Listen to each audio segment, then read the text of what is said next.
and he kept on saying, well, I mean, if you're sincerely looking for God in a uh, what is it, in like Google Hangouts and stuff, then I think that you're not really looking for God in the right place.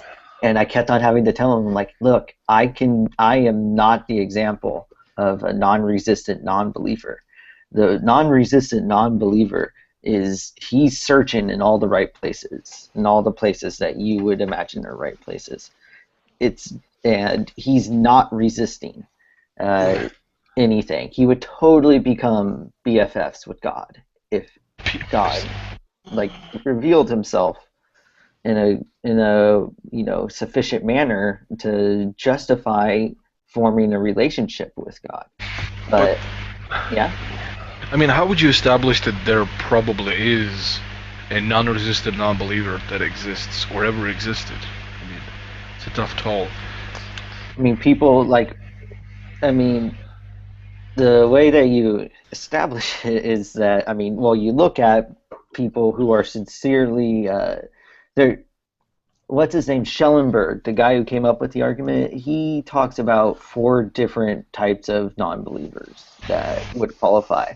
I forget Small fact, yeah. Schellenberg was the professor of one of our guys in Google Hangouts, Maximus, the Catholic dude. Oh, really? Yep. I only see him around a little bit, Maximus. You're in the wrong Hangouts. Oh, yeah. By the way, hey, Van. Hola. Yeah, hey, Van. And hey, Joe, I just added you on my Facebook. Oh, we're Facebook buds now? Yeah. Well, I don't know. I noticed Cliff was in there and some others, Farhan and others, so I figured. I've never used social media in all these years, and I'm an IT person. I've always been apprehensive of it since I worked at an ISP in the late 90s, and the 3-letter agency came in and put in carnivore. So since then, I've just never been. But what the hell? I'm opening up. I've already gone this far, so might as well. Yeah, sorry, Joe. Sorry, Joe. I kind of interrupted you about the whole argument and how you established God. You kind of what? You were going somewhere with the argument about the non-resistant unbelievers thing. Okay. How about you also wanted to? Here's the syllogism, by the way. A nice syllogism. Well, actually, let me find it really quick. I also need to. Give me like a minute. I have to go and do something, and then I'll come back and I'll bust out divine hiddenness for y'all. Cool. Okay. Right. Peace, Art, everybody. How y'all doing? Cool. Hey, Carl. Ooh. Hey. Never met you, Carl. Same here. What we talking? Social networking, social media? Now we're more like Mostly talking just about. bullshitting. Yeah, although we kind of have more or less serious topic, the argument against God, argument from divine hiddenness. Divine hiddenness? Yes. And roughly how it goes is that, if there's a truly just God, then he would surely convince somebody who is non-resistant, right? He would surely provide sufficient evidence and reasons for somebody who's not a non-resistant non-believer, right, at the moment. Since there are non-resistant non-believers who are still non-believers, it follows that there is no such God. Well, how about ones that are believers and whatnot who've had no personal revelation that could be substantiated? Well, they're just dumb. I'm kidding. Just being blunt. I'm just drunk a little bit. So are you an atheist then? Me? Yeah. Not necessarily a hard one, even though I kind of dabble with, proofs for God not existing. Well, I'm more agnostic. Atheist. I'm the type that always like to ask the question: if he did prove himself, then would you go along with his program? Oh yeah, sure. I would have no choice. If it's represented, if God is anything like how he's portrayed or it's portrayed in the Bible, no, I'd tell him to go fuck himself. Well, most people that tell you about the Bible or the portrayal of that character known as God in the Bible don't know nothing about the character or the God of the Bible. They just heard about him. And that's just like anybody telling you stories about me and you don't know me, and you'll be like, yeah. well, shit, I wouldn't fuck with Carl if he... You're supposing that, though. A lot of people a lot of atheists are very familiar with the Bible and used to be believers. That's right. Once again, but what perspective? The Roman Catholic perspective, the Protestants, what movement was one in, and what Many preterists different. or Just about every stripe of the rainbow. right? Okay, so once again, that's all good, but how much did they know about the Bible? Do they know about the Bible? And how much did they tell you, or how much did you learn on your own outside of their program? Well, there's even There- been church leaders and priests who've become left, so I don't know what to say to that. Yeah. Well, In fact, anybody- there's there are people theologians. who- There's many theologians who are atheists who get There are many advanced people who were degrees in the honest field. believers. Many people who were honest believers and studied it. Well, I was about to say religiously. They studied it, very rigorously, and Oh, scholastically, so in they- fact, and scholastically, academia, and have Are you guys And still graduate doing degrees in the divine field. and so So what was it's hard to say for those people that they don't know So it, what- the so- material. let me just ask this: what was some of the things you believe when you did believe or have faith? And what was some of the things? I'm not one of the ones to ask that. I've never been a believer. Okay. Will anybody in here ever been a so-called believer? I was, but I was a crappy one. Really lovey-dovey. Yeah, I was a pretty liberal one too. I never, yeah. So that's what I'm saying. You weren't God-fearing? If anybody hadn't put in the real time and they just read, what people said about it, then how did you have a personal relationship with the text? Well, Commando. real quickly, are you guys doing the divine hiddenness argument? Yeah, we kind of were going on it. So if you Yeah, just, we're if you We're on a have little bit of a That's what it tangent kinda now, sounds but we're on a little bit of a tangent right now, but that's okay. Yeah, but if you Yeah. guys want to go down that tangent, that's fine. I'm the Yeah, one. divine hidden due to the fact that they said the scriptures are divine, and if you never went through the scriptures, he's always going to be hidden through the scriptures.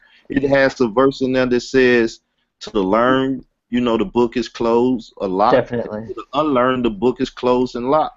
So it's not about being learned or unlearned. It's about tapping into, quote unquote, the spirit of the text, which is supposed to be divine. So if you don't do that, he forever will be hidden through the text, because unless he send an angel or he come to you personally, then you'll never be able to have a personal conversation or relationship with him to see this character that being talked about. Let me explain officially. Divine hiddenness, the guy who came up with it, he actually doesn't even like the title, but that's just what it's called now. He actually calls it the argument from non-belief. Yeah, or argument from inculpable non-belief. Yeah, which Well, I I like can't. Yeah. Well, anyways, it sounds like the argument it would work with your God, because you're talking to you believe that God wants to have a personal relationship with all of his creatures, right? Well, Carl? to a degree. Okay. I see. Me myself, I done read what he say. Due to your sins, he turned his face, and he doesn't deal with people that just outright sin and break his laws, statutes, and commandments. So therefore, he want to have a relationship or reconcile with them, but there's no reconciliation due to certain circumstances. So, want to have a relationship, that's a pretty vague term to me. Okay, well, let me give you the argument and we can go from there. Here it is, premise 1. If God existed, there would be no instances of reasonable or inculpable non-belief. Premise 2. But there are instances of reasonable or inculpable non-belief. Conclusion, therefore, God does not exist. So to put it more bluntly, if a God exists who's perfectly loving and wants to have a relationship with us, then he would then there would be no people who are perfectly reasonable but just do not believe in God. He would They have would take the word perfectly out, just reasonable. Well, that's taking away free will from people, saying that you could deal with me or not deal with me. You could believe in me or not believe in me. So the God that exists based upon a literary text called the Bible, he give man free will to communicate with him or not communicate with him based upon his choices and his actions. So yeah, I'm familiar with that. The counter to that is that there's nothing forceful about it. God would have. I mean, these are the people we're talking about are non-resistant, non-believers. They don't need to be coerced. They already are so inclined that if they do experience of an awareness of God, they totally would be best friends with God. They'd be like, you and I can hang. Let's have this relationship. So it's not a matter of breaking someone's free will. It's these people. You're not going to force these people. It's just that. It's never about it with me. I don't know about other people, even on the chats and hangouts over here on the Great Debate. You know, I'm not trying to evangelize. I'm just trying to be a part of the conversation and bring reason to the conversation that's reasonable. What? You're going to bring reason into this debate? Are you crazy? Yeah, I mean, the Bible itself say let's reason. So we got to use some reason. That's the only way we'll keep from fighting, arguing, and cussing each other out, and having out with each other. Just There's not too much reason, man. Well, that's how I deal with things. I'm not. I am joking, by the way. Yeah, I'm joking too, by the way. I don't. Yeah, and if I don't want to. I get it, but I still got to go. We come across many unreasonable people on both sides. Yeah. Oh yeah. Oh, I've been in some of these hangouts. Believe me, I know. Someone called me the Antichrist last night. Any opinions on the Thunderfoot Laughing Witch trip that's going on right now? I don't know. It looks like there's going to be some just desserts out of the whole deal. Yeah, I think right from the bat, I just want to establish that I think that both sides are Looney Tune. But I don't think. I think Thunderfoot might have a little bit of asshole to him. I don't think he's Looney Tune. Oh yeah. I just think he might be a bit of a dick. Yeah, but I think he's in the right in this situation by a long sight, though. Hey, I'm kind of out of the loop with it. I mean, should I go? A bunch of SJWs didn't like Thunderfoot, and he had this one interview with Ken Hovind maybe a couple years ago, where he talked about the Holocaust. No, this wasn't Ken. This was Ray Comfort. Ray Comfort. Sorry, Ray Comfort, and they've been misconstrued his statements about it ever since, and because that's the only thing they can find. Didn't just misconstrue, outright lied. True enough. What they took whatever he said and went, oh, he's a Holocaust denier or something. Yeah, they've been using it as a basis to claim he's a neo-Nazi, and all his supporters are skinhead neo-Nazis ever since. Even though, ironically, bizarre, he made a video. He made a video criticizing somebody for being a neo-Nazi. And laughing at it and pointing out how absurd it is, and yet these people are still claiming that, oh yeah, he's totally for Nazism, even though he utterly dismisses it and says. Yeah, he's one of the guys that's gone out of his way to point out Gott mit uns on the belt buckles. Yeah. There's actually more to it. I've been doing a lot of research on that, because it seems like everyone gets quiet and interested when I start showing how racist creationism is. But not only did they have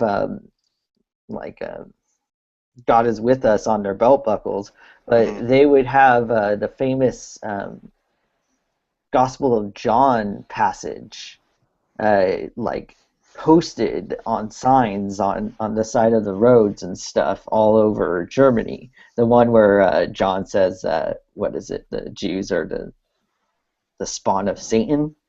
And if you read speaking about the Pharisees. Yeah. But reinforcing that concept that the Bible. I mean, it just makes so much more sense to use the Bible to push what is it? Your racist agenda or whatever. Racist ideology. I've Yeah, heard many people talk about the son of the children of Ham. yeah. The The reason curse. the curse of Ham, why Mhm. the African slave trade was biblical. Yeah. I mean, I've heard all Um, sorts of apologists in that area. so Absolutely, they use the Bible as a tool to do just such.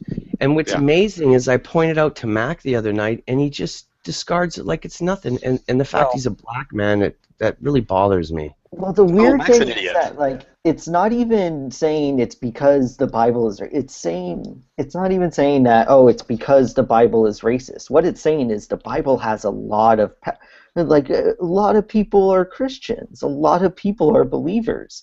What do so you question, you're gonna oh go ahead, Carl. Go ahead. have y'all ever heard of the black Israelites or Oh yeah. Yeah, yeah. Yeah. There's one that Jesus DiCaprio. He tends to run around the circles. Yeah, me and him, we got into it last night. We was talking about Dr. Ben's book, We the Black Jews, and he was trying to be, he was with some Afrocentric people that believe that they're, descendants from Ham, I guess you could say, and they deal with Egyptology, Nile Valley culture, so on and so forth. Oh, And it they was, gets even better. He's also into ancient aliens. oh yeah, I see you into a lot of stuff, but he was trying to Ancient moderate. aliens. Mm-hmm. Yeah, he was trying to moderate some stuff that was going on, and so. Actually, you know what? The best debunk video I have ever seen on any topic, the most succinct, concise, and well researched and arguments put forward the best is there's a video about ancient aliens on YouTube. It's 3 hours long. It was done by a believer in ancient alien theory, and he goes through all of it. It's really worth watching. I had a friend showed up here and he started rambling about it. I gave it to him. The poor guy, I burst his bubble. Wait. I think I know which one you're talking about. It's not a believer in ancient aliens. It's a young Earth creationist believer who debunks Yeah, it.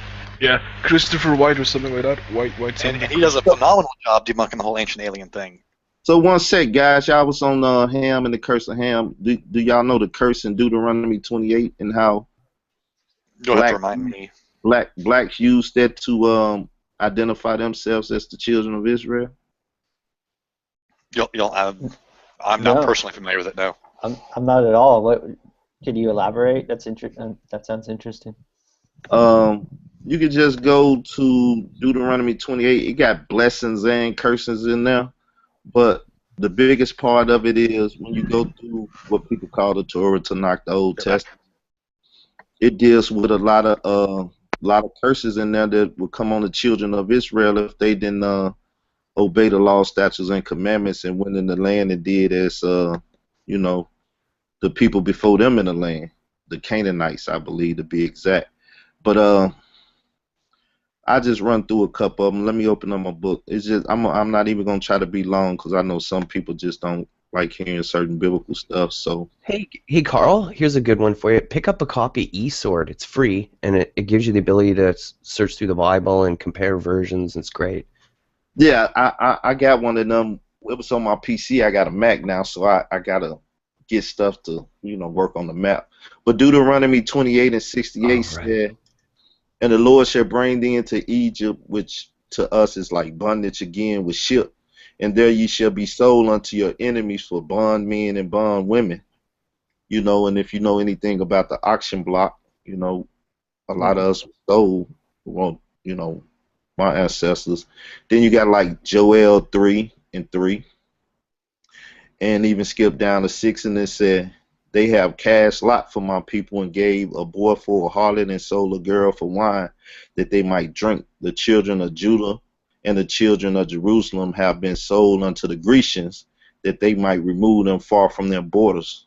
Now, whether we was Hamites or Israelites or whatever, we was removed from the continent of Africa, which people argue for Jerusalem is on that tectonic plate or whatever. Then Deuteronomy 28 and 33 said, "The fruits of the land and all thou labor shall a nation which thou knowest not eat up, and thou shalt only be oppressed and cursed always." So I just leave it there, but that's where a lot of them get that. It was actually a Jewish rabbi just made a video talking about like Japanese and Africans and different ones that been scattered, as it said, throughout the whole earth. Show DNA traits that they lost sheep or lost tribes of Israel.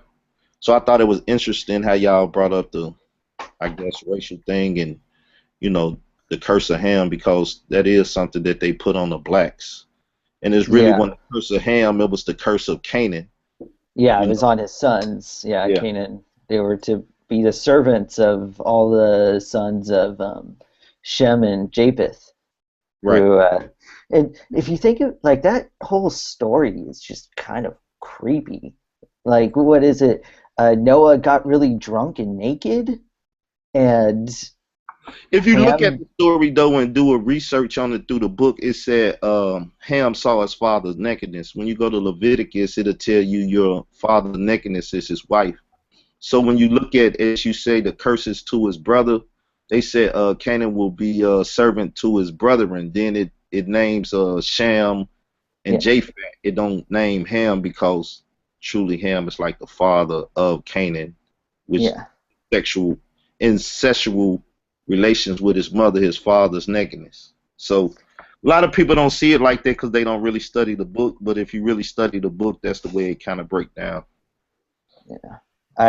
The other you mentioned in the Jewish Talmud, I never get to bring this up because there's not a lot of Jewish apologists that we interact with. But one of the quotes from Beckeroth 45b, quote, "A very dark-complexioned man should not marry an equally very dark-complexioned woman, lest their offspring be pitch black." And it's like, whoa. And that's right from the Bible? No, this is the Jewish Talmud. Oh, the Jewish Talmud, right. Yeah. And it's like, that's actually, I mean, Well, that's not even. that's one Yeah. thing that's going on in the land now, because Phoenician Jews or Beth Israel and African Jews are trying to come into the land, and the ones that hold the power structure down and stuff is really, you know, bringing atrocity on them people. And a lot of people don't talk about it because, quote unquote, the conspiracy, the Jews own the, you know, news networks and stuff, so they don't let certain information flow on our news channels. Jewish conspiracy. You know who surprisingly prescribes to that Jewish global conspiracy stuff? Seamus. A lot more people do than it is kind of. When you deal with the Rockefellers and the Rothschilds and the money people and the financiers of wars, They don't represent any huge power in terms of wealth anymore. 100 years ago they did, but things have changed.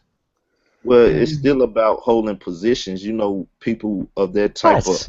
It's the ancestors of a rich family who are they're all trust fund babies, and then they hire people who manage their money. They name I know people like that. I've been around them my whole life. Their name and the societies and the things that they into allow them to keep position always, because it ain't what you know or what you have, it's who you know and how they will allow you to do things. So once you marry into certain bloodlines and stuff, I mean, you get kudos for that. If I married into the royal family right now, I will have some pull and some power.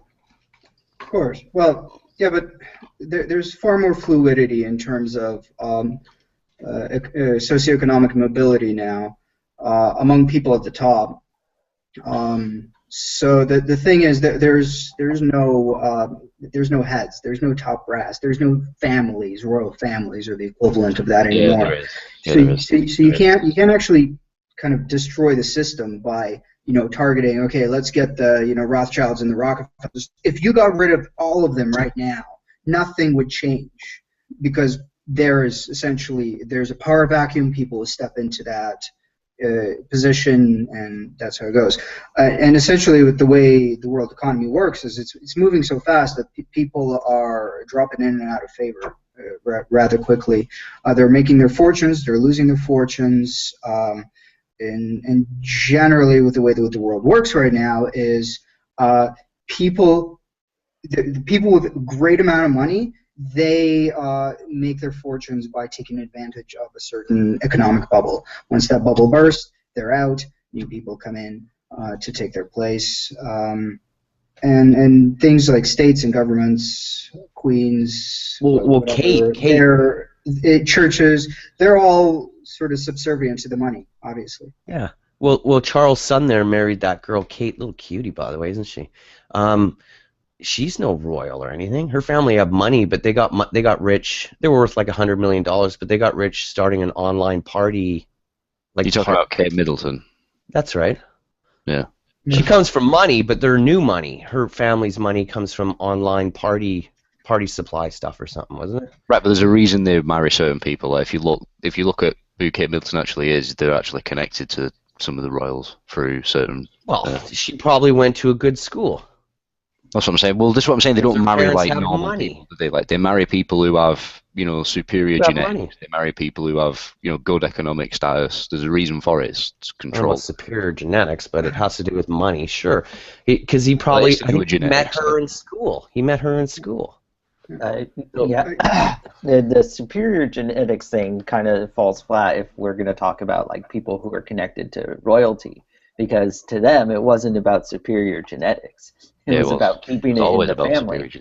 Yeah, it's about keeping it in the family. That's why a whole bunch of right. And what does family sort of hold together? What does it have in common? It has a similar genetic structure, doesn't it? It's a reason. But what happens is you have degenerative, you have like diseases and stuff that occur if you inbreed too much with your family. Right, but like there's a lot of hemophiliacs. Yeah, that's what I'm saying. That's why they marry. I mean, obviously they do marry out, but when they do, it's with the best they can find, and there's a reason for that. So.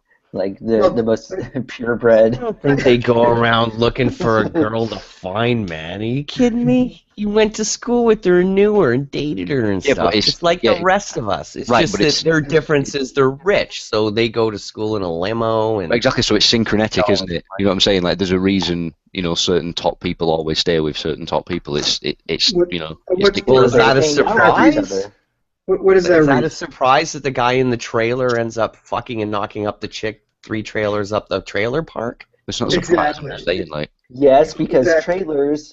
People generally marry within their socioeconomic status, or close to it, for the simple reason that in order to develop a relationship with somebody, you need. I just want to know. I just want to know with all you people. You need to have something relevant to talk about. I mean, when it comes to you people, like, what I want to know is, why is the presupposition always that there isn't a conspiracy, everything's fine, and that everything's perfectly normal, and what I'm saying? That's what we're being told by the every person that argues against this shit it always takes that presupposition, and it's just weird to me. Like, there's no neutral people in these hangouts that go, you know what, that could be a plausible theory. You know what I mean? That's the only thing we can do, because that's what our Jewish overlords allow us to do.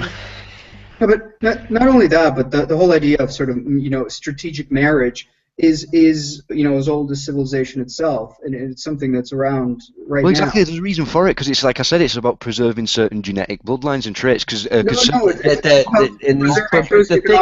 we got no problem with that, but what we do have a problem with is when you take those genetic lines and you suppose that means that they're shape-shifting aliens. Well, no, because shapeshifting. That's where we get a disconnect. Science, that's what it is. That's people disregard that, don't they? Like, they just say, oh, you think shapeshifters exist? When no, like, the whole shapeshifter thing is, again, it's metaphor and sort of symbolic of that science. So it's the same thing. It's not symbolic. It's a claim. It's a very specific claim. Right, but it can be backed up with metaphysics, and that's my point. If people were to look into the metaphysics behind it, you'd see that the science and the metaphysics correlate, and that's what the layman's terms of shapeshift is actually referring to. So, like I said, like they preserve certain genetic bloodlines because it corresponds with certain soul types. And why do they say shapeshifting? Why don't they just say metaphysics knowledge or something? Well, they do. Like, the real people do that, but then you get like shills who go out there and spread bullshit for whatever reason, for profit and personal ego gain, and that's when it gets conflated. And then that becomes the mass sort of majority opinion. I mean, when If anything, they have the inferior concept of- genetics because they're all inbred. They have all kinds of genetic problems. So I don't get it. I mean, when the concept of marrying for socioeconomic gain fits just fine, why add this extra bit of, Because it's bigger metaphysics? than economics. It's bigger than economics, isn't it? You know what I'm saying? Well, how? Show me. Well, it's because the reality you're in. Like, you're in a matrix that's about, survival and, war and shit. It's bigger than much. Do you really think these people need money? These are the people that invented money. No, You know, socioeconomic status. So money's power, money's protection, money's security. Right. But these people are above that. Money's making sure that your children don't starve while others do. So it's and quite often the socioeconomic status is obviously it's more than how much money you have. It's who you know. Exactly, and Right. genetics is a big part of that. Like, How? I mean, I've just told you about the retarded cousin of a family has no clout anymore. Right, but they're not Just because retarded. Only like you look at these royal families, goes, they're not. my lollipops all day long doesn't mean he'll get it. So genetics. I don't understand what it adds to it. I have to ask Dax, are you sitting in a bathroom and is that a shower curtain behind you? Yes. You think it is? I thought this is clear. I'm actually wearing. So your wife's relegated you to the. You're gonna talk on YouTube. You do not want me to get up. Let's just say You're that. gonna Or maybe sit in the bathroom. Is that what your wife told you? Yeah, my family just thinks I take really long shits, but here I am, a few plus. Yeah.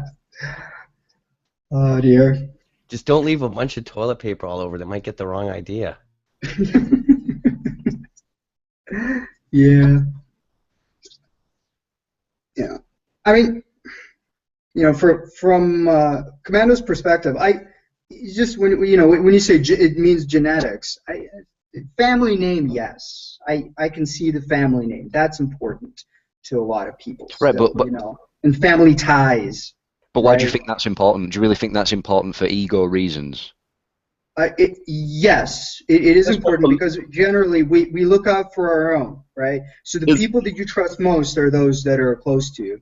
Right. It's political ties. That's what intermarriage and family relationships is all about. It give you political ties. Like I said, you marry into the right family, then you're gonna get the right job because pops is the owner of the company. Or this, Right, that. but you've got to follow it back, haven't you? You've got to follow it back to why these people are, are considered sort of elite in the first place. And that's why the genetics aspect's important. Yeah, That's why the Bible talks about race quite a bit, and there's a reason it's specific for it. So. Well, I wouldn't say race. I would use term like nation more. Right.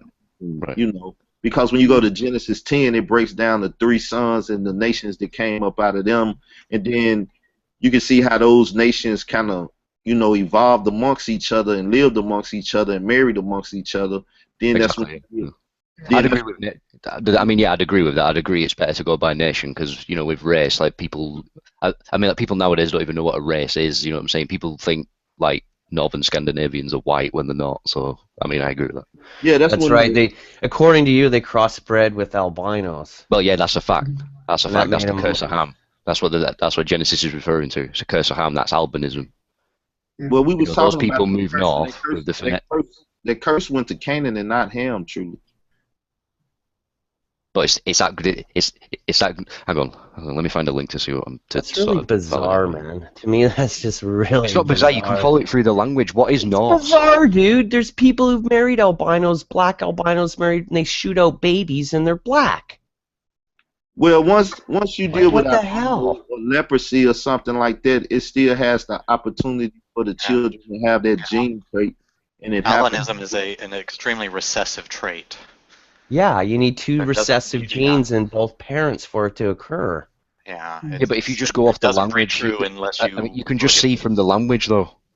The parent language of Norse. The parent language of Norse is Phoenician. You know what you're doing, dude? You're trying to draw connections, and it's like when you look up in the clouds and you see faces. Well, no, it's a fact. It's called archaeology and language study. That's all it is. That's not how you draw conclusions. You have to anchor them to each other with logical, well-reasoned evidence. You can't just see these correlations, and, What do you think evidence I is? can look up in the clouds and see little shapes forming faces.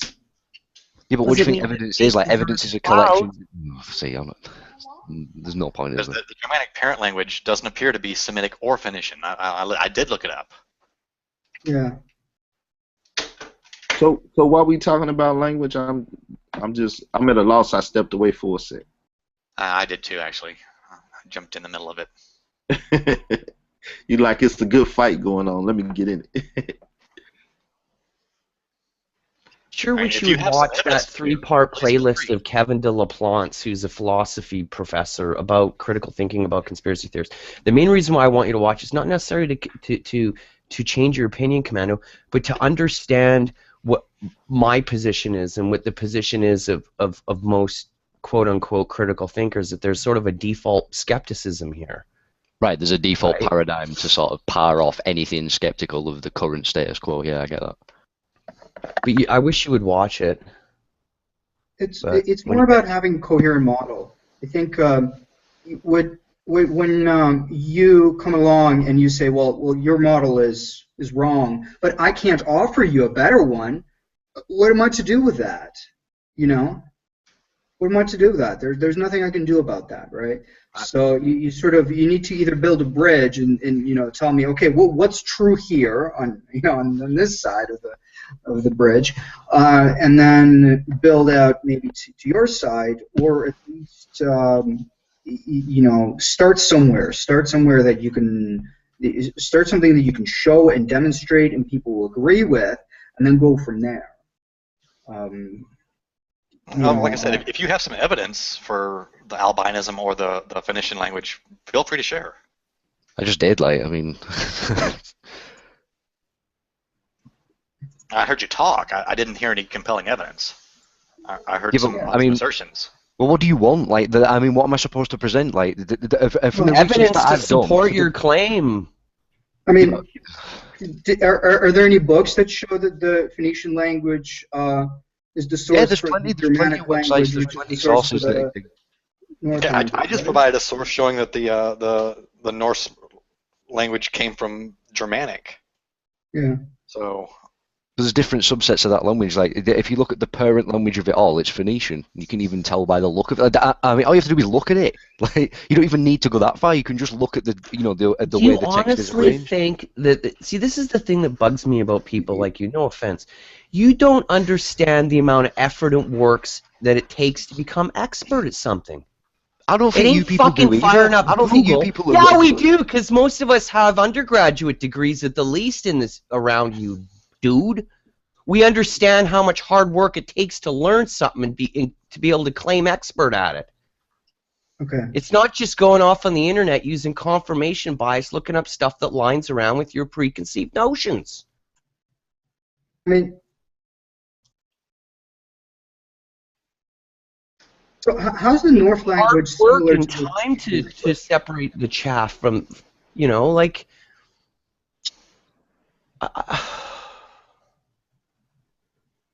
Fuck, Commando, I always get mad at you and I get upset and I'm sorry, dude. I'm not trying to hurt your feelings. I really, really like you. And because but man, oh man, it sure doesn't. What I'm trying to understand is why you show such incredulity to any mainstream type claims, and yet you show you're absolutely credulous when it comes to stuff to do with anything that lines up with some kind of weird conspiracy. You just believe it at face value. Yeah, because I understand that most of the stuff. Cynicism at all about it. Yeah, because most of the stuff we've As long been told. as it goes against the grain. Sorry. No, I'm just saying, most of the stuff we've been told lies. So there's a reason for that. There's a reason that conspiracy exists. So. Okay. Why do you think it? Why do you think most of what we've been told in quotation marks is a lie? Because it's to keep you spiritually oppressed, so you don't know who you are and you don't know what this reality is about. That's why. Right. Why? I will, for the sake of this argument, grant you that they want to do that. Why do they want to do that?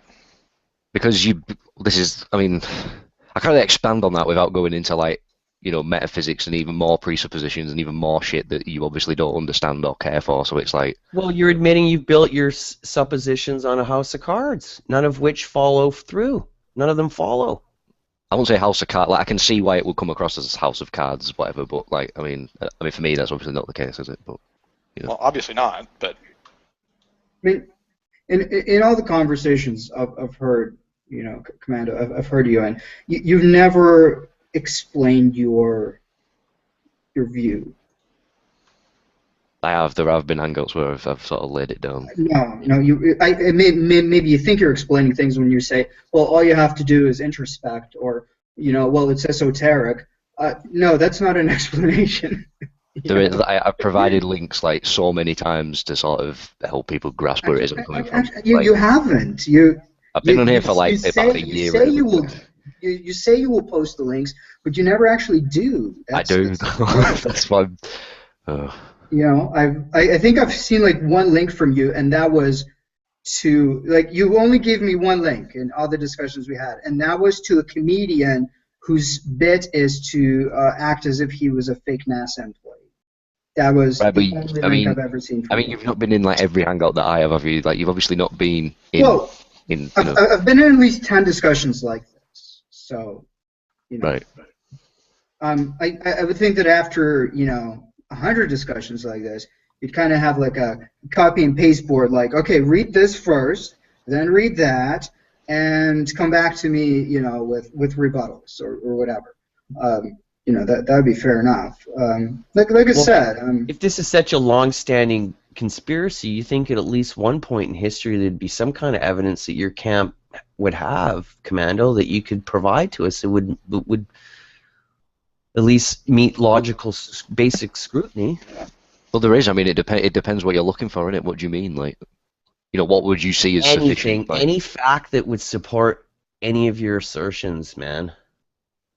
It's just, I mean, just a baseline tidbit. You can't just tie it down to one event, though, can you? Like, it's a series of events. You know what I'm saying? You've got to sort of realize where you are first to sort of, you know. No, you don't. Or do you know? No.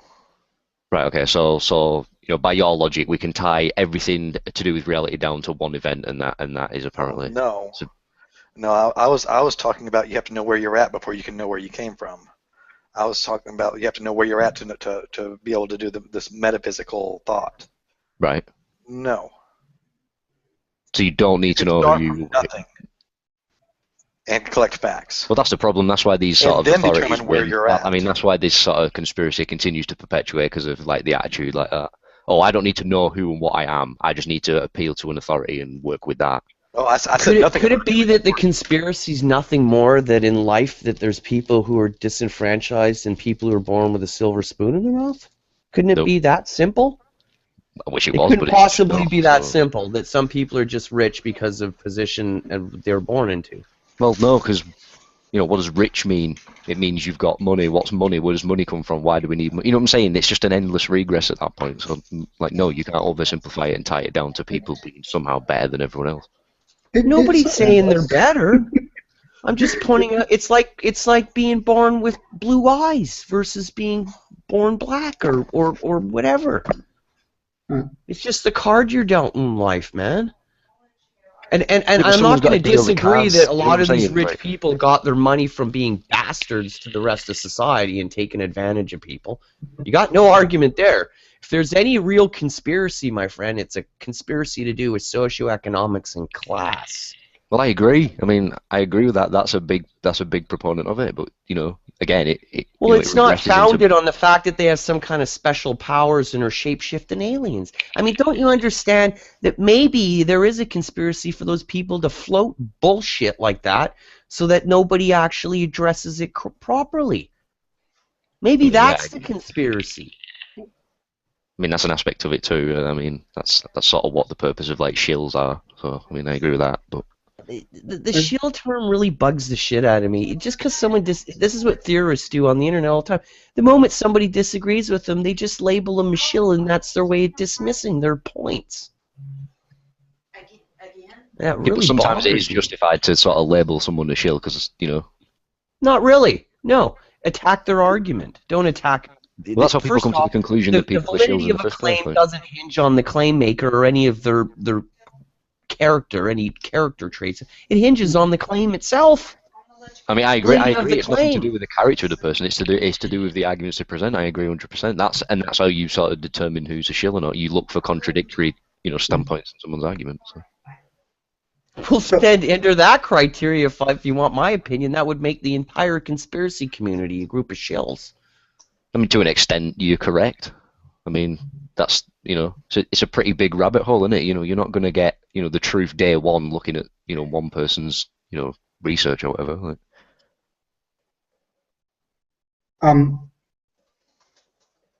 Okay. So it comes down to there's a global conspiracy to sort of keep us spiritually oppressed, right? Right, but it's even bigger than that. Like it goes into metaphysics and spirituality. Then it's like, well, what is this reality? Why is it even here? You know what I'm saying? You've got. I just want to know why. What benefit do they gain from doing this? Like, what's well, for example, in a criminal investigation with police, the first thing they do is they look for motive. In other words, the reason why someone would do it. You see, right. You haven't gotten a first base, man. Give us a reason why. No, you haven't.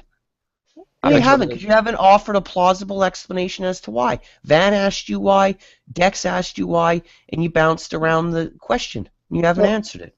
I mean, if we're going to the meta level, so everyone's being deceived on not just societal level, not just sort of on this material level, but indeed on a reality level, right? Sort of like our perceptions, our senses are being deceived as well, right?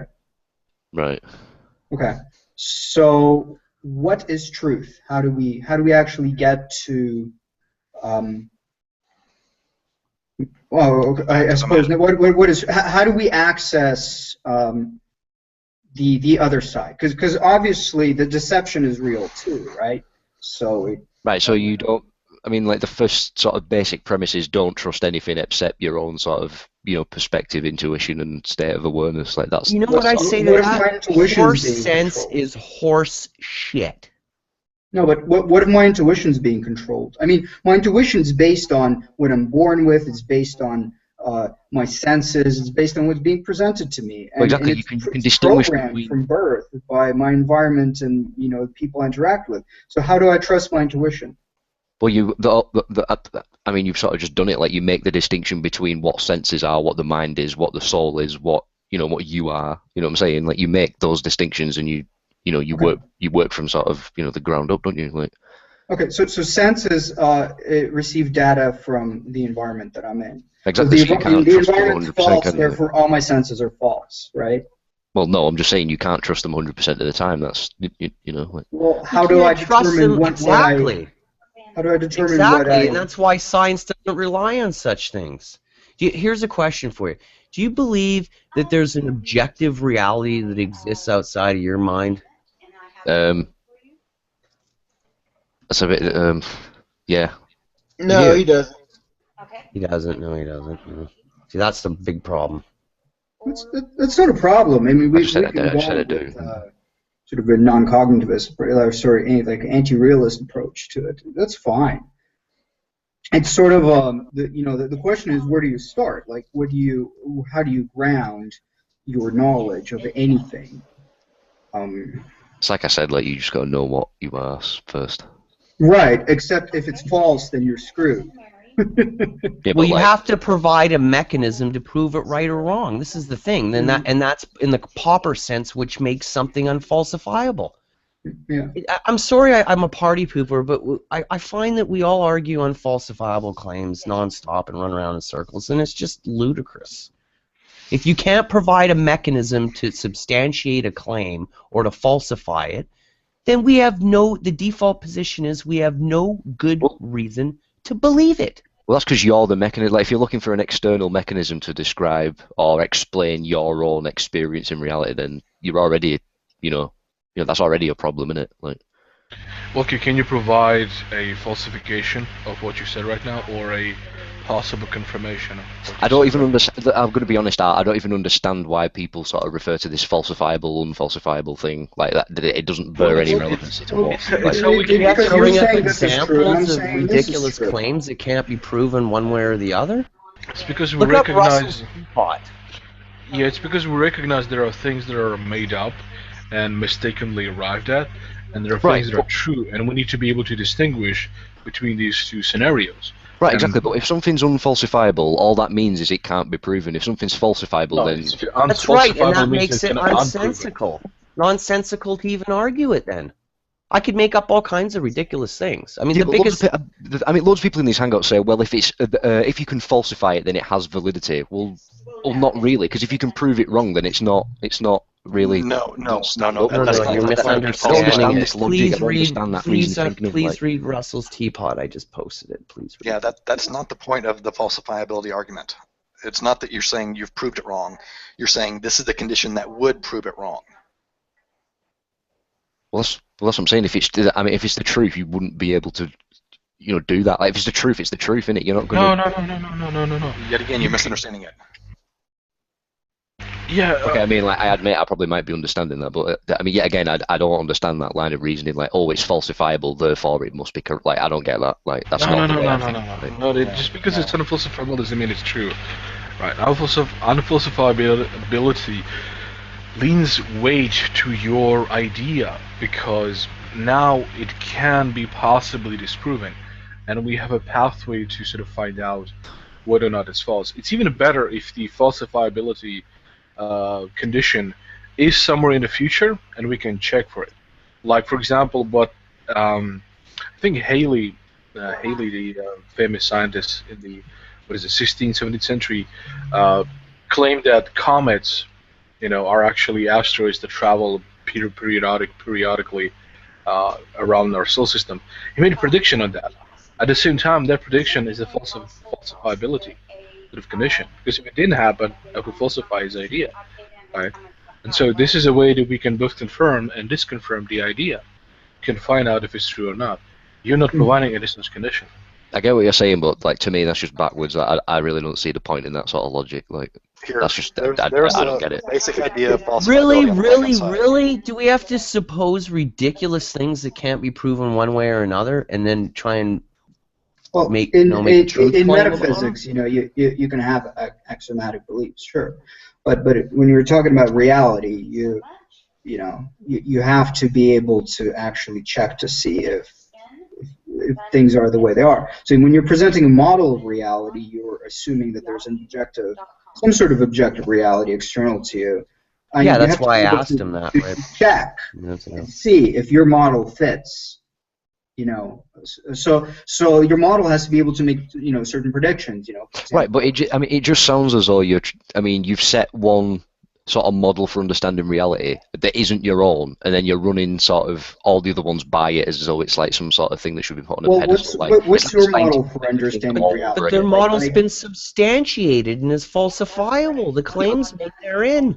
Right, but that's just one person's understanding and perception of reality, isn't it? Like, not you're not that person, so how can you, No, apply their method and expect the same sort of? It's just ridiculous. Like, no, you're mistaken. It's not ridiculous. Okay, so if you have a belief, right, and you maybe you feel that it is the way it is, you have this emotion, right? It's just an emotion. That's it. There's no. It's not a cognitive process. You just feel that something is true. Now, if you believe that, that's fine, right? And then somebody comes to you and says, well, you know what, you shouldn't believe that, and you sort of check, just sort of reflect on it, and everything's still congruent, everything's fine. Then you still have warrant to believe that belief, right? But this is sort of about like your personal metaphysics, and that's fine, right? But when we're talking about actual reality, right? Somebody comes up to you and says, well, my car is blue. Well, there's only one way. The reason why people in Scandinavia are white isn't because of freaking albinos intermixing. Right. Well, that wasn't the claim, was it? Like I said. Like there's going to be objective evidence for those claims, or objective evidence against those claims, right? So That's false. And the point of that is so that when you make the claim and you try to pass your knowledge on to somebody else, or pass your beliefs on to somebody else, they need some warrant to believe you, right? They need some warrant to actually go, yeah, you're right. So, and that's where the falsifiability comes from. Otherwise, what you say is just it's going to be just a tautology. It's just going to be, it's pretty much meaningless unless they can apply it into their own worldview. So that's, that's when you say something, well, just use introspection. I do use introspection. My introspection says that your worldview is completely false. So there we go. Done. Now what, right? Is there any idea?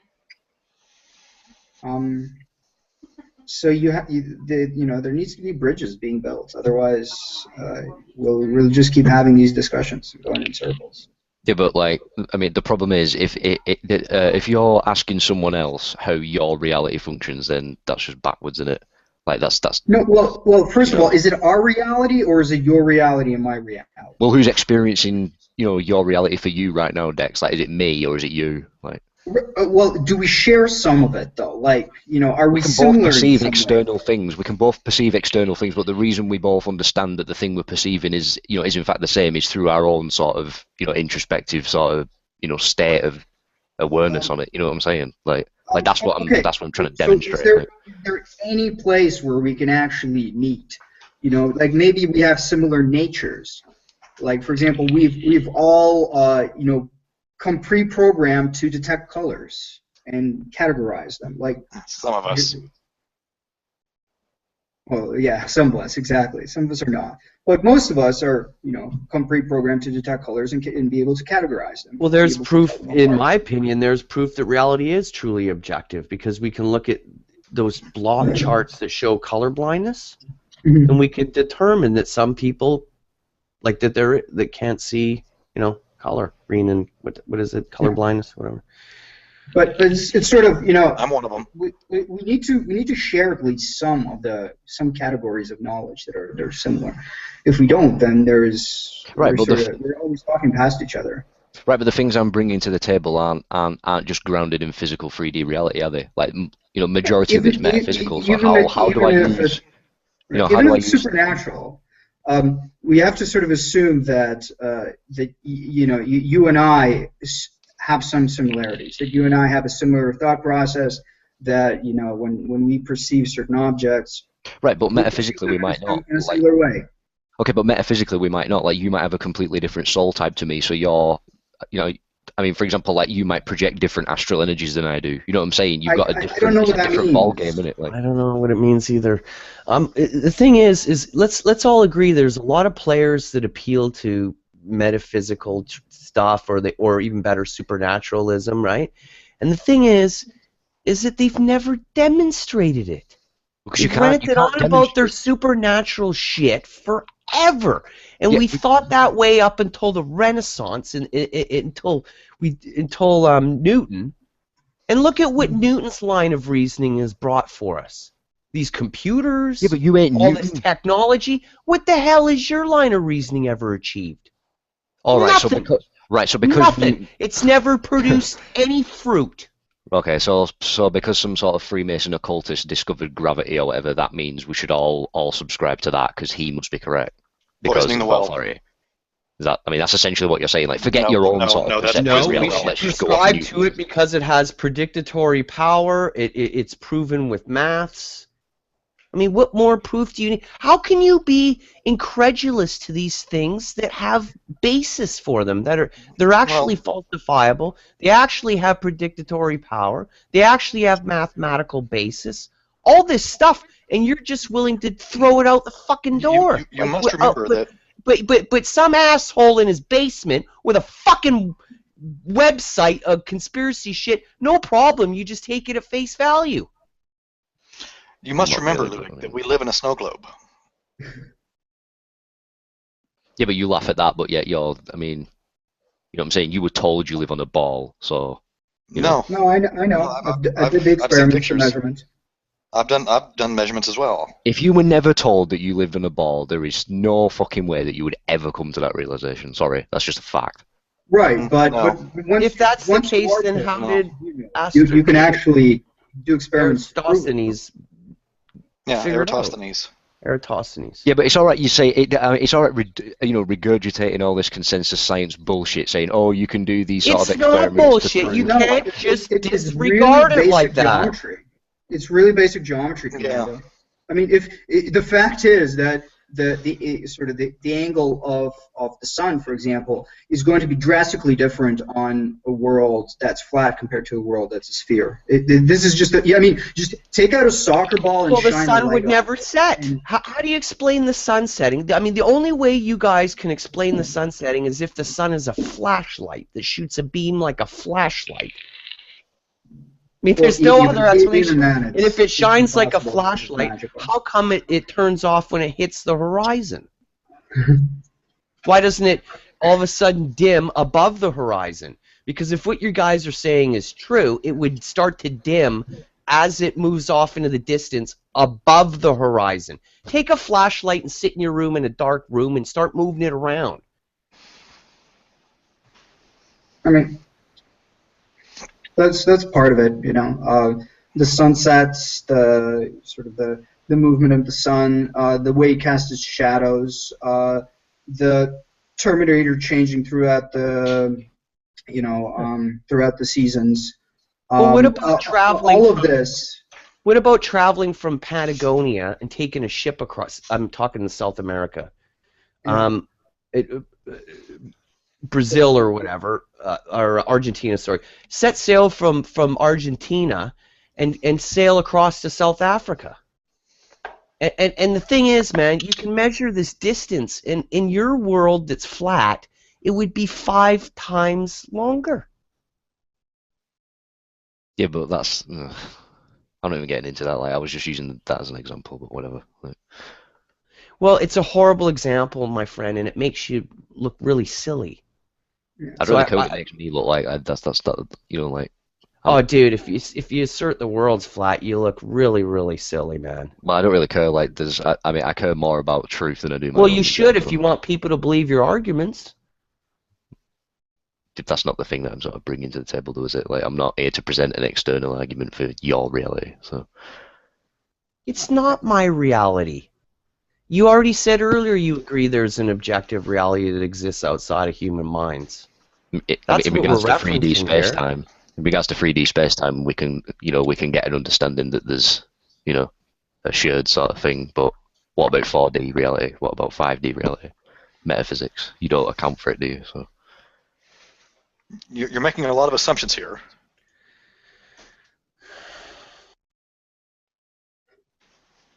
Well, I mean, what do you mean by assumption, though? Like, I mean, you're saying that from your paradigm because you don't know what that is, whereas for me, it's not an assumption. It's like, Well, I can tell you right now, you're telling me what I believe. That's an assumption. What we're telling you, Commando, is you haven't met your burden of proof. Yeah.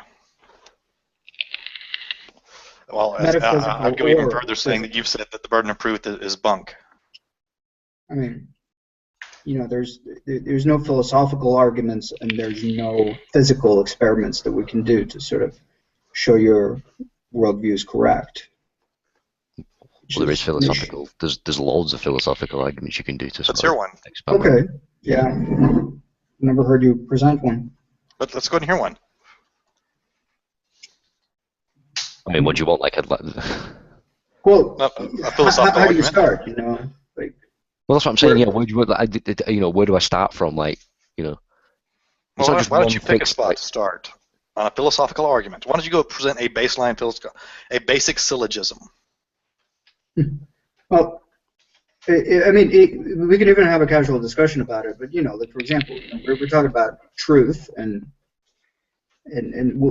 how do you establish a baseline for your truths? See, I mean, the problem is, like, you're asking for, like, a model, do you know what I'm saying? Like, because of all this, like, like this indoctrination you've had, you're thinking in a very sort of robotic way. So you're thinking like, well, if something is true, then it has to have this sort of robotic sort of argument structure. And if it doesn't have that, if it's, you know, I'm not even asking like for that. I guess, you know, well, like for example, you basically said in here, you know, 10 minutes ago, that, you know, what if we have a completely different supernatural element to us that makes it impossible for us to share information? So in other words, you know, so everything you tell me is blah, blah, blah, to me, and everything I tell you is the same to you. That's problematic, right? At that point, we are like this conversation. I don't even know how it's happening in that case. What you need to do. How are we understanding? Like, are we understanding each other? Are we just sort of emoting? And what we have to agree on, Dex, with Commando, is a mechanism to anchor this to what we see in reality, at least on a baseline level. And the problem you got, man, Commando, is that you can't demonstrate that.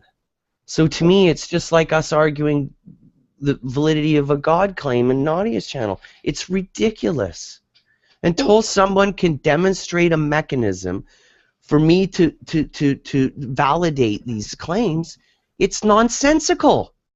Well, there's no issue with metaphysical claims as long as... Okay, well, this is the problem people always get in. Metaphysical, dude, there's different kinds of truth, right? Like what types of truth? I've done this before. I wish I'd taken philosophy, damn it. Sure. Or more, but... Well, we can define truth in a different way. He's got a great video where he breaks it down. You know, I mean, there are some truths that do exist outside of the real world, like that. Yeah. There's no physical thing we can point to.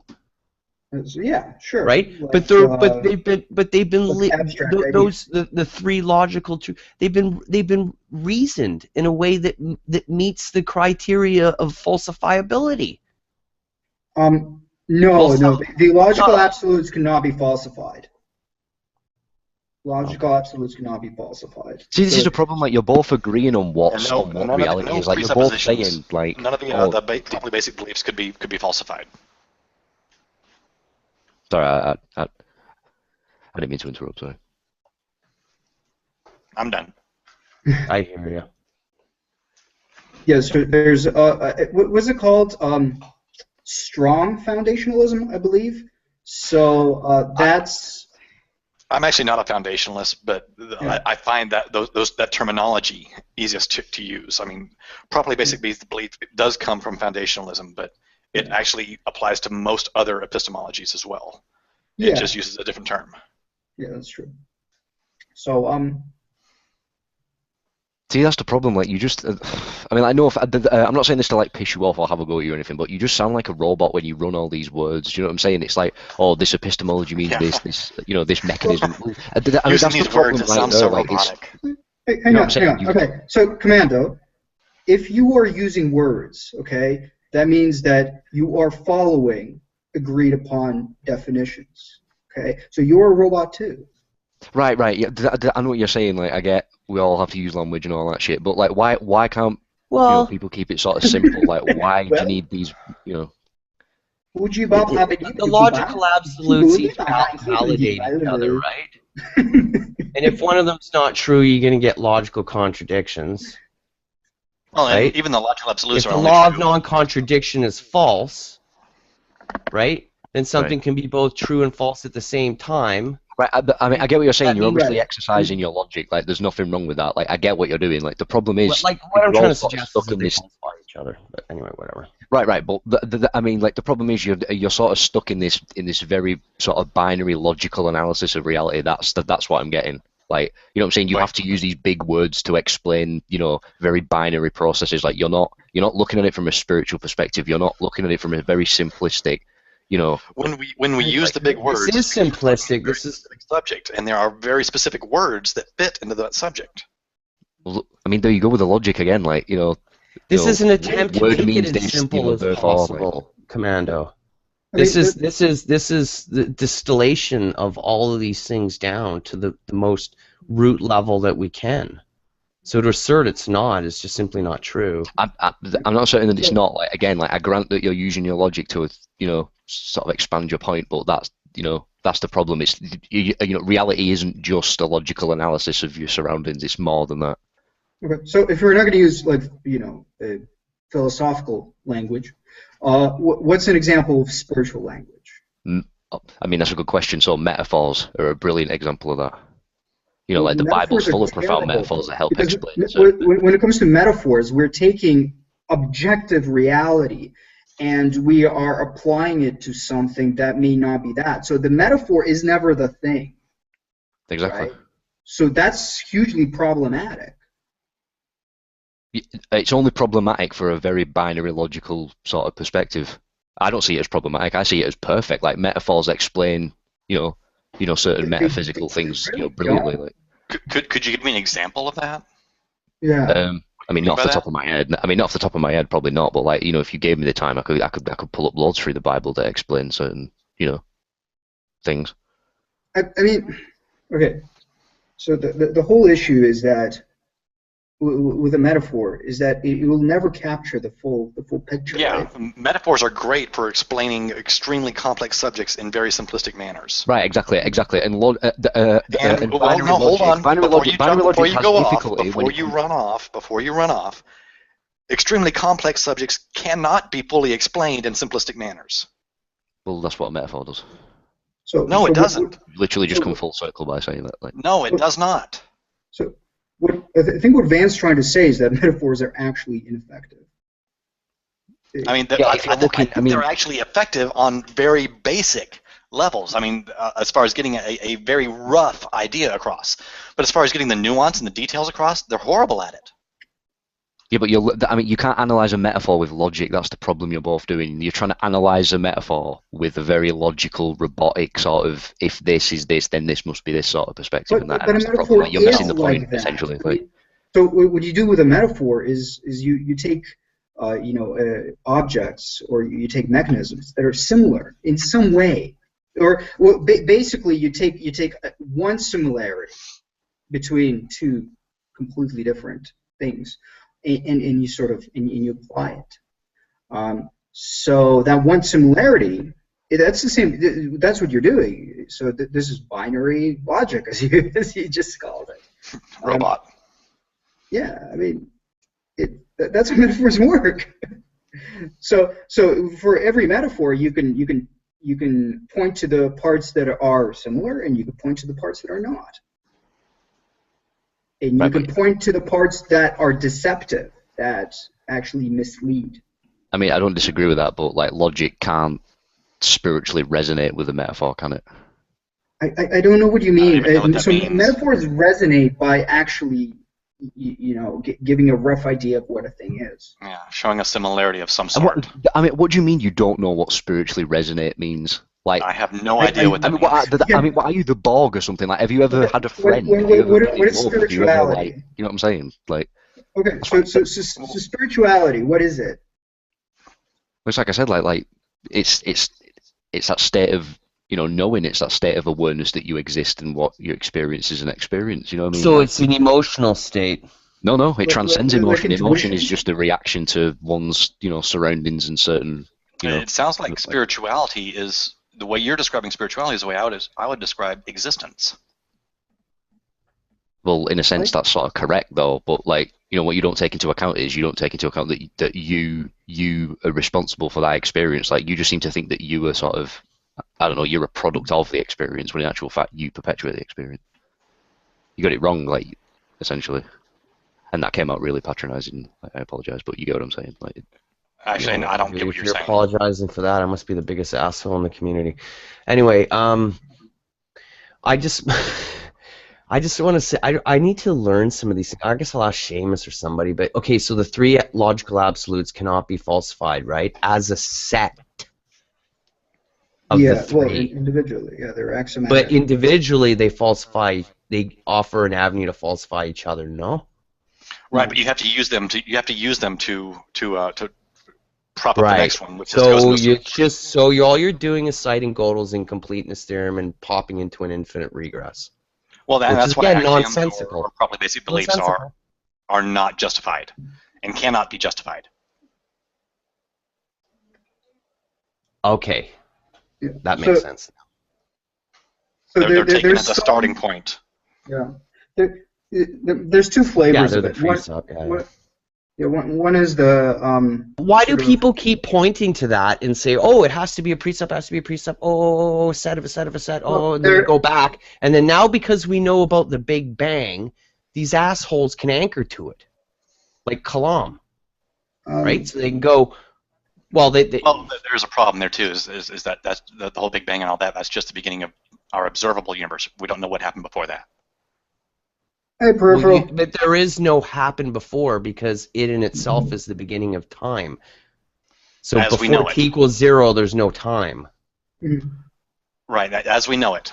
But Well, that means you're we supposing don't know what's going another on before form that. of time. You're supposing another form of another kind of temporal thing with Actually, no, we're not supposing. We're saying we don't know. exactly. Yeah.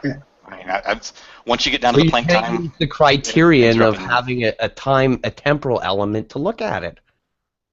once you get down to Planck time, the whole physics things just kind of goes gobbledygook. Yeah. So we literally can't. Right now, we actually lack the language, I believe, even in mathematics, to ask what's on the other side. Yeah. That's one of the big problems. I've heard some interesting hypotheses, but that's all they can be called is hypotheses because we don't have any sort of math or model to substantiate them. Yeah. So Well, we're just gonna have to live with it. no, not necessarily. We can still keep working on it. We can keep working on creating new languages and new maths. Mm.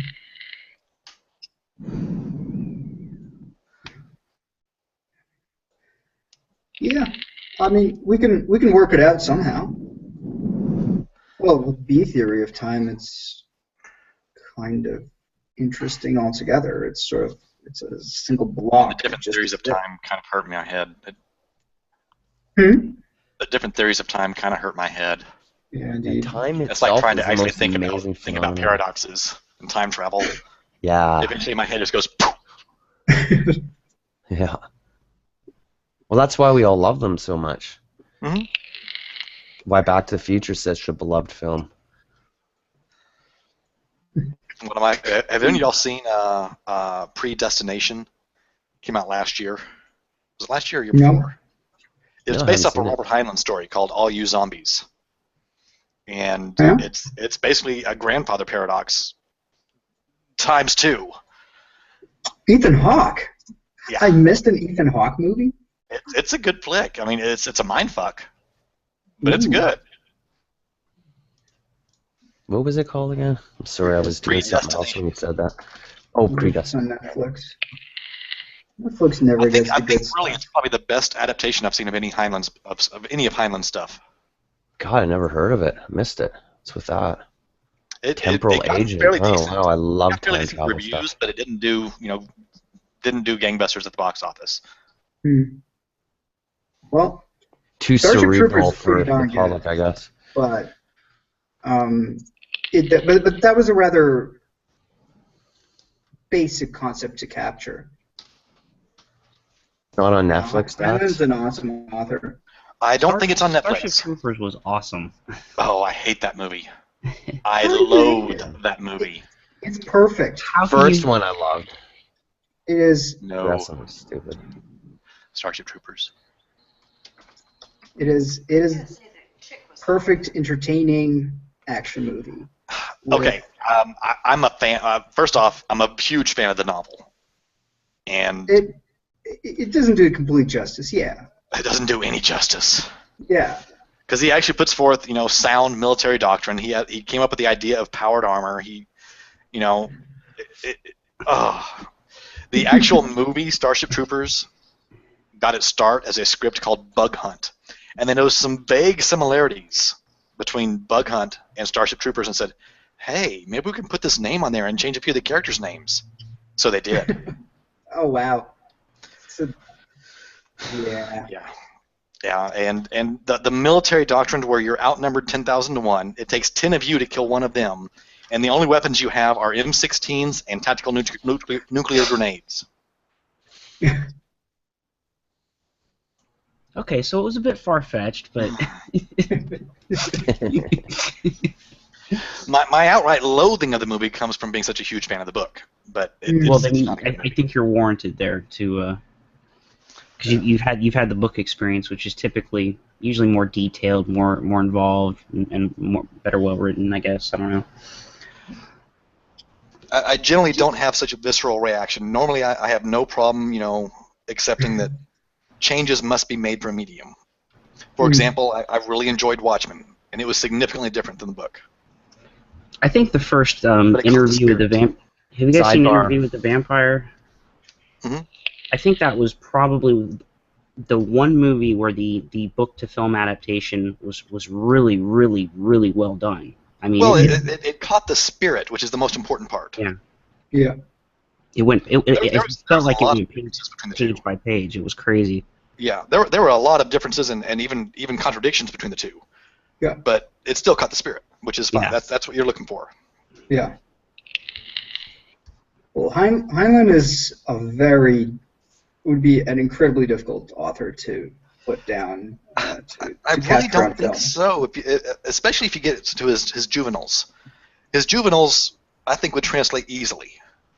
You think? I really do. And Starship Troopers was actually at the tail end of his juvenile period. He wanted to call it a cadet book because he didn't really think of it as a full adult novel, but it wasn't really a juvenile novel, so he came up with the term cadet for it. God, it tells you how much I'm going into, how much I'm a fan of his stuff. Oh wow. Yeah, I'm a nerd. I admit it. Yeah, I've read any of his works. Isn't that amazing? He's a really good. He's a really, really good idea guy. He's a really, really good exposition guy. He's not such good on the dialogue. Mm-hmm. Neil Stephenson's my favorite sci-fi author. Has been for a number of years. I think mine these days is a British author. Give me a second. I'll think of his name. I'm blanking on it. The Dark Void trilogy. So blanking. Gotta look him up now. I started reading The Diamond Age and I couldn't finish it. That's good. Cryptonomicon's good. Baroque Cycle. My favorite is Snow Crash. Yeah. Yeah, his books can be a tough read at times. Especially his latest works. Mm-hmm. He's got a new one out, Anatheme. That's I got a few chapters in, and I spent too much time on the internet talking. To read a good novel, I gotta finish this book. I think the last sci-fi one I read was, oh dear, was it Dan Simmons? Hyperion? Yeah. I've actually not read any of that series, but his Iliad, he's a duology. His Iliad duology is pretty cool. Yeah.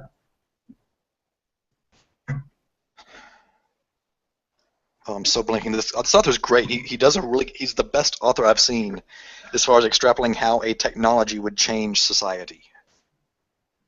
He really gets into for example, functional immortality. How would that change society? You know what I think's something that's going to occur, and probably within our lifetime, we'll have a way to tell if people are lying with a certain degree of accuracy that it would be enough to put into criminal law. And I found him, Peter F. Hamilton. That's the author I was thinking of. Mm. Don't you think that would change society? Huge. There's actually a novel that was written with that. Yeah, I read it. The Truth Machine. That's it. Yeah, I read it. And it really would change society. Another thing that would really change it would be. Do you remember in the novel? Yeah. Oh, yeah, for sure. But you remember in the novel, the machine had a red light and a green light, and then eventually he introduced a yellow light? I've actually never read it. Oh, I've just okay. seen it and read like the wiki article on it. Yeah. The author is this right-wing guy I don't like, but it was an interesting read. Hey, one of my favorite authors is John Ringo, and talk about right wing. But he writes a good yarn.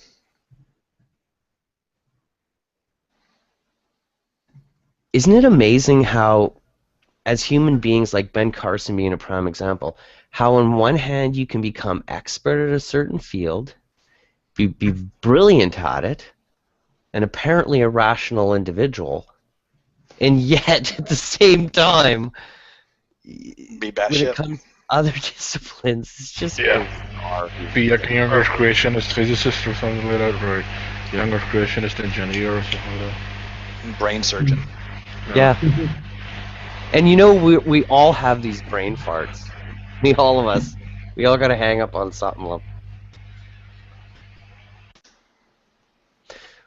Yeah, Carson is kind of a strange case because I thought that he would be, because he's kind of new to the scene. He's not from any of these old families or anything like that. Doesn't have much history in politics. That he would bring something new to the table, but he just seems to be following the same old Republican model. Ha, I got pedestrian. That was pretty fast. Mm. Well, I guess I shouldn't say that on here. Did anybody see Gus's discussion with Trey? Saw parts of it. Oh yeah, Gus not the best.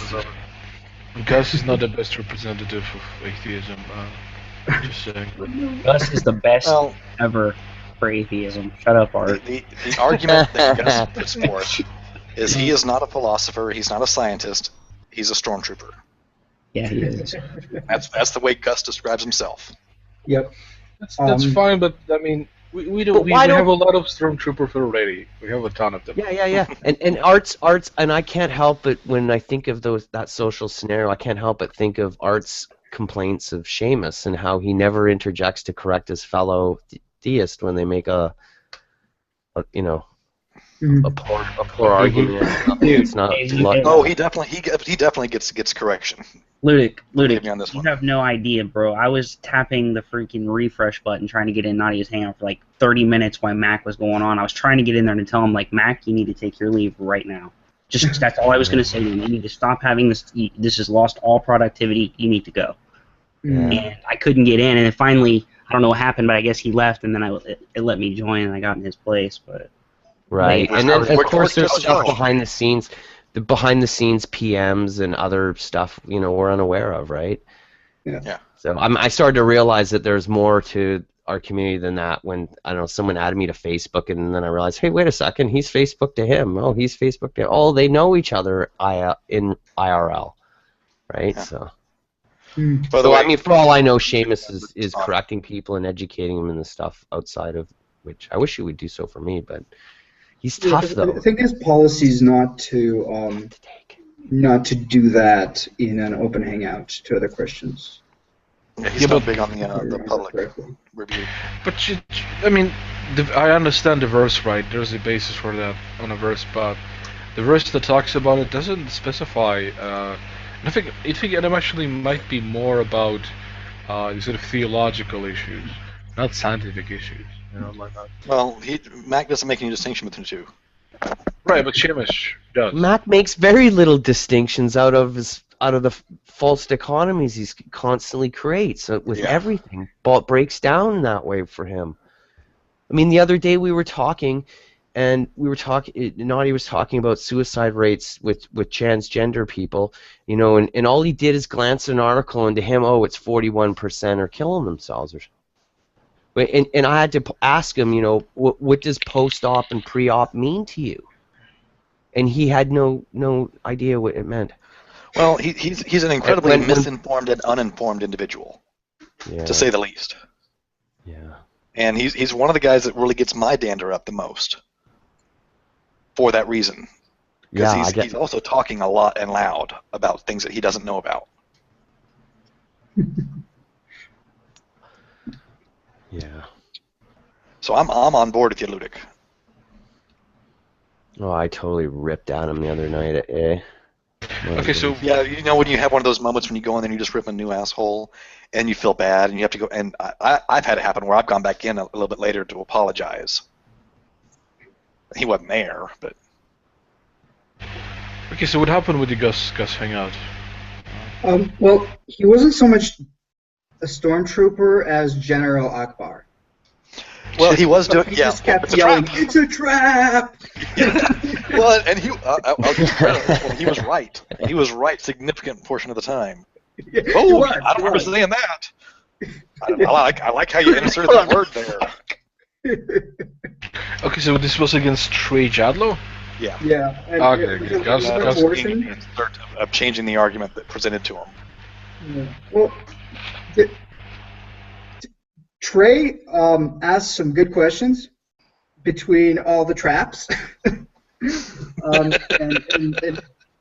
I think Gus's strategy was just to treat everything as a trap. So because of that, it was kind of unproductive. Well, we don't really expect a very productive conversation whenever Trey Jadlow is involved. Yeah, I don't know much about him. I don't know. I know that Sokka thinks. No, not a dentist. Not a dentist. He makes the teeth. I know. He makes the teeth. Okay. Although for some strange reason, dentists seem to be strong into the young Earth creationism. He's a presuppositionalist, right? Trey Jadlow? Kinda, sorta. Oh, okay. He says he's not, but he does a lot of the same arguments. Well, he says he presupposes, I think, the laws of logic and his senses reliability.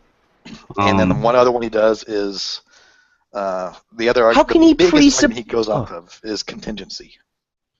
How can he presuppose all those things and cite those things, and yet at the same time think the fucking world's 6,000 years old? What the hell? Confirmation bias and idiocy. So he's actually a young Earth creationist? I didn't know that. Oh yeah. Ooh, wow. Okay. That's why I take the evidentialist route. I don't, because then the burden of belief is on me, and I don't have to worry about what other people think, regardless. If I'm convinced, I'm convinced. But I think it's perfectly normal, at least from how we perceive it, to say, for example, like the laws of logic. You can test the laws of logic to see if they're consistent, right? And then be convinced. Be convinced that they are in fact sound. No, you can't. You have to use the laws of logic to test them. Okay. Yeah, I mean they are unjustifiable without resorting to circularity. You cannot. Okay, what is the phrasing? Well, if you're trying to convince somebody, but if I find the laws of logic, I use them, and I say, you know what, these are valid as far as I can tell. Yeah. Then I don't have to make an assumption. I can say based on my experience with the laws of logic and their consistency. Your experience. Objective. Sorry, well, your no, experience it's still an already assumption. Yeah, your experience already necessitates at least one law. That is the law of identity. For you to experience, you have to exist. For you to exist, you have to have a consistent nature, and that's what the law of identity states.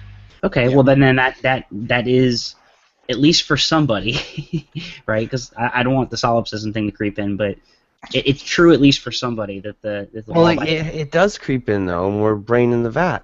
Yeah, time. I guess that's what the whole argument is, that they are unjustifiable without resorting to circularity. That's not to say that we don't use them. It's not to say that it's illogical to use them.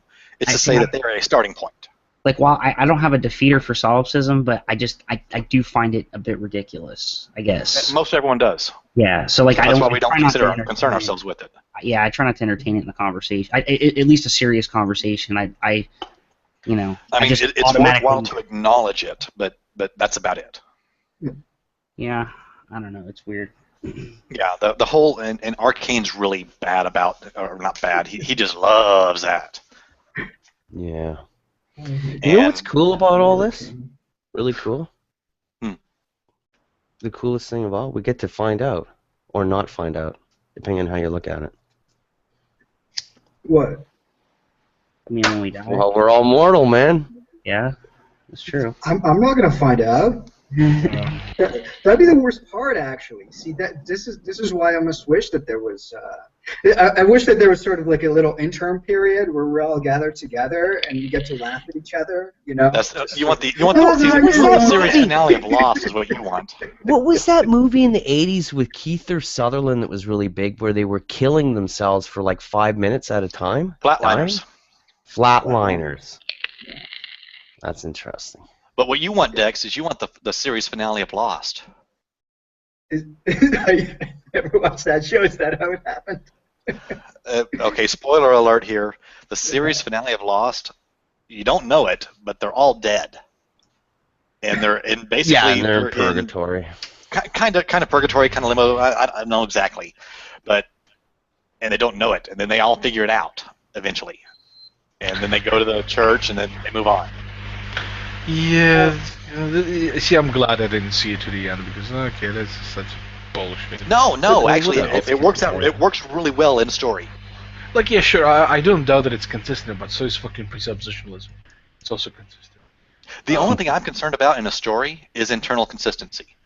Okay, I like introduction of new ideas, new modes of thinking, new scientific thinking, especially like what Star Trek did with the phones, warp, technology, things that are actually developed right now and things that have been developed, phones and etc.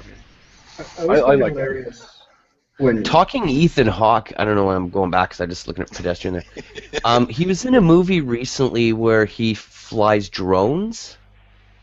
It's called Good Kill. It didn't get a lot of coverage either, and check it out because it's pretty good. Oh, yeah? Oh, man. Yeah, Good Kill. I gotta catch up on my Ethan Hawke. Ethan Hawke. What did he play?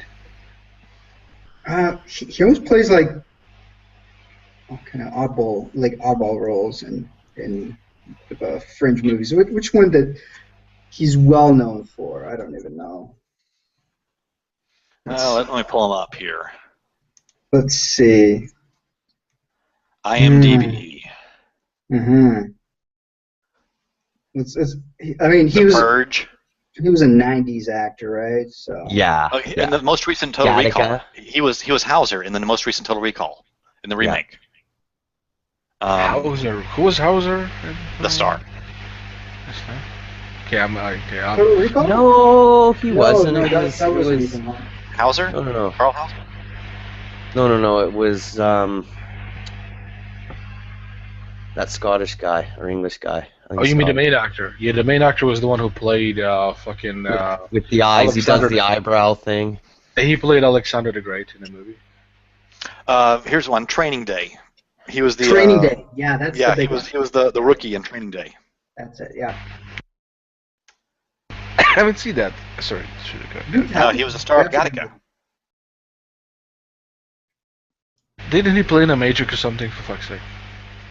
I don't think he was in the Matrix. Okay, then I don't know him. I'm kidding.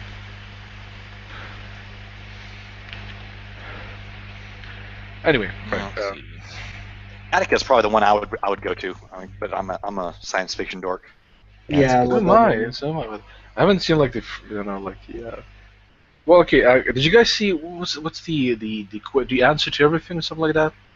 Where there's this guy who's just in this really kind of weird future Earth, and they're doing calculations, and they tries to find the answer to everything.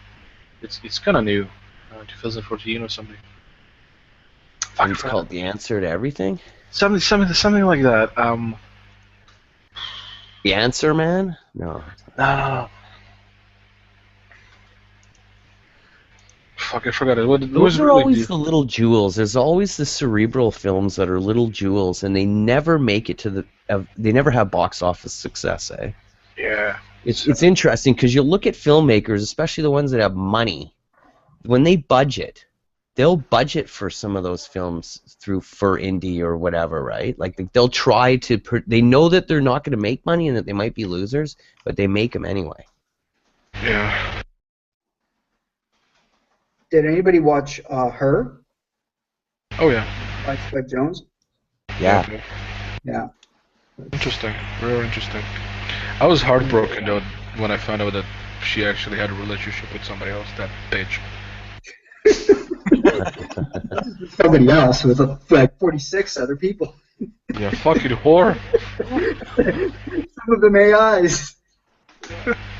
Did you see that one with this with skin where the aliens were stealing your skin under the skin? Oh, with Scarlett Johansson in it. Johansson. I hated that movie. I thought that was. You hated it, eh? Yeah. Like, I know it's like an art. Too artsy fartsy. Exactly. Yeah. Well, speaking of skin, Jeepers Creepers, anyone? Jeepers Creepers? Loved it. That was filmed like 10 minutes from my house. Crazy. Oh, really? Cool. Yeah, here in Florida. You lived on the farm next to the farm that they were filming it, right?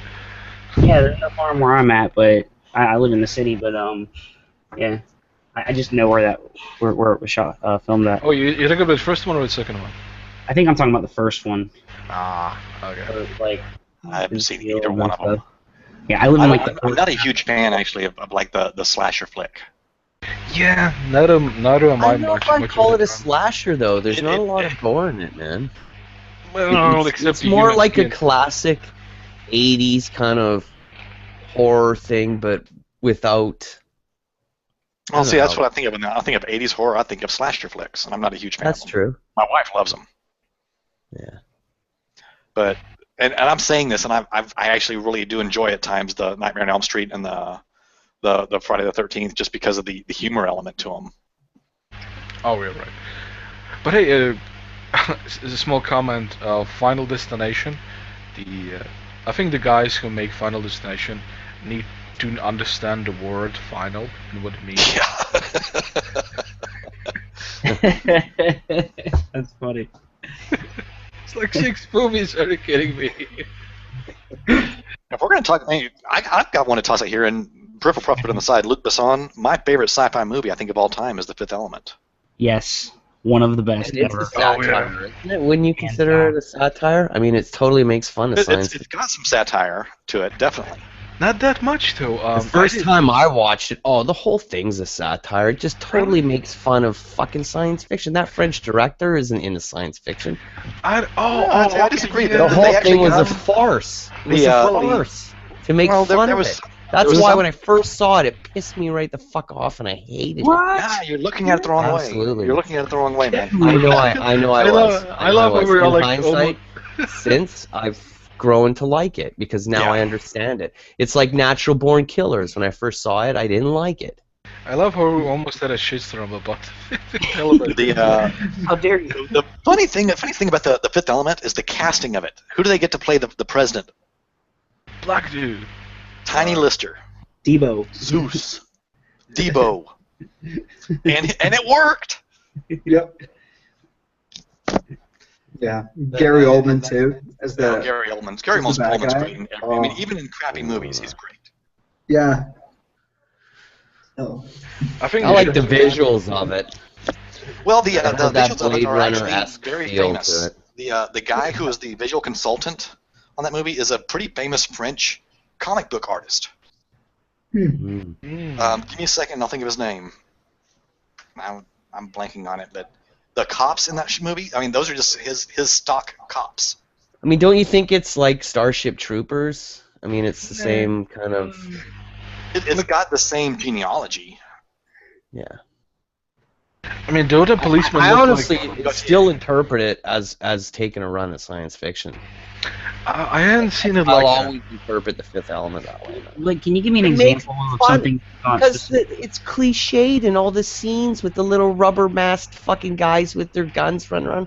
It's not meant to be taken as serious science fiction. The practical effects were really well done in that. I thought so too. It was. It's a parody of science fiction. I don't think if it's a parody, it's a loving parody. Yeah. Because there's definitely some elements of. I thought it was loving up until the point where the guy's dancing around with his little microphone or that thing, and it's just then I realized this is just ridiculous. Oh, no, that's the universe that they're talking about. I haven't seen them making fun of the whole genre. It's like the universe is just that crazy in that sort of in that universe. You know. There was definitely some satire to it, and I'm not going to deny that at all. But it was also extrapolating upon current trends, much like Idiocracy. Mm-hmm. Oh, Idiocracy. That's Okay, I I love that hear you. movie. okay. We I converted loved it Ludic. We too. converted Ludic to element. You see, I'm easily led. Yeah. Well, yeah. Yeah, Fifth Element. I can see that you might think it's more like Spaceballs. If you look it up, there's a comic artist called John Girard, Giraud, who is the visual consultant, and you'll see. I mean, his cops, they dress in his comics. They dress like the cops in the movie. It was kind of cool to see. He's been doing this for 30, 40 years. I think they look a lot like Judge Dredd sort of kind of thingy. Yeah, same element. I mean, it's the same group of artists that were involved in both of that. Okay. Well, hey, what do you guys think about Dragonheart? I actually saw that in the theater, Ooh. and I was expecting much more than I got. Aw, just touchy. Come on. Ben, you want a Gatorade or something, bud? Oh no, thanks. Oh, is dude. that the one where Sean Connery does Yes. the voice of the dragon? Oh, he does. Yes. Oh, he Best does dragon also- movie ever is Dragon Slayer. Yeah. It's a Walt 82. Disney production in the 80s. It's Was that brilliant. Disney? Yeah, surprisingly enough, yeah. No, I think it's part like of what a trailer. kickstarted Touchstone Pictures, I which think- was Disney's way to, create a separate film production division that wasn't family, right? I think the best dragon movie ever is like How to Train Your Dragon. It is actually it's a great film. Yeah, I love it. They made a TV series actually for like kids. Okay, it was a mutual production, Paramount and Walt Disney. Dragon Slayer? Dragon Slayer, and it was distributed by Yeah. Paramount in the U.S. and Buena Vista International. Was it the one that was animated or a real movie? No, it was a live action. No. Live action. Peter McNichol Oh, you should see was it the if you like star. that stuff. I'll never forget when I was a child watching that movie when he takes down the. Oh, I don't want to tell you. I'm not gonna say Yeah, please shit. don't. I don't think I've seen it. It's a social statement on. Actually, you know what? Commando would really like it. That has to do Are you with talking about the lottery? aristocracy. I'm talking about the aristocracy in the end, and and I don't think I've seen it actually, so no spoilers, guys. Yeah, but wasn't there another kind of major movie about dragons? Something about a young dude who's like in this fantasy world. Aragon. Aragon, thank you. Yeah, there's supposed to be like a whole series, right? Like It was a whole book series. right. I mean, and, I like and they follow the hero path. They're pretty good little read, but they really do ka-chunk follow the hero path from the eternal hero or the what is that literary theory? The Hero trope or something. yeah, the hero trope. I mean, it's pretty good, especially for written by a 13-year-old. Yeah, that's what impressed me actually about the movie most. wow. Is that, like, did he also write the screenplay for that as well? I don't think so. Oh, okay. Well then, okay. boy, the reviewers sure trashed it. I think I remember seeing that film. I didn't think the movie was very good. I thought the book was okay. They cut way too much out of the book for the movie. You see, speaking of The cutting book out itself things, is a door stopper. speaking of cutting out things out of the book in a movie, what is it called? Lord of the Rings, the second trilogy. Because I haven't read any of the books. I'm not a keen book reader. I'm just so used to visual media. I just wait for the movie. I read them, but I always enjoyed The Hobbit the most when I was a kid, more so than Lord of the I Rings. actually had a really hard time, and I am a reader. I'm a massive reader, but I had a really hard time getting into the Lord of the Rings. That very first book, The Fellowship of the Ring, the first 110 pages are tough to get through. Once you can get past those, I couldn't put the second book down. That's true. Mm.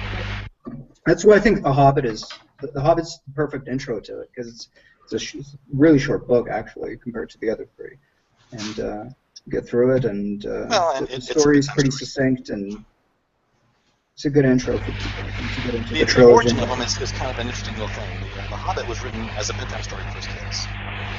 Oh wow. And the Lord of the Rings was written to create a language. because he was a linguist and he made languages for fun. And so he made Sperithial, the Elven language.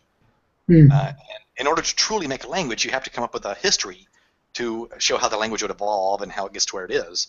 So he did. And that's where basically the Silmarillion comes from. And out of that grew the Lord of the Rings. It snowballed from there. Yeah. That is cool. That is really awesome. It's kind of neat. It's funny we don't hear more theists mention the Lion, the Witch, and the Wardrobe. The Narnia series. The Narnia How so? series, yeah. How so? Well, they're Well, it's very religious. Is yeah, it? and they're very right, yes. the Savior. You're right. The Lion is the C.S. Savior. Lewis. Right. C.S. Lewis was the author, and it was a pretty blatant allegory. I didn't see it, but maybe it's because I'm really kind of Russian. Well, if you're not looking for it, the Right. story is good enough. I mean, it's a decent enough story that you don't notice it. Okay, I did notice that. Once you actually, I honestly loved it when I was a kid.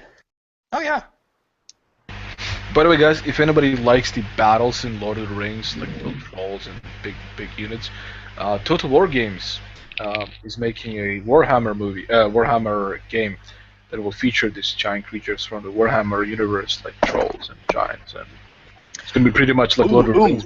Today is the Warcraft trailer release date.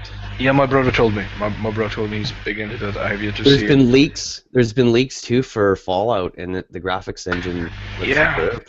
It's gonna come out soon, right? Fallout 4. They put out the teaser for the teaser trailer on Monday. The teaser for the teaser trailer. Yeah, it's only like 10 seconds long, but it looks freaking cool. The teaser for the teaser. The trailers were actually leaked for Fallout, but it's amazing how they went around the internet and just, pulled down all of it. Bethesda, whoever their lawyers are. Oh, wait a minute, wasn't it started by a bunch of lawyers? Oh, okay, right. I've heard that one of the actors who's going to be playing in the Warcraft movies is the one who played the Vikings, the main character in the TV series Vikings. Nobody saw it? I have actually not seen Vikings. Oh, I've seen the first few episodes, but then it kind of gets kind of creepy. And I actually think the coolest thing about Warcraft is the director. Is he like a troll or something? No, his name is Duncan Jones, but he actually has a very famous lineage. His son. That has to be a troll. You get that. I love Duncan Jones. I'm so looking forward to him to get more. Yeah. Oh, he made the Moon? Was awesome. Yeah. He made the Moon? Yeah. Wow. Okay. I like him already. Well, he's the son of David Bowie. Is the funniest part. Wow. Okay. This. Wow. Commando has to hear this like it's connecting. It's so connecting. And you know why he goes by Duncan Jones? Oh, is this a pseudonym? Actually, I think it's his actual name, but he doesn't want to go. It's like Emilio Estevez. He wanted to make it on his own. Yeah. Yeah, but he still used connections, I'm sure. I mean, come on. He was probably introduced to people, but I mean, he's not going to be able to be introduced to people and get $100 million to make a movie. Okay. This is fair enough. Well, they're throwing money at him now, so. Yeah, well, he's kind of proved himself now. Oh, speaking of people who've proven themselves, have started from scratch. I don't know what's this director name. He made the what is it, Area 9 or something like that. Where these aliens, they're fucking hell. They're like in Africa, right? This spaceship hovers above the city. They're called Pawn. District 9. District 9. Yeah. And he made Chappie and another movie. He was working on a Halo movie for a while there. That's wow. Neil Blomkamp. Right. Yeah, and he did that other one, Elysium. Yeah, Elysium. Right. So yeah, he's awesome. Like there's no movie that I don't like that he make. Hey, Max. What's up, hey guys? Maximus? Long time no see, dude. He's a shaggy guy. Looking pretty shaggy. What's going on, man? Oh, not much. How are you all doing? Oh, cool. Hey, Maximus, is it true? Did I say it accurately that your professor was a famous atheist professor who has made the argument from non-belief? What? He wasn't a feminist, nor No, professor. was it the she. No. No, not argument from non-belief. It's the argument from divine hiddenness. Which is called also argument from non-belief. Oh yeah, you're right. You're right. Yes. She wasn't a feminist, nor was she. No, he didn't say feminist. He didn't say the word feminist.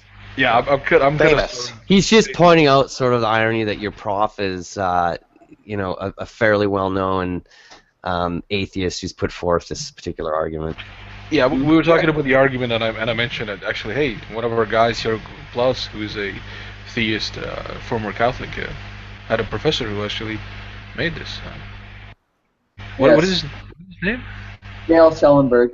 Schellenberg, right? There we go.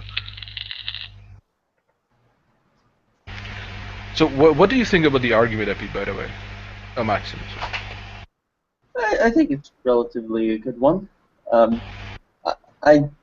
I formed my own responses to it, and but ultimately I think it is one that should encourage theists to reconsider how they relate to God. So you have a solution, right? But you would still say that it is a good justification for an atheist, at least, right? Yeah, I would say so. My own response would just be God has an elect that He guarantees salvation. Oh, so it's kind of it sounds really Calvinistic, but I don't know you to be a Calvinist. Well, I'm not a Calvinist per se, but I do believe in predestination. Oh, okay. Right.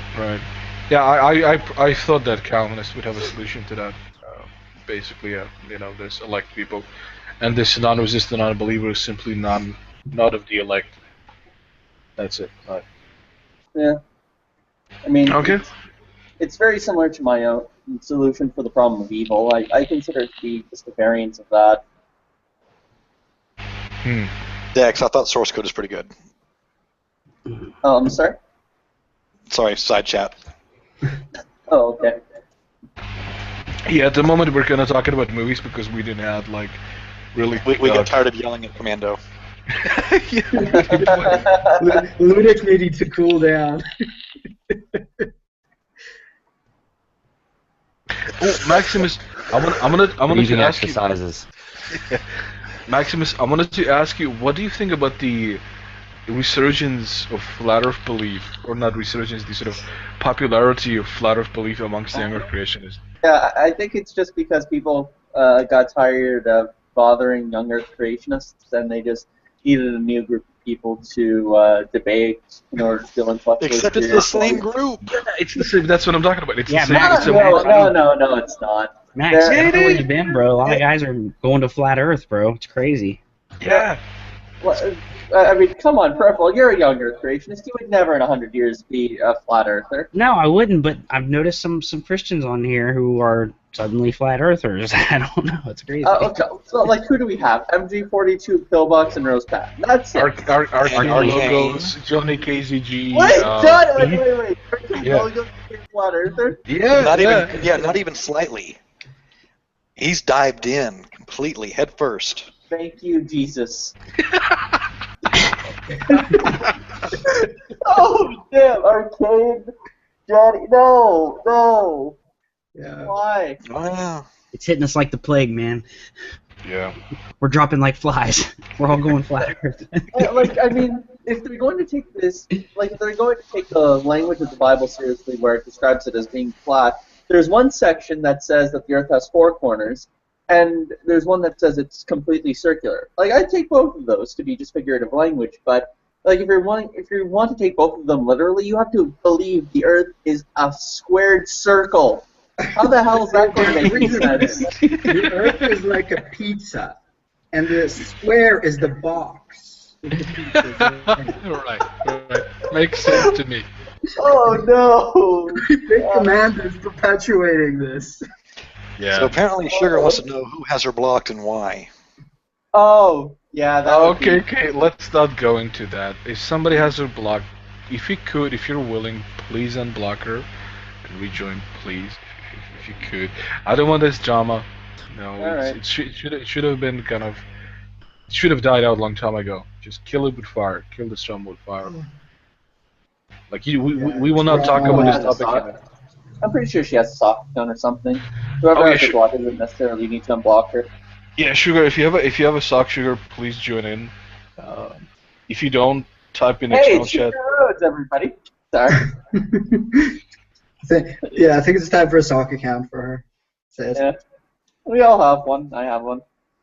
I have like 20 because of fucking Van Helten. Because the asshole blocked me because he thought that I was insulting his god, Thor, by having his picture. His god. Doesn't he have many? Say what? Doesn't he have many, though, according to him? He's a Christian pagan. Yeah. But one of How his does that gods even is make Thor. logical sense? Well, no, one of his gods Don't is expect Thor. logical sense from What? Van Helten. Yeah. Jesus Christ. Yeah, he's a polytheist, right? He's like, He's a Christian polytheist, which makes as much sense as saying that I am a vegetarian that only eats meat. Only red That meat. is how he just picks the gods that kind of seem cool. Like he likes Yeah. the Norse gods. You know, they're I've met they're a, cool. believe it or not, I've met a female version of him. She was a Christian feminist, and she was a Christian pagan, and she believed in the God of the Bible, but believed that in the Bible there's female goddesses in there as well, and she worships mainly those because she said, when the God of the Bible can stop being sexist, then I will only worship that God. Makes perfect sense to me. Yeah, no problem there. Oh my, that's genius. Did somebody send you that hat, or did you No, acquire it yourself? I bought it. I also bought That's the the Luigi. Mario variant as well. So Yeah, you fit Luigi. You could be. Have you ever gone to like a convention? You could pull that off with the hats. Get and all yourself, that. yourself some green coveralls. Yeah, cosplay would be perfect. No, it's a green shirt with blue coveralls. Thank you very much. that is true. See, Jennifer knows her shit. I am a Mario fan. Actually, I'm a Luigi fan. I I don't like think playing I've actually Luigi better. played a game since Super Mario World. In the original, it was white shirt with green coveralls. So if you're going back to the original, it was white with green. But in the newer ones, it's green shirt with blue coveralls. Now, when you think original, do you think Super Mario Brothers or do you think Mario Brothers? Most people know Super Mario Brothers. The original Mario Brothers is a different game to everyone else. That was mostly the arcade, where most people have never played that on the Nintendo. So That was a reason to own a Super NES in the 90s. That was a reason to own an NES. Not Super. Oh. You got Super Mario Brothers on the NES. Yeah, It came with it. Yeah, we did. Okay. Duck What was the Hunt one? and Super Mario Brothers. Yeah. Oh, right, of course. I remember now. Oh, yeah, I remember in the 80s when I was a kid, my friend had one of those, and you inserted the cartridge in, and then you pressed down, and it would always screw up, and you'd pull it out and blow on it. Yeah, I remember. Yeah. We had that too, yeah. I remember that gun blew my mind. The gun that came with Yeah, it. I still don't know how it functions. Like, what the heck? How can it shoot It's on the really fucking clever. television? Light, bro. The Like thing that power. really sucked was the gamepad. I remember it was square, and it was just brutal on your hands. Yeah. Or rectangular, but the... Who in here remembers when the NES dropped Uh, back in the 80s? I wasn't even born at that time. I remember. I remember the first time I saw one in a camera shop. The guy had one, and it was an import from Japan. This is before. I think it was the machine that was the Japanese version of it, Mm. and I was blown away. Compared to the Commodore 64, it was better graphics. See, interesting thing, well, at least for me, interesting. We never had like Nintendo in communist Russia, communist Crimea. We had copies of some kind of Chinese things. They were good. They were good. They were good, huh? Yeah, and there were pirate cartridges that you would have multiple games on. Yeah, we had those. Yeah. Really fun. Yeah. Well, Kickstarted an empire that lasted a while anyway. Certainly has waned in recent years. Although I heard that Nintendo's got a new console coming out that's it's gonna be way better than all the hardware from Sony and Microsoft. Yeah. Oh, okay. Yeah. I hope somebody will do, finally finish the virtual reality. I think that's the next major step in game industry. Right, generally in If they can general do, entertainment industry. if they can do that and release a thing that's very close to Sword Art Online, then I'm going to invest. You know what's holding it back, guys? The amount of GPU compute required, the amount of GPU power required. So to really run VR effectively, you're going to need to run at least 980s in current generation video cards, and SLI, 2 of them. Because if you're using Valve system, it's rendering 2 discrete LCD panels for each eye, unlike the Facebook one or whatever it's called, Oculus. Yeah, It's Oculus a split screen. Yeah, the API works with a split screen rendering trip, which is quite different. Requires way less GPU compute, but not nearly as effective as what Valve is coming out with HTC. That will be the headset to get. Yeah, Valve right. one. Oculus uses now your smartphone as a display. You put your Samsung or your Apple into it, so it's just really kind of ridiculous right now. Just totally fucked it up. But hey, guys, I think Sugar cannot still get in. Whoever has her block, could you please unblock her and just rejoin? We will not have any drama here, I promise. So you don't have to suffer. But what's interesting, talking about the GPUs that way, the SoCs, which is system on a chip, right? You're gonna see there's this new ton of memory. Oh no! As soon as I start talking to peers, everyone will start running. Shit. There's this thing called HBM memory anyway, and it's gonna be placed around the actual GPU, and it'll make the package smaller, more power efficient. They'll include the processor in one package. AMD's got a chip out. They're gonna use in the data center. I'll quit and give me 1 sec. It's got 16 x86 processors in it, 4 GPUs in it, and it's in a single chip package, well, an SoC, and then this HBM memory, instead of it being on the PCB like your video card, that's memory chips separate with all the little voltage regulators and caps and everything, it'll all be in one chip package, be tiny, small, and that's what Nintendo's going to implement. If you wait, their new console will blow the doors off current ones. Okay, I give up. I admit, I'm a Russian spy. Just stop. I'm kidding. I'm kidding. I've always felt that was Nintendo's problem, is that they made consoles that were more geared towards children, with these cartoonish kind of graphics and systems that couldn't really handle these huge games that took a lot of time to finish, because we all know kids have these short spans of attention. Yeah, and so if they came out with a console that was geared more towards had children's games for it, but could supply the demand that these adult games, like the one I'm waiting for now is Fallout 4. If they could get these games on their system, I think they would be frickin' dominating against Sony or Microsoft, just because of the name. I agree with that. I don't think you need to be top dog. I think sort of offering something novel and new, like the Wii system was brilliant and it did great. And the reason that it didn't do any better is because Nintendo are Nazis when it comes to their dealing with their developers. They're really not good with the developer packages. Their hardware is really hard to make games for. They don't work with their developers, essentially, very well. And because of that, the amount of games that were made for it was kind of lacking. Yeah, you find a lot of Nintendo games are kind of exclusive to Nintendo for that reason, because they only have the manpower to focus on their console, because it's so different and so difficult to work with that they have to focus on just that console in order to make games for them. Yeah.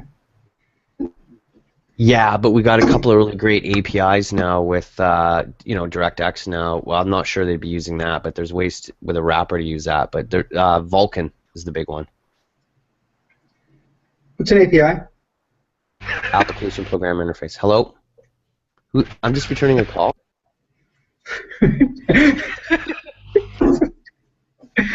It's going on 2 conversations at once here. Yeah, it's multitasking. Mm-hmm. It's probably a robot. Probably. Yeah. An angry robot. Yeah. Yeah, I've always loved Nintendo because they have the more family friendly games, multiplayer games where you play on the same console against each other. My husband and I love to play Mario Party on the Wii, just for that reason, because it's hard to find fun multiplayer games on a PS4 or the Xbox One, and even if you go back to the PS3 or the Xbox 360, it's still hard to find games that we both enjoy, because while he does like racing games, I don't, but that's multiplayer. We've even gone so far as to try wrestling games to try to find a two-player game that we could play, but what was it called? 2K16 or 2K15, the previous one that came out just recently. We played that one, and it was just so fucking difficult to learn that neither of us had any fun with it, because we couldn't get the hang of it within a short reasonable amount of time. It's a game that you really have to master in order to have fun, and that's not the sign of a fun game. I would disagree, but that's just me. I love complicated strategy games, for example. But Well, I mean, it's fine if you have something that builds up the strategy, like where the game gets harder as you go along, and eventually it turns into this complicated, where you're maneuvering certain certain weapons and certain spells, or certain maneuvering through these things and trying to find out what works for what, and this complicatedness.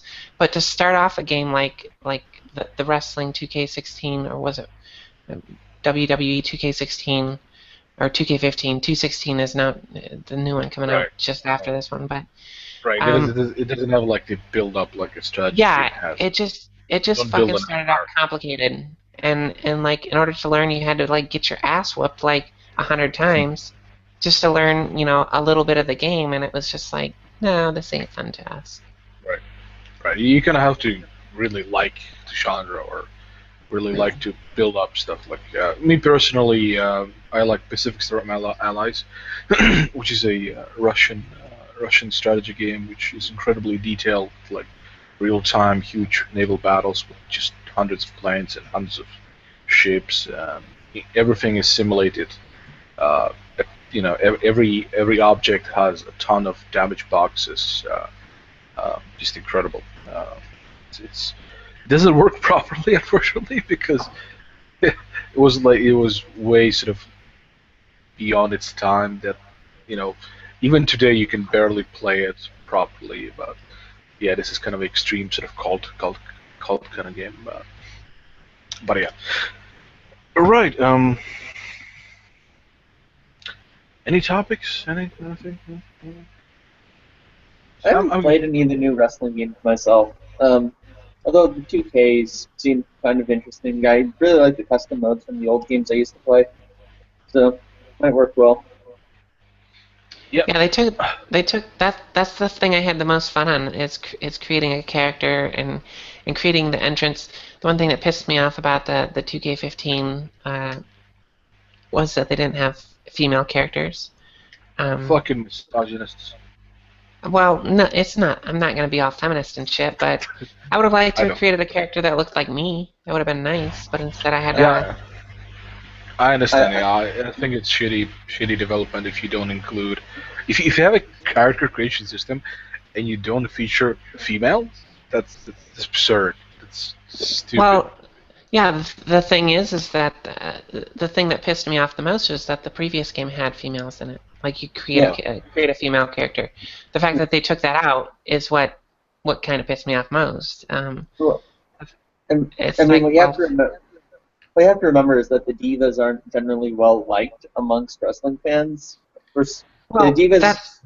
That's not that. Well, I will say this: it's not the divas' fault. It's the booking and it's the storytelling that they do with the divas. Is they make it this catty little fucking kind of thing rather than actually wrestling. Like, I just saw a match on Raw a couple nights ago. It was a fatal four-way where the winner got the title shot, and it was a fucking excellent match. If they could book it like that, it would be so much better, but they don't, and that's why You the guys Divas are big get a wrestling bad rep. fans? It's my guilty pleasure, yeah. I've been a fan since the Attitude Era. Really? Yeah. I don't know any era. I don't know. My dad was into it when I was a kid, and he kept hauling me off to it, and I'd never turned my crank. But in Calgary, Alberta, Canada, and it's I'm a huge Bret Hart fan. Oh, there you go. Oh, his brother taught me in junior high. He was one of my teachers. That's awesome. Which brother? He has quite a few brothers. Oh God, I don't know. Yeah, exactly. I'm guessing it wasn't Owen. He was my phys ed teacher, and he also taught another class. I can't remember, in junior high in Calgary. I don't want to say the school, but I can't remember his name. But I'd have to think about it. My personal hero was Stone Cold Steve Austin. In fact, in my college dorm room, I had a photo of him that was just for admirational purposes. Yeah, it's a shame he had to beat his. It's a shame about the wife beating. Like, I really wish that didn't happen. That was kind of a black eye on his career. But all in all, he's a pretty cool guy, pretty chilled, and awesome performer. Yeah, what's the deal with sports guys like having more often beat their wives? Is it the testosterone something? No. These guys suffered head injuries, like from concussions that screwed up their behavior. Oh, that makes sense. I do see that, right? Just half the time, like. What the hell is this? I see. Who the hell invited me to this? What the hell are you laughing at, Luigi?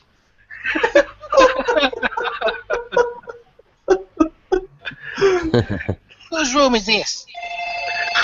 That would be mine, sir. I mean, lady. Come Who the fuck are you calling a man? I'm looking here at the list of the family members. None of them it says is a teacher, and I know he was my teacher for a fact. Maybe he moved on to something else. So, was this teacher asking you like to, undress naked? And did you do that just because he said he's a teacher? Because I might have an explanation. That's horrible. I'm sorry. Just being a joke. Well, I can pretty much guarantee it probably wasn't Brett or Davey Boy Smith, who is brother-in-law by marriage, or Owen. It could have been one of the not so popular ones.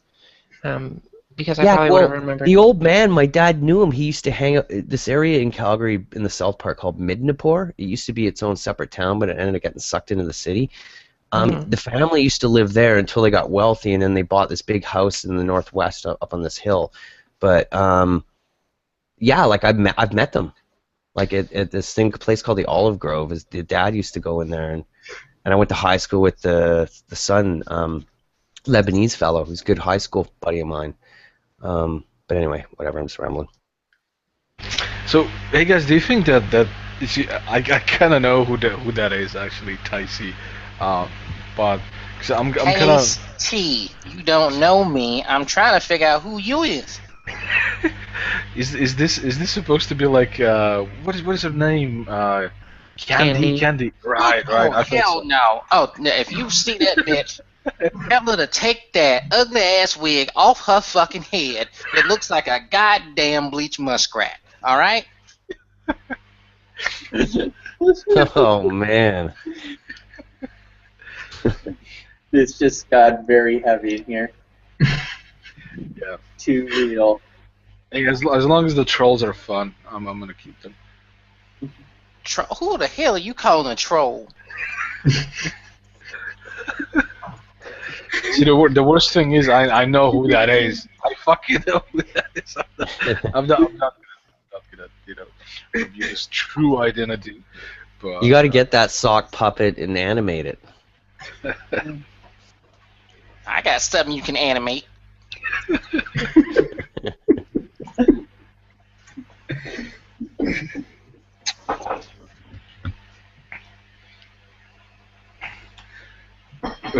Okay, I'm seeing Bruce Hart. Does that ring a bell? It does. When I was reading it, the name Bruce, I was thinking Yeah. that, yeah. Bruce Yeah. Hart made. I don't think he did it all the Calgary. time. Yeah, that's it. And he had a teacher's certificate and stuff, but I don't think he did it all the time. Like, he was like a substitute, actually. Now that I remember. Yeah. The Canadian professional wrestler, promoter, booker, trainer, and school teacher. Still remains a teacher for the Calgary Board of Education. Is currently pursuing a relaunch of his his father's legendary promotion, Stampede Wrestling. Yeah. Oh yeah. Okay. That's very cool. Robert Warren would be the school. Hey guys, speaking of candy, sort of. Is she a flat earther? Does anybody know? I'm curious. No, I don't think so. I don't think. That's weird. Come on. And so I know he was a flat earther. When did he come out as being as such? I know he was toying with the idea last time I was speaking to him. Right, so he never admits it because you know how stupid, ridiculous it is, and he doesn't need more people ridiculing him as it is. He claims to be an agnostic, right? But he always sort of vehemently defends the ball Earth theory, so to speak. And I can't believe he's like, I'm an agnostic on flat Earth. It's like being an agnostic on the existence of unicorns. I mean, seriously. Right. He doesn't admit it. Just kind of like Michael Ann, and I'm sorry to bring their name into this. Sorry, Michael Ann. It's kind of the same thing. I think they're kind of not comfortable with having their name put out and criticized for having some such reviews, but pretty much they both believe in a flat Earth. It's just quite clear. Yeah. So Michael Ann's like that. Rose Patton. Rose is the same way. She's like, well, I'm just a skeptic. So you don't know what that word means. What was Rose the one that was sitting there saying, "Well, you can't tell me one scientist you can't prove it that the Earth isn't flat, so therefore your theory's wrong," kind of thing. Scientist. Yeah, Rose is not there to have this conversation. I think she has a crush on Pillbox and therefore has to sort of like support everything he says. And so she will just mute you and troll you and talk over you anytime you. She doesn't want to have a serious discussion about the topic at all. Pillbox, on the other hand, well, he's a special boy. He's very special and a poet. I mean, right, exactly, yeah. So I'm gonna say that there's a big hope in my That's heart. a very deep question, very deep philosophical question. Right, I think there are good reasons to believe or not. I think there are good reasons to believe that because nobody can be that stupid. First of all, sorry, Pillbox. I'm hoping he's some kind of awesome actor who's, training for a role or something. My favorite was when he was like growing vegetables in his backyard or something as like to disprove evolution. He was like showing them online. I think it was him and Thick Shades. They were having a hangout and he's like showing his little plant collection and how it disproves evolution. If he's a Poe, he's an awesome Poe. So he was saying that, oh look, these vegetables did not develop. Look, this cucumber is still a cucumber, okay? It's a little bit smaller. It's still a cucumber, okay? That's all I'm saying. Right. So basically, his argument is, look, this cucumber and his offspring are still a cucumber and not a horse. Yeah. Therefore, evolution is false. Man, all of pickle is complete cucumber. Yeah. It doesn't turn into another pickle. It doesn't turn into a horse. It just. You know what? I should actually push that argument. Cucumbers can't turn into pickles because they're just different. That's why. You can't get a pickle. You can't get a non-pickle from a pickle. That's right. It takes intelligent beings to create pickles. Exactly. Oh, proof of intelligent design, dude. Intelligent design. Oh, God.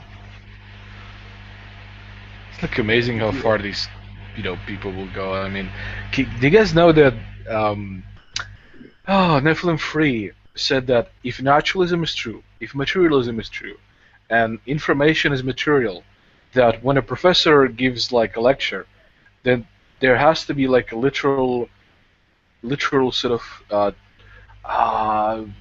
what is Particles flying out of his forehead. Not particles. Literal brain matter. Brain waves. No, not waves. Brain matter. Like the brain of the professor, the parts of his brain has to be somehow transported into the students' heads, if information is material and if materialism is true. Brilliant. Wow. Yeah. It's brain leeching. Yeah. You stick a straw into somebody's head and all right, I learned physics. Yeah. I think he watched too much of Starship Troopers, especially this giant brain slug kind of thing that sucks out the soldier's head, his brain. It's like, yeah, I'm gonna suck this out like an egg, and I'm gonna gain all the information. With abstract ideas like truth and justice exist, they don't have an active existence outside of in all of our minds, right? Yeah, they're concepts. Like, what the hell? Well, they would. Please. Oh, by the way, I have to ask. Please tell me Rev News isn't a flat earther. No, he's not. He's not. He was. He said he's an agnostic for a moment, but he pretty soon acknowledged that the flat Earth is bullshit because of what Commando said about the ice wall. That there has to be an ice wall, right? That's the borders of this flat Earth, this plane, and it's a conspiracy. That so. What? Yes. Yeah, well, Commando says. I don't believe in. I have to be honest. I don't believe in the theory of evolution because, by evolutionary standards, these people should have been dead a long time ago. That is a tough challenge for evolution. Yes, checkmate, atheist. Checkmate. Oh yeah, it's true. Like Professor P.Z. Myers, I'm an atheist. Like I understand evolution is supposed to be true, but how the fuck you explain these people? Yeah. There we go. Plantinga's right, damn it. Yeah. He thinks all of us YouTubers are just the lowest common denominator. Who? Oh, P.Z. Myers. Yeah. Yeah, he's an atheist plus not John. He's still part of that? I thought he was like kicked out by them. Was he kicked out?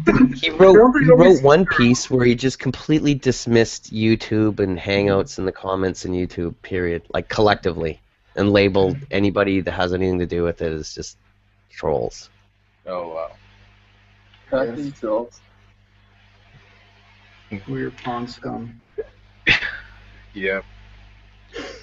The whole de-evolving. You're right. De-evolving humanity. Oh, guys, did you catch the drama with Thunderfoot? How Laughing Witch has a business, right? Along with her husband. Her channel's back up. Oh, is it? All right. So, but just quickly, let me finish the drama, right? So, you guys maybe know that these feminist social justice warriors were pissed off at Thunderfoot, kind of justifiable because he boos, feminism. But what they choose to do is to misinterpret and even lie about what he said, claiming that he's a Nazi supporter and he believes that Hitler didn't kill anybody, and send letter containing that to his employer, right? Implying that he has to be not just his employer, all the local newspapers where he lives, and the police, yes. Not just one letter, multiple letters from from more than one individual. Yeah, one of which apparently is performance art. Yeah, I laughed at that. That was bewildered, right? So after this whole thing happened, Thunderfoot supporters did something similar in response. They're like, your employee is completely what is it called? Disgracing, not disgracing, slandering this person, right? With baseless accusations. You should know this, right? And they post this everywhere they can on Yelp, on their reviews and websites and etc. And so spam Laughing Witch and her husband went on local news channel claiming to be victims of this attack, of this horrible and that their business had totally dropped. Their business had totally dropped and a bunch of stuff. But what's interesting is that was exactly, I believe, 8 days after the first Yelp post and Thunderfoot's original video. So within 8 days, I guess, everybody who's got old metal tubs that need to be furnished, you know, tuned into the online drama and as such determined that they're not going to do business with them. Right. I mean, how many people in where they live would have come across that information? Right, and there's a lot of facts that have arisen. I forgot his name. And by the way, I'm not supporting online harassment, and I think that Phil's a real dick half the time. And good for you, Phil. You know, if he's going to attack feminist, theory or whatever, he attacks the Tumblr 20-year-old feminist with green and purple hair. You know. Nothing in a scholarly sense, right? So. Right. So in that regard, he's an idiot, but I liked his other videos. But the some of these social justice warriors are absolutely batshit. Right. And we have the same thing with probably atheists in our group, right? They're similarly batshit stupid, you know, atheists who would do something similar. Probably did, and I would disown them as well. And okay, what happened is that so where did I left it? Well, they spam their Yelp stuff and you know, I don't know how far it's gone, but I can tell you. In her latest video, she's saying she's just waiting for a death threat to happen. Oh my goodness! So that's like, you know, if you obviously hasn't gone that far, but according to her, out of the group of people they've created lists of, I guess 3 or 4 or 5 of them is suspect to be potential killers.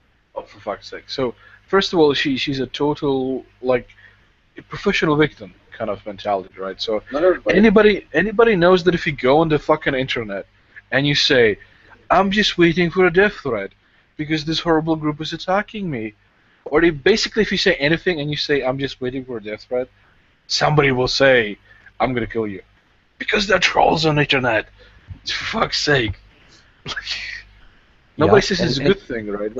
I don't agree with Phil putting up that the video pointing her. But the thing is, though, the way he rationalized it is that initially she doxed herself. She uploaded a video to her channel where she's got a camera pointing at her Outlook, saying, "Look, I did this," and then thumbing her everybody. What the hell did she expect was going to happen? And most importantly, she sent a letter to his employer claiming absurd things that he didn't say, right? So it's fair game for him to say something similar to her employee. But actually what he said is factual because she did slander him, right? Actually. So, Thunderfoot is a kind of an asshole, that's for sure. So am I, to an extent. But I think his position here is justified. I mean, his last response video was, "Yeah, I know I should be concerned about this, but I'm too busy doing science-y shit." Yes, science. Well, that was a part of it. That was a part. I watched it. It's the 40-minute long. I know it's a part of it, but I thought that part was funny. It was like I'm a scientist, bitch. Yeah, no, he plays of course, but it's kind of true, right? He's a scientist and he's doing groundbreaking research, which is not like important on absolute humanity need. Like it's not saving lives, but he's doing active research. And this woman is providing tubs. Yeah. Well, the interesting thing that I'll just call him Thunderfoot was saying is he had to fly to Germany to do some of his research, some of the lab stuff he needed. I guess it was at some other department at a university in Germany. So he had to go there to do some particular testing. And he was saying that in his limited discourse with that reporter, that the guy claims he reached out to him and that he couldn't, answer any of these accusations or whatever. But the guy sent one Twitter fucking post to him. Right. No email, no call. Diligence. Yeah, that's what the guy showed in terms of his due diligence to reach Phil and get a proper response. Yeah. I mean, hey, I can say a lot of bad things about Thunderfoot. He generalizes about feminists, it generalizes about theists, it generalizes about Muslims, but he's not a total bastard. Like nowhere close. But in this point, I think he has a case. He's on the right side of things. He's got a legal case. Yeah, right. Just like what he had against I sent him. X. I sent him along. He never responds to anyone, in comments or PMs or anything, unless you've met him at a convention or something. Like my sister did legal work for McCarthy Tetroat, which is like a offices in New York, Paris, whatever, and she did torts and she knows a bunch of litigation people. He has a case to sue the shit out of him. Right, and that monkey guy or whatever ape. People that rape. Him and there's about 3 of them that he could sue their frickin' asses off right now. Yeah, slander. Just obvious fucking slander. Just like that bewildered ape fellow. So what? I really hate that bewildered ape douche. Oh, okay. Yeah, I'm not a fan of him either. I've seen a few videos and yeah, he looks like a douche.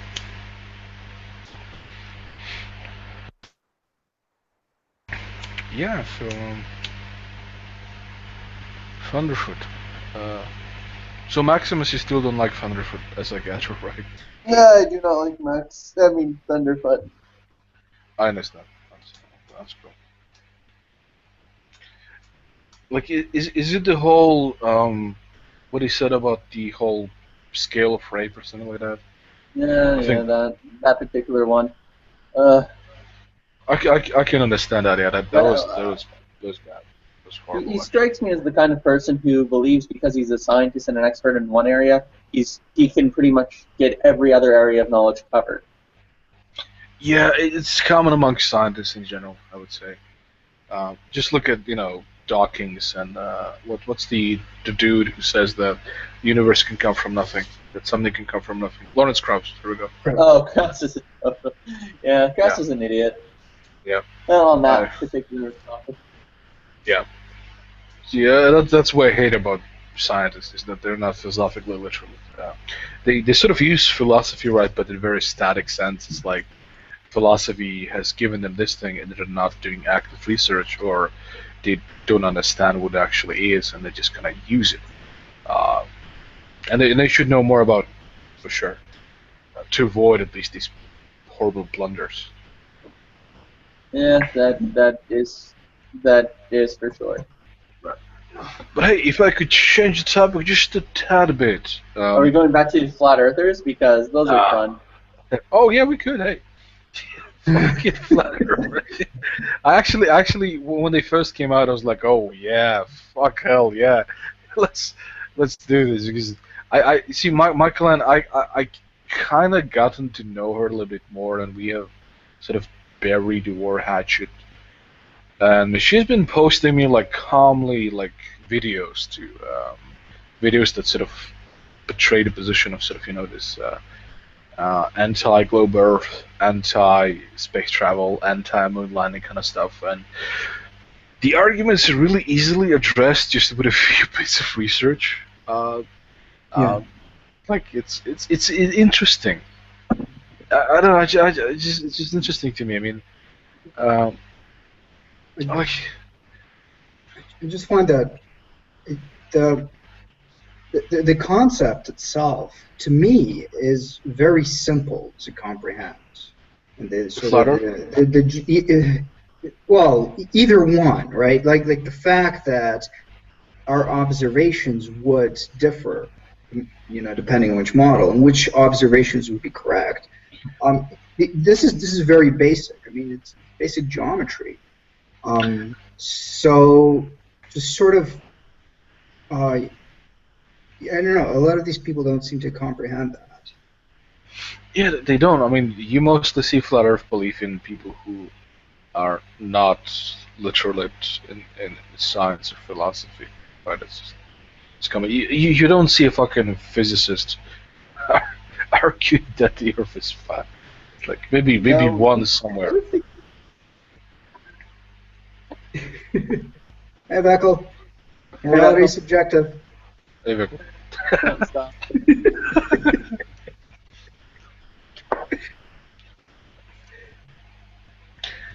Oh, Beckel, dude, Do you still did Seamus talk to you about the whole allowing for the possibility that God could do the logically impossible? Did Seamus talk to you, or Jimmy Stevens? Because I've talked to him about this, and they said they will talk to you sometime. I mean, wait, Jimmy holds that God can do the logically impossible? No, he was the opposite. And oh yeah, I mean, yeah. I tried to talk. I tried to talk to Seamus about that one before. Seamus changed his view. He now believes that God cannot do the logically impossible. Oh, okay. Yeah, finally, I've been trying to explain this to him for so many. Is it possible that sort of the rules apply? So that there is sort of rules that apply to the way God works, but they're just not the same rules that apply to us. Right. Yeah. Well, so they're rules in a descriptive sense, not necessarily a prescriptive sense. So, like, obeying the laws of logic is just what things do in terms of, how we've always just seen them. They're rules for describing things because without them we can't describe anything. So what I'm saying is that so the analogy that I use is this: like if our model of reality was a map, a two-dimensional map, we'd be limited to the sort of the two-dimensional space to describe things, right? Right. So any and that means that for example, if there was a three-dimensional object, for example, like a building, right? Well, it'd be very difficult to describe every floor of the building on this two-dimensional space. It'd just be one thing, right, to us.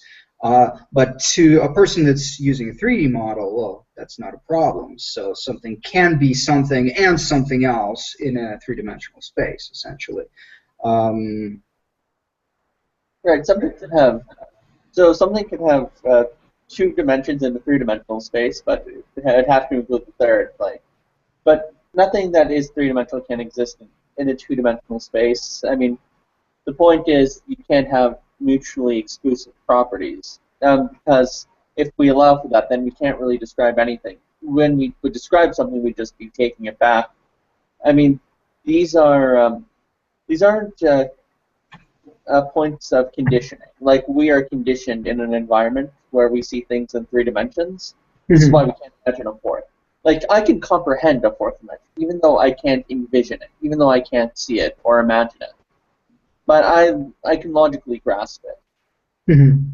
In the same sense that even though I can't tell the difference between a 1,000-sided figure and a 1,001-sided figure, doesn't mean there isn't a distinction I'm grasping between them.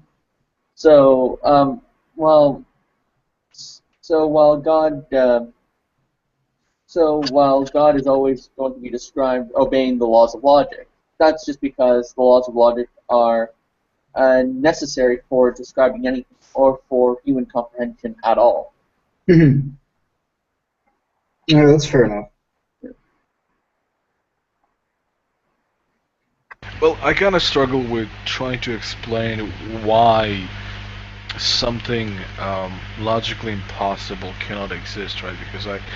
Because I kind of run into the sort of intuitive response of, well, as far as you know, there could not be nothing like that, right? I mean, right. So it's kind of like this. Imagine when you're describing something to me, that you're giving me something like a present. You could give me something, but here's the thing: as soon as you give me something, you can't really just take it back and still let me have it at the same time. It's kind of like, here's something that's a sphere. Oh, okay, so it's 3-dimensional. No, it's a sphere that's 2-dimensional, but spheres are 3-dimensional. It's 3-dimensional, but it's also 2-dimensional. So it has 2 dimensions exclusively. No, it's a flat plane. What? Like, you're just giving and taking back at the same time. It's like you're trying to give me something and just take it right back before I can grasp it. It's kind of like that.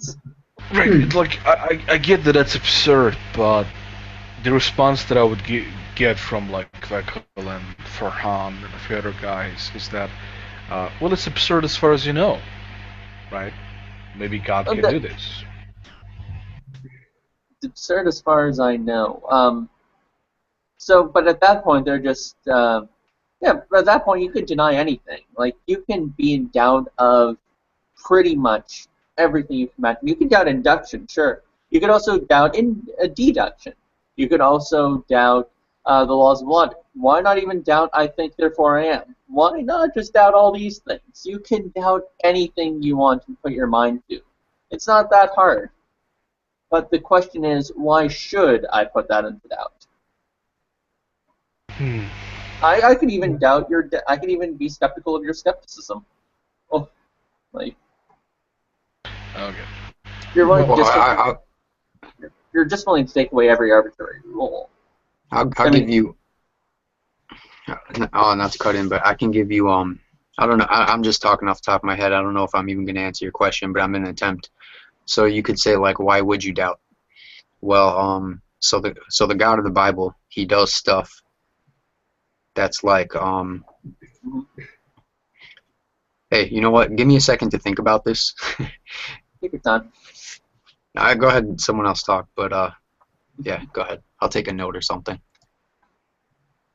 Yeah. I like your giving a present analogy. That one's interesting.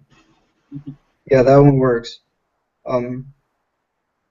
Plus, I mean, they're not just descriptions of reality. They're sort of they're the way we categorize our model of reality. Right, but that's the thing. How we categorize the model of reality, right? Yes. So I think maybe it's best to start off with a decent anthropology or a notion of what human beings are. So I take that human beings are a particular kind of animal because we're physical, we poop and eat, but we're also rational. Human beings are, as one of my favorite professors, Peter Kreeft, says, we're the smartest animal, but we're the stupidest angel. It's because we have I chalk the rational side up to be our spiritual side as well.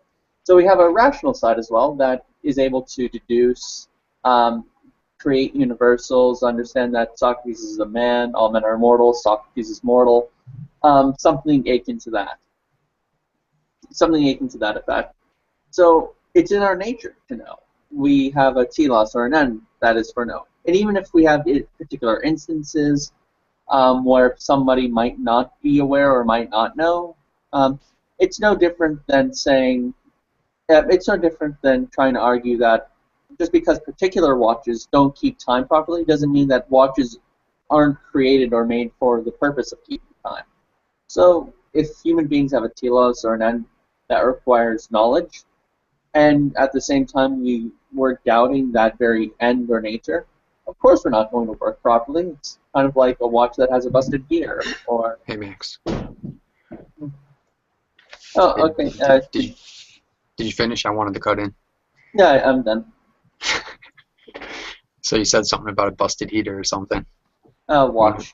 A watch? Oh, my bad. So yeah, you were... Okay, so it sounded like to me you were trying to say... Well, first of all, are you a believer in the Christian God? I am a religious believer, yes. Okay, but you don't think that he can do anything that's like logically impossible, right? That's what it sounds like. I don't comprehend what it means for him to do logically impossible is what I'm saying. Oh, but you think maybe he could? I don't comprehend it. It's... Oh. Like, I don't even understand the premise. You're saying that you're saying God can do A, and then you're taking it right back by saying not do it. I'm have a hard time grasping at what you're saying. I can't even comprehend that notion or idea.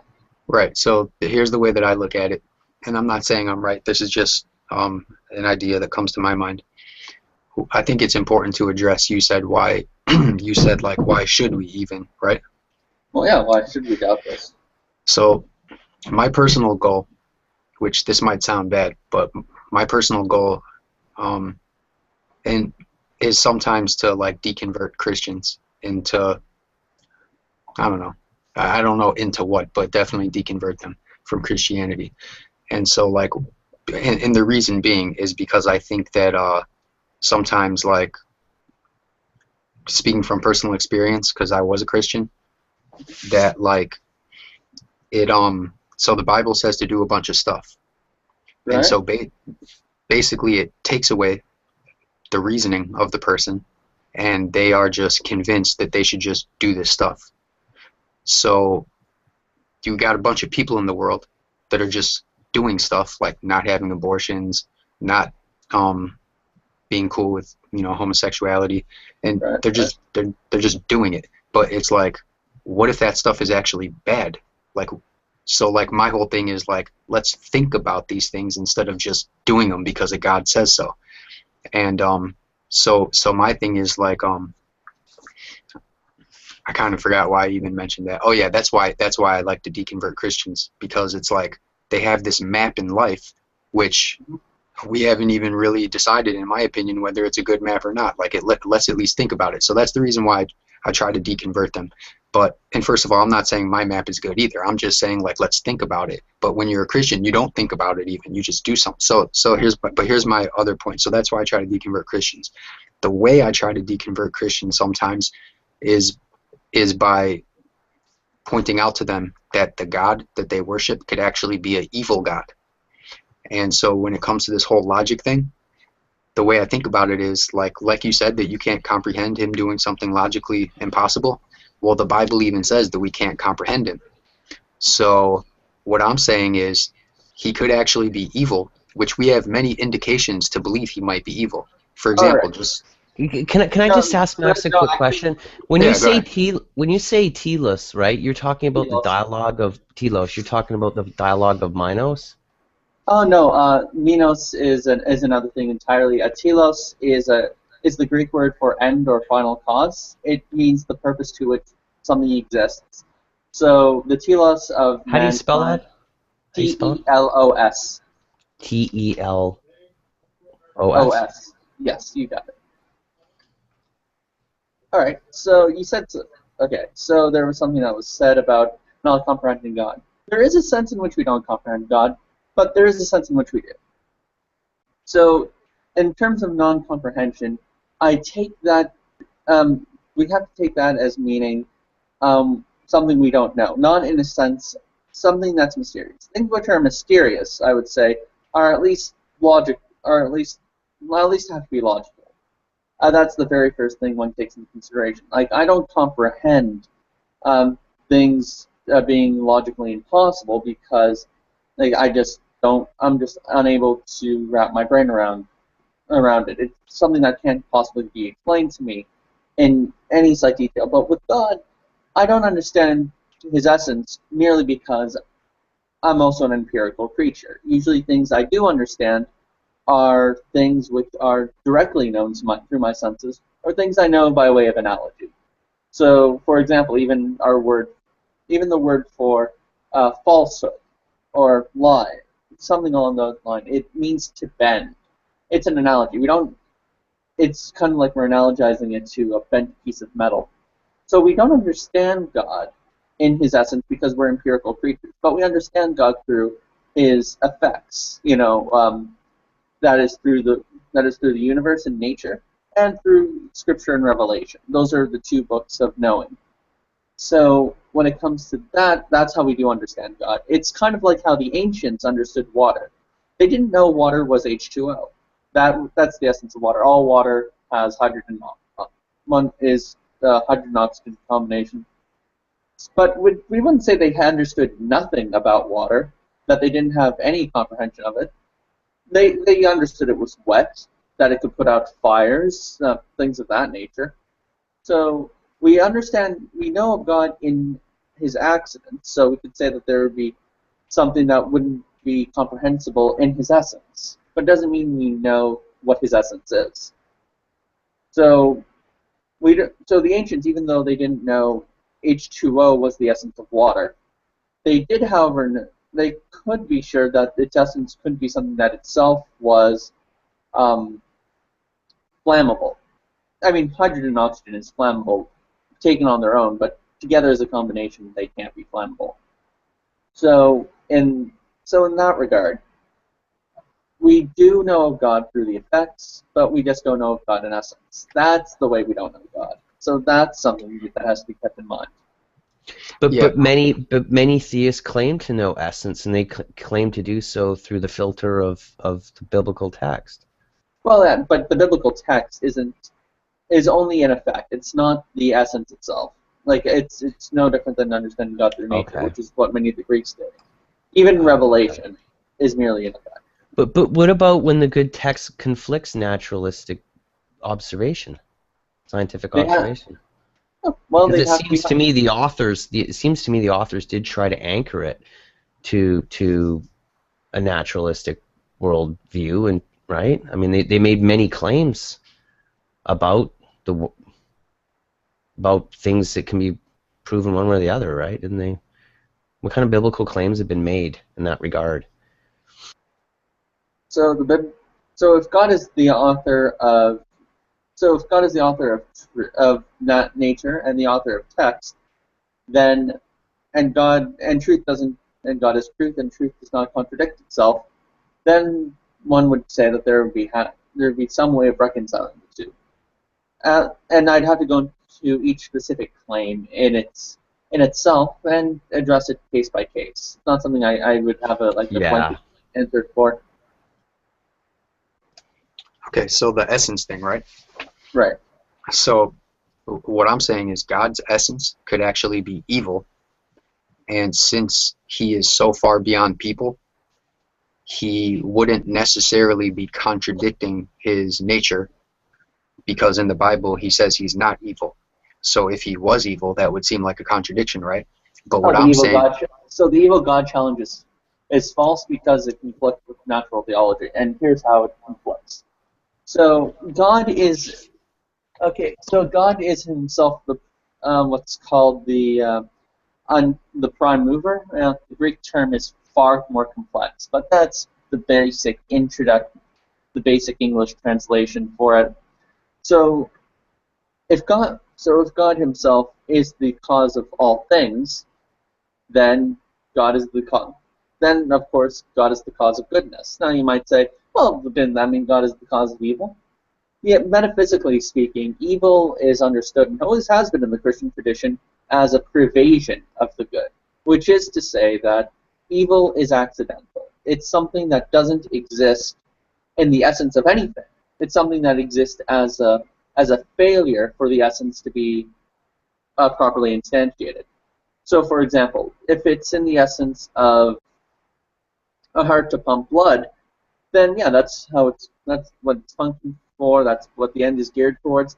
If it fails, if there's some kind of problem, it's not because of the essence of what a heart is. It's because that particular heart just failed to do its job. It's accidental. It's something that failed. It's something that the heart fails to do, and that's something that I would say is akin to all particular evils. Evils exist as a privation in human beings and in other things, but not in God himself. So, say that God is evil would be to say that evil itself isn't a privation. And that's where the contradiction comes in. Well, I don't... Okay, so but everything you just said is based on the assumption that he is not evil. No, it's not. It's based on the metaphysic which I put forward. And the metaphysic that I put forward was evil exists as a privation, evil exists as an accident of a thing, and evil doesn't exist within the essence of anything. So then you would also say that good exists as an accident of evil. No, it doesn't. I mean, you could draw goodness from evil, that's for sure. But good does not come from evil. In the same sense that evil is dependent on good. So, for example, would evil be an absence of good? Kind of like, without light, darkness is the absence of light. Exactly. There's no such thing as darkness itself. Darkness exists as the absence of light. Yeah. But light, exactly. I can roll with that. All right, but let me. Darkness is the absence of light. Why? because there. Okay, so we know that light exists because of. No, actually, I'm not too keen on my physics, but I believe it's related to photons or something of that like. In any case, darkness doesn't. There's no such thing as. There's no makeup that creates darkness. Darkness is just when light can't get to a certain area, and it just remains dark, unilluminated. Yeah, and if this God is all powerful, he's in control of that law, right? That darkness is the absence of light. He controls that actual law. No, wait, hold up. It's an analogy. We're not equivocating between the two. So I'm saying that evil doesn't have its own substance, or its own, or anything that makes it up, but rather evil exists as a pervasion of the good, in the same sense that light exists, but darkness only exists when there's an absence of said light. Or perhaps you could think of God as a baker. There's Swiss cheese that he makes. He doesn't make the holes in it, but he just makes the cheese where the holes can stay. Okay, but God. Okay, so you're saying that evil is the absence of goodness, and what I'm saying is that law itself is something that God is in control of. Okay, I see. So I would just. What's your point? So my point. Are you saying that God can make some? Is your point that God can make evil into its own substance? Yeah, if he wanted to, because I think he can do anything. Well, that's what the Bible teaches. He can do anything. Well, if evil is by nature a pervasion of the good, then that's Privatio Boni, right? Privatio Boni, yeah. Okay, cool. It's clicking in my head. I'm starting to get it, man. Damn, I wish I had your undergraduate degree, but I'm getting there. It's all good. Heck, my undergraduate degree isn't even in this stuff, so it's all well and good. Oh, make me feel even worse. How did you guys pick up all this? I guess everyone just showed the due diligence when she started getting into these debates to learn all these things, eh? It's really fascinating. My God, I love philosophy. I had no idea I would fall in love with it. It's such a shock. Because I always used to poo-poo it and think it was silly, and now I realize I was totally wrong. Yeah, don't poo-poo philosophy. If you poo-poo philosophy, that's a philosophical statement. Yeah. Okay, but just to go back to the question. So I think this just goes to the topic of omnipotence and the range. So the way I define omnipotence is God is omnipotent if and only if there is nothing in which can thwart God and his ends. So, and by that I just mean that there is nothing that's over God that can change, that can in any sense change him, move him to act contrary to what he wills, etc.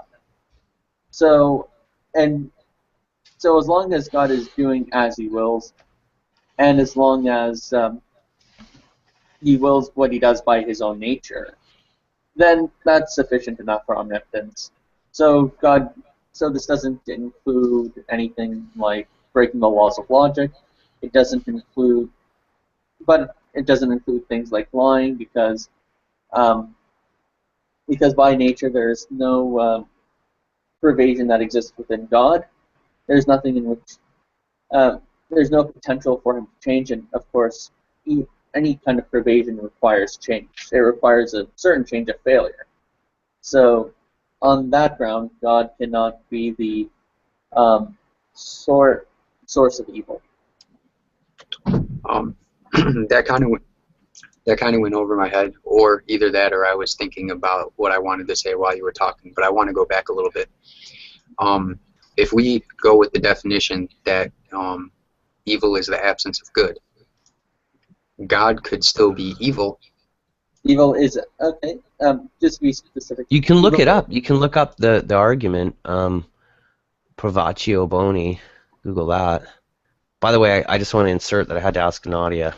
It's funny because when you lack the language or the basis to articulate these things to each other, it becomes so hard to express the concepts unless you know the language.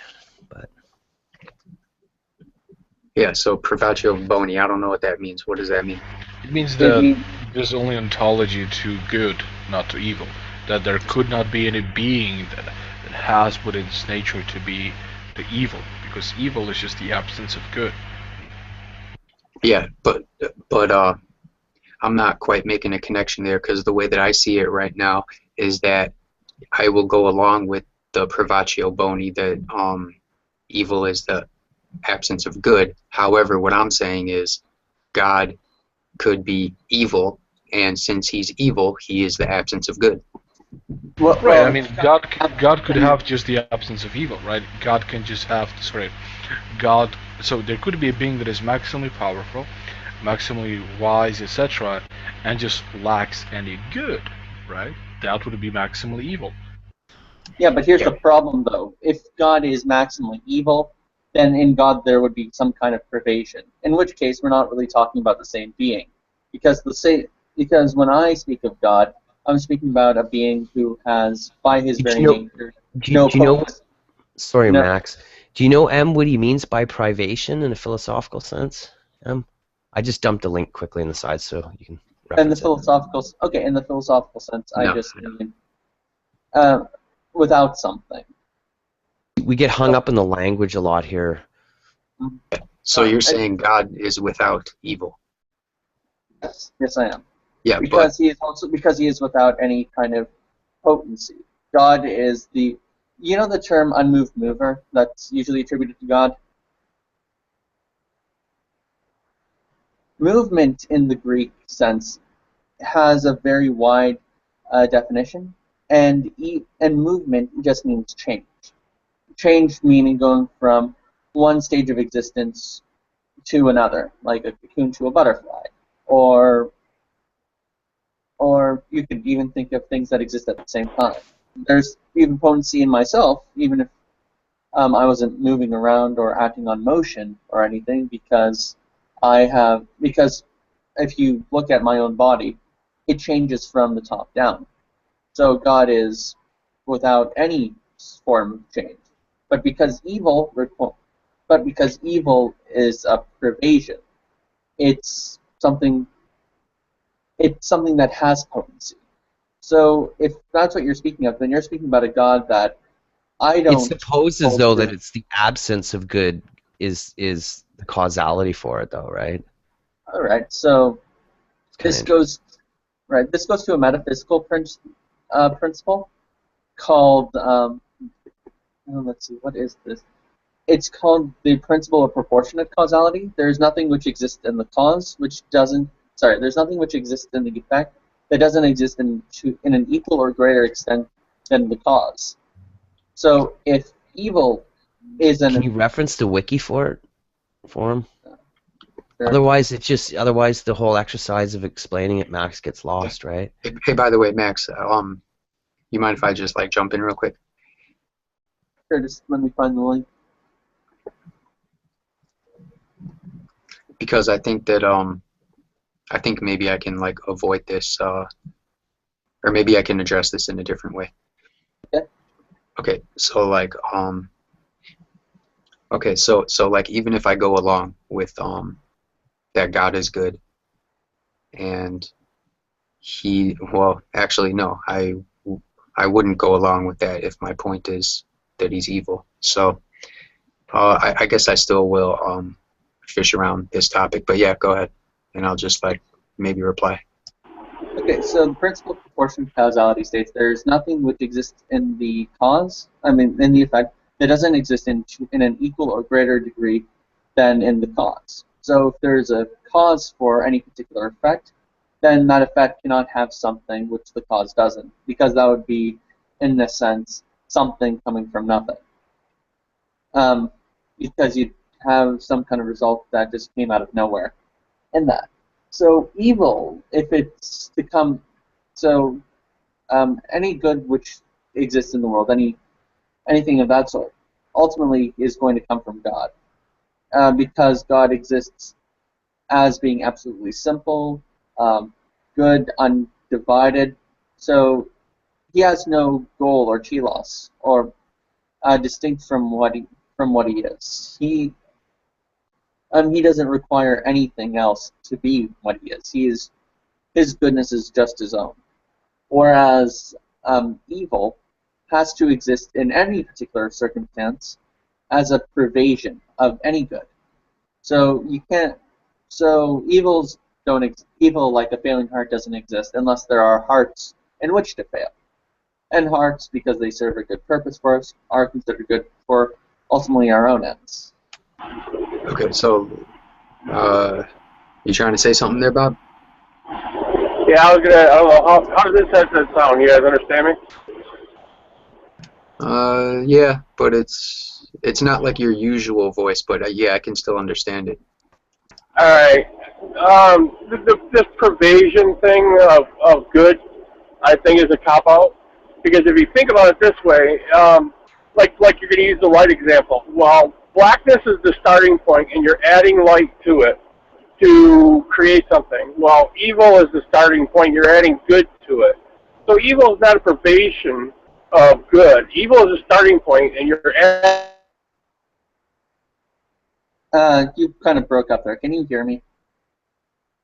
With God, actually, with an evil God, and then you're adding good to it.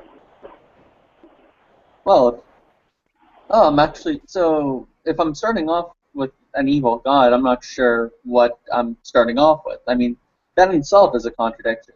If God is in his nature an immutable, changeless being, eternal and perfect, and evil is something which by its nature is some kind of pervasion, some kind of failure of anything, then I'm attributing, in essence, I'm saying that there is a being who is at the same time unchangeable with a changeable quality, or with a quality that produces change, or is a byproduct of change. In either case, that's a contradiction in terms. So even as a starting point, I'm just not understanding. I understand evil by its own ontology to be a failure, because anytime I picture some kind of failure, some kind of evil, I picture it as a failure of human characteristic, or a failure of what something ought to do, or something's particular end. Then yeah, of course I'm going to see it as a pervasion, and of course I'm going to see it as a lack of something. If I'm going to see God as the unmoved mover, something which by its nature possesses no room for change, then that's not something I can predicate to God. Yeah, but if somebody performs an evil act, you know, if I were just to walk up to somebody and stick a fork in their eye, I'm not... What makes that evil? What makes that particular act evil? Well, it doesn't matter what makes it evil. Yes, it does, because we're talking about the nature of evil here. Well, no, we're talking about the pervasion of good, okay? So when I walk up and stick something in somebody's eye, when I do it, because we're just like evil, okay? We didn't describe what evil was when we were talking about the pervasion of good, okay? Yeah, so no, I'm not going to get him. Well, no, it's essential that Bob, it's essential that we talk about the nature of evil to see if this is an accurate representation of evil, because that's what's in dispute. So if I do an evil act, I'm doing an evil. If I go out and do something, we consider that evil. I'm doing an evil act. I'm not doing that something that's good. Wait, so evil is just something we consider to be evil? Is that it? Is it just subjective? Because then we need to start back a lot further, because we're on two different playing grounds here.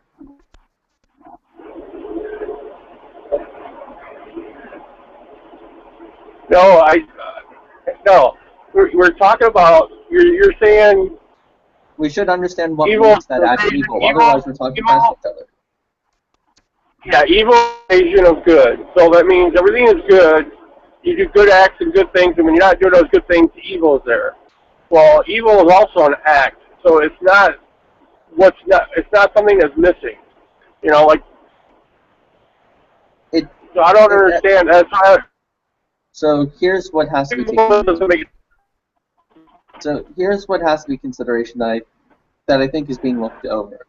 So when I understand evil, I understand first of all that human beings have a particular essence or end that's Humans are by nature social animals. We're rational animals.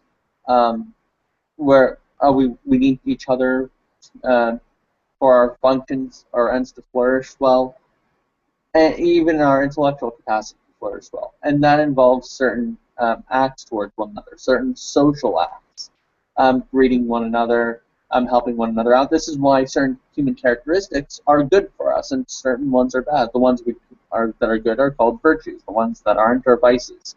When it comes to human beings failing to act upon what is good, it is when we betray our natural ends. It's kind of a failure of those ends. So that is what evil exists as, a failure of human ends. It's kind of like the clock that doesn't work properly. Hey, Max and Bob, you mind if I cut in? Yeah, sure. It's the same subject. I just have a question. So, if I'm walking and I slip on ice and fall down, that's good or evil? Which one? It's neither. Here's why. When we speak about evil, we're speaking in relation to the failure of human actions to act according to their proper ends. So that involves intent. That usually involves us knowing what we're doing and knowingly failing to do those. So if someone was to attack an innocent child, then they know what they're doing. They accept that end, and they also accept the ramifications for that act. That's when you slip on ice. That's by accident. It's not something you intend on doing. But you were speaking in principle. You were saying in principle the absence of good is evil. That's not an action or intent. That's just a principle you're stating. Yes, that is a principle, but I'm speaking about the nature of evil.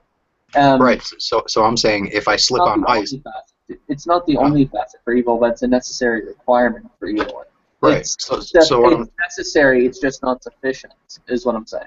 It's necessary. So that would mean that if I slip on ice, it is necessarily either good or bad, because in principle. No.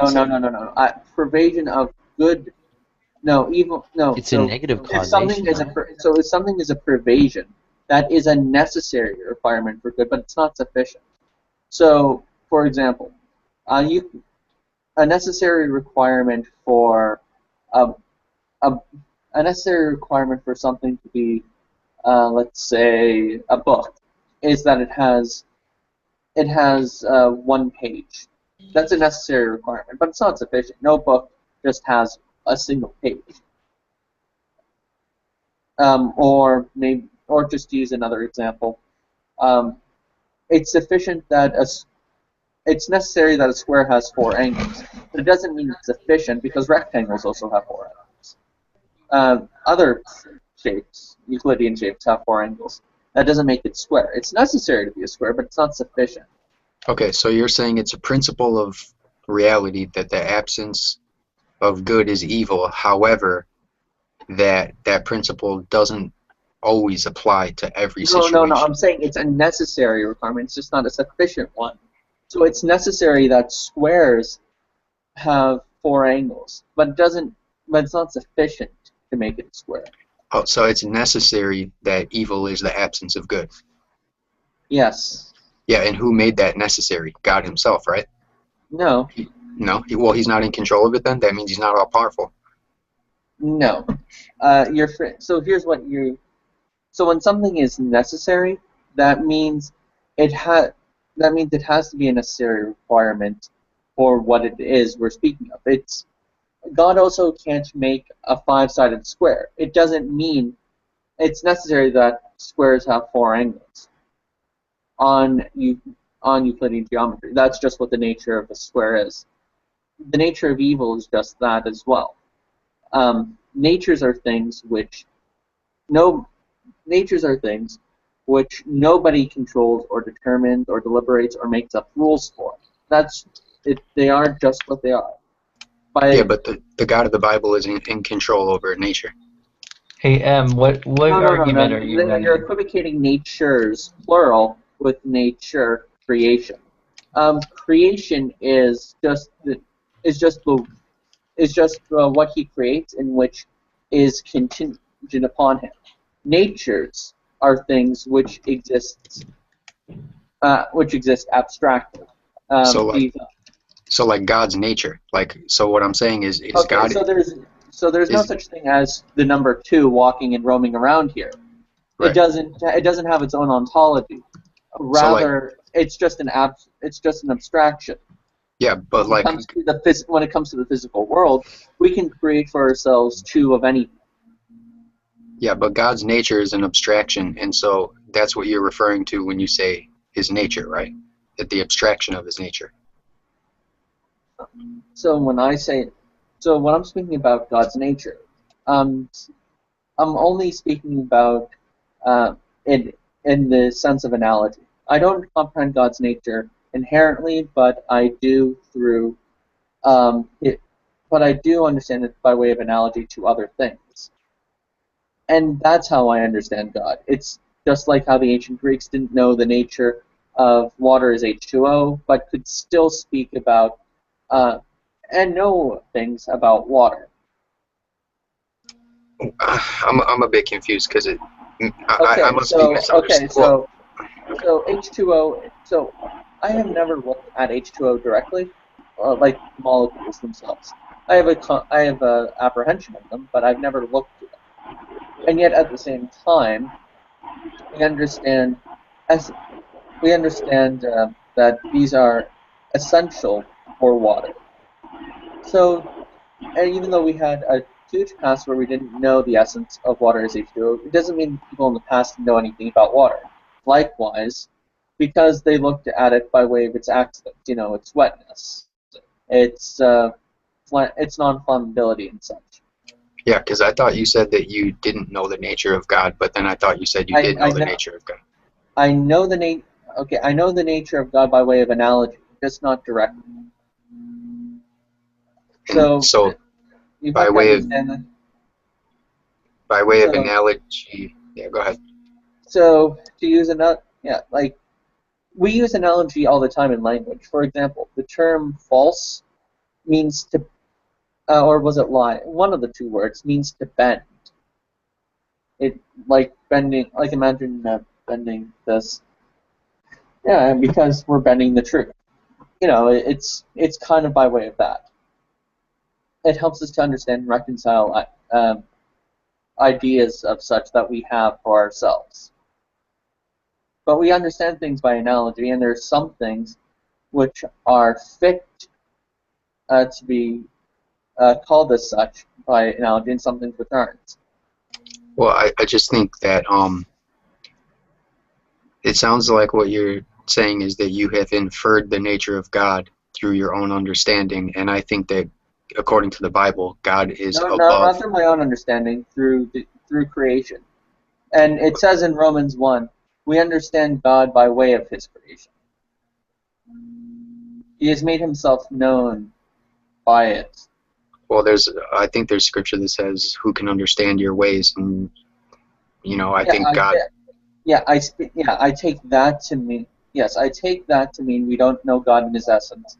But I take Romans 1 to say that we can know God by way of his creation, his effect. We don't know God in himself, but we do know God by way of his creation.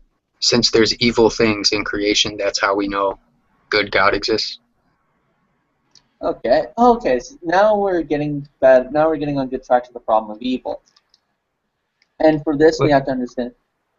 Well, hold on. Were you doing the Evil God Challenge, M? I don't know, because I don't know what that actually means exactly. Okay. But I think sorry to interrupt you, Max. You are going in the right direction. You know the Evil God Challenge, right, Max? I do, yeah. Yeah. Okay, Oh, wait I wasn't sure if you guys. What? That guy Law that proposed it to William Lane Craig, right? No, I wasn't doing that. Oh, and my response to it was just an evil God is a logical contradiction. I don't understand what it means for there to be a being who is by nature immutable, unchanging. The notion behind the prime mover and the original Greek. Well, at the same time, possessing something or a property that is a pervasion by nature. That's an absence of something that requires an absence or a failure. Yeah, but see, which by itself is a change. It's a contradiction. Yeah, it's a negative causation, and there's very little mention of it. And I know that metaphysics, if you look at it, has real problems when you make that consideration. About something else. Okay, go ahead. Thanks. Just my issue is that I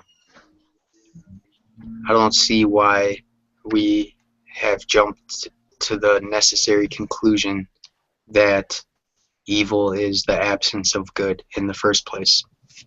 Okay, I don't accept that all right, description, by the way. But go ahead. Yeah, sorry. All right, so then let's first describe what evil is. I mean, we should. I mean, that's kind of what I got into it with Bob over. What is evil by its nature? I see evil as, when it comes to human beings specifically, something that we are culpable of, something we can be blameworthy or praiseworthy for, first of all, and it's something that exists as a failure of our nature, of what we're supposed to be. You know, I think by nature human beings have a telos or an end to us. Humans are, in essence, rational social beings. So in terms of us being rational, we can apprehend universals. So, you know, like man. We can understand particulars, like Socrates. We can know things about them like they are mortal. Okay, right away you're talking about kind of two different things. One of them is kind of you're already presupposing a god. Humans are made a certain way, having a teleological concept. Teloses are not. Teloses aren't necessarily theistic by nature. Aristotle held to the notion of a telos not because God created us as such, but because that they were just a facet of human nature, just like our material makeup. So I don't think it necessarily presupposes a god. I think. Okay. Go on then. Yeah. Sorry. Okay. So I mean, and Thomas Nagel espouses something similar to this, and he's not a theist as far as I know. Yeah, he's an atheist. So Socrates is a myth. So we understand particulars like Socrates is a man, universals like what man is, particulars like being mortal and possessing that quality. We can understand that. We can build syllogisms and come to universal conclusions like that. We are also able to apprehend and commit ourselves to our actions, even if they entail negative consequences that we know might come of it. This is why we don't put other animals on trial for any responsibilities we believe they might have towards other human beings. Human beings are also able to reflect, right? They're largely controlled by their genetics. But like our animal brethren, we're social beings. We require one another to flourish, and when we interact with one another, because we're keeping those social and rational ends in mind, then there's a certain way we ought to be, and any kind of divergence from that is a failure in that sense, which we can be held blameworthy to, because we commit ourselves to those negative connotations as well, but we can be praiseworthy because we commit ourselves to the more positive connotations. So I think it's a failure in. So I imagine evil as a virtue ethicist, and as someone who has this very Aristotelian, Platonic metaphysic, as a failure of human beings to act in line with their essence and be held blameworthy for it. Unlike animals who, even though they have a particular kind of failing too, they can't be held blameworthy for their actions. So this is what makes evil done by human beings something very different. Okay, I'm glad you qualified it at the very end, because I was like, yeah, this is all just human beings. Wait a minute, what about evil? What about evil with respect to animals, or evil with respect to natural disasters? I don't. Yeah, you qualified it, so. Yeah, and that is something that has to be kept in mind. There are various problems of evil, not just one, which a lot of people forget, but Yeah, and Joe, to answer your question in the group chat, yes, Schellenberg was actually my philosophy professor.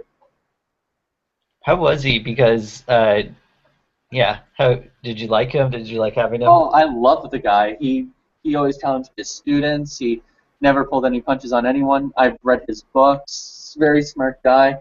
In fact, his series on philosophy of religion, he has this trilogy out. It was very integral for one of my research projects in religious studies. So, cool. I'd say all in all, he's a very smart guy. Great teacher as well. Yeah, I just got his most recent book. I could talk about it later. We were kind of on a roll here. Okay, So well, yeah. Joe. Go ahead, Em. Oh no, you go ahead. You let me go a couple times. Well, okay. So evil. It definitely implies some sort of agency, right? Okay. So I don't see how that. I don't see. No, I think I'm gonna reach back to when you said that God, that an evil God is a contradiction, because evil God has agency. Evil God has free will.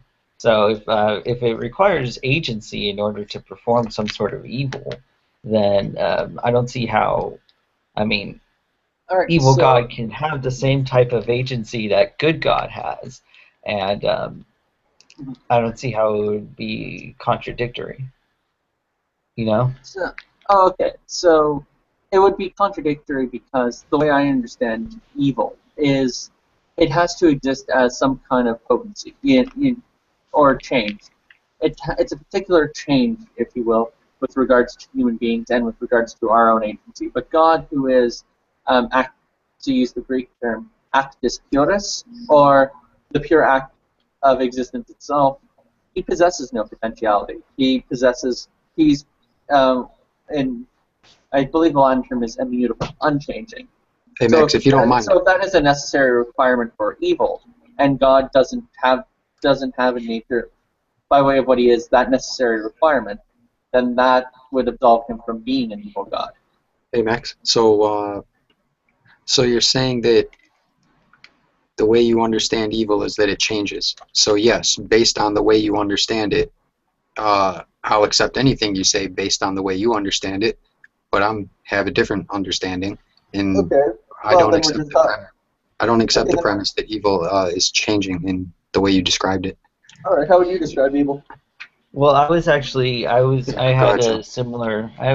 wasn't sure. You're saying that because the definition of God, at least with respect to it being derived from the Greek term, is that God is immutable, and that evil. You're saying that evil can't be immutable, and so that's why. Yeah. Two of the issues that I have are, I think that's just relying on a linguistic, you're kind of getting out by saying, well, we're going to use the Greek definition of God, and the Greek definition of God is that he's immutable. Well, this is how I understand God. If you're arguing against the God who can change by nature, then you're not really arguing against me. You're arguing against more of a progressive theologian. Progressive theology would state that God indeed changes. In fact, he changes with his creation. That's something that Alfred North Whitehead taught. I don't subscribe to that. I subscribe to what's called the Thomistic Aristotelian approach to God, which is a synthesis of Thomas Aquinas and Aristotle's metaphysics, theology, that kind of thing. Yeah, I'm familiar with Thomistic, but not like the combination of the two that you just mentioned.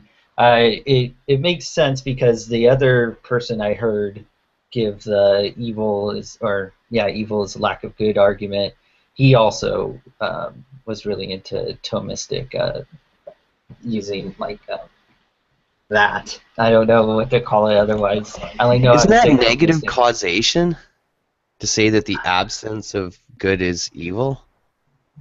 That's negative causation, right? Well, it's negative, but it could be considered a subset of a material cause. So there are four causes usually in Aristotelian philosophy. the final cause, the formal cause, the material cause, and the, what was the last one? Formal, final, material, efficient cause. So efficient just means where something, where something comes from. The final is what end does it serve. The formal is what function it has, and the material is what is it made up of. So if evil exists as part of the human ontology, or as part of human failure, then it exists as part of us. But none of those are negative. I mean, well. None of those are absent. I mean, I think the Nacho Boni is though, right? Like matter can, there could be parts of our ontology that are absences. A cut in your skin, for example, could be an absence. Your eyes gouged out, that can be an absence.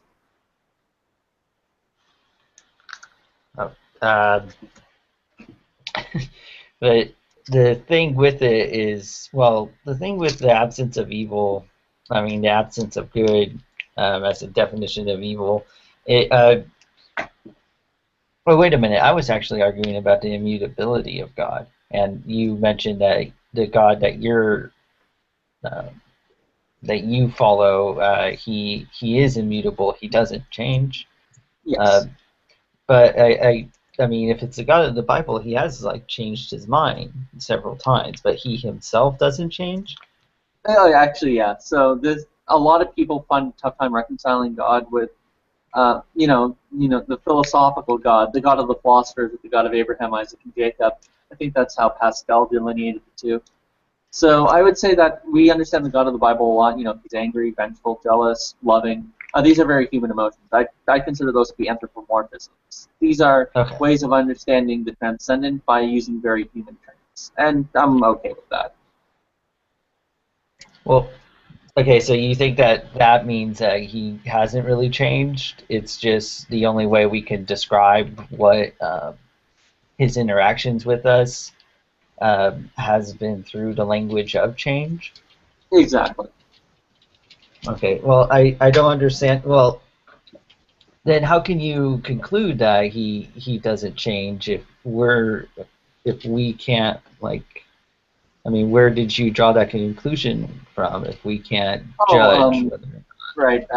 So I think I would draw it from Aristotle and Thomas Aquinas' first way, the unmoved mover argument. Okay. That's one way of understanding God's nature through, or the existence of God. You can understand God by way of understanding nature. We know, and the first way just goes to drawing the conclusion of a changeless foundation to reality by way of looking and analyzing things which do indeed change by their nature. Okay, so Max. Hey Joe, do you mind if I cut in or no? Did you want to finish that? Okay, so the God of the Bible, he doesn't change. He's good. He will never change because he doesn't change. So that means it will always be good to waterboard babies, because in the flood of Noah's Ark, Yahweh drowned babies, and that will always be good. Oh, okay. God. All right. So now we're going to particular instance. I think we're shifting arguments from biblical, from the evil God challenge to a biblical atrocity. Yeah. I think he kind of said that the way, I guess.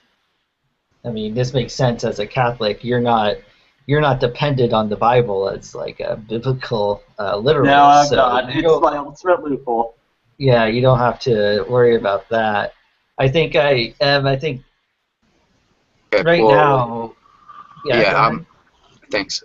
See, I am more interested in debating with people that take the Bible 100% accurate, because it concerns me, because there's a lot of things in the Bible which, if you take it 100% accurate, you have to follow all of it because God says this is what you have to do. And so it concerns me because the actions of these people affect everyone, and I wouldn't. So anyway, if you don't take the Bible like that, then I don't really feel compelled to argue with you. I could argue. You know what? It's a good day. I feel like taking the position of, ironically, not devil's advocate. So I'll defend. I'll take the biblical atrocities. Let's go with the particular flood of Noah. So the first thing I could point out is one could actually take the flood to be a local event. I don't see anything scripturally that goes against it. That would be the first thing to note. And yeah, I actually do take it as a local event. A second thing to note is just because God himself can judge the nations in this way doesn't mean that it would be responsible or even moral for human beings to do so. Take, for example, vigilante justice. It's okay for a government to take criminals, lock them up, and protect the greater society or seclude them, and that kind of thing. But it wouldn't be okay for vigilantes to do the same, just take people off the streets, lock them up in their basement. That it doesn't work like that. Even though the process may be very similar, the agents, the vigilante, doesn't really have the epistemic access the judge does. He might not know the law as well. They probably don't have the same relation with the vigilante as they do with the law in general. So, just because it would be okay for God to waterboard babies or to drown nations, or even just drown a particular nation, doesn't necessarily mean that it would be okay for everyone to do so. Right. But babies did die in that flood, I guess. Well, so all I'm saying is it's good that God waterboarded babies. Okay, sure. Well, okay. I don't think it is. I mean, that's a bullet. That's a bullet someone can bite. It's a bullet I could even bite. Well, okay. There's no argument then. All right. Not a particularly good bullet, or a tasty one, but yeah. And the example that I particularly like to bring up is about animals, because babies, at least you could wiggle around, not you, but at least it can be wiggled around that humans are born with sin, and that could sort of get you off the hook a bit to drown babies, but animals, they didn't even sin, and he waterboarded them as well. Okay. But animals don't have any rights. At least I don't believe they do. Nor do I believe. So I don't believe God is compelled to keep animals safe at all. I think human beings ought to keep animals safe because human beings, we have a psychological dependency on keeping other things well. So we're dependent on treating animals with respect, because usually people who torture or attack animals tend to go on and attack other human beings. So our virtues and characteristics are dependent on animals. Whereas God, not so much. He's not dependent upon anything. So whenever I bring up the what is it? The problem of evil, and I talk about it with respect to pain, pointless suffering and pain. And sometimes people will say, well, certain animals don't feel pain. And I think that's kind of a weak argument, but the thing that you reminded me of is something I've been trying to, it's been hit or miss. Sometimes it works, sometimes it doesn't. But I was thinking, if you happened to find a kid in your neighborhood who was tearing the wings off of an insect, off of butterflies, and just disemboweling other animals alive, what would you do? You would go, hey, stop that, tell his parents, and then go, he's a little kid, he'll grow out of it, he hasn't developed all the way, right? I mean, that kid's not evil. That kid, you can't even say that kid has like a mental problem. It's just little kids are little assholes. Right. But if you came across an adult doing that, what would you say about that adult? Well, okay. So, in terms of I would agree. I think I have an obligation to tell the kid to stop it too, because I think it's good for it would be far better for his development to stop it. And humans are social creatures. I'd also tell that adult maybe he needs to seek help, because that's a very unhealthy way of dealing with his problems, or getting catharsis. It's clear there's something wrong with him mentally. Right. Now, this is where it goes to. It's like, what if you come across a supposedly all-knowing, all-powerful, perfectly good, loving, immutable being doing the same thing, essentially, but doing it for hundreds of millions of years to like countless butterflies, countless fish, countless animals that, I mean, we would call an adult person crazy for doing that to animals. Right. But when it comes to someone that's supposed to be perfectly good, when he does it for hundreds of millions of years, I don't understand why we wouldn't call that why we wouldn't say that's a sign of some sort of mental malfunction.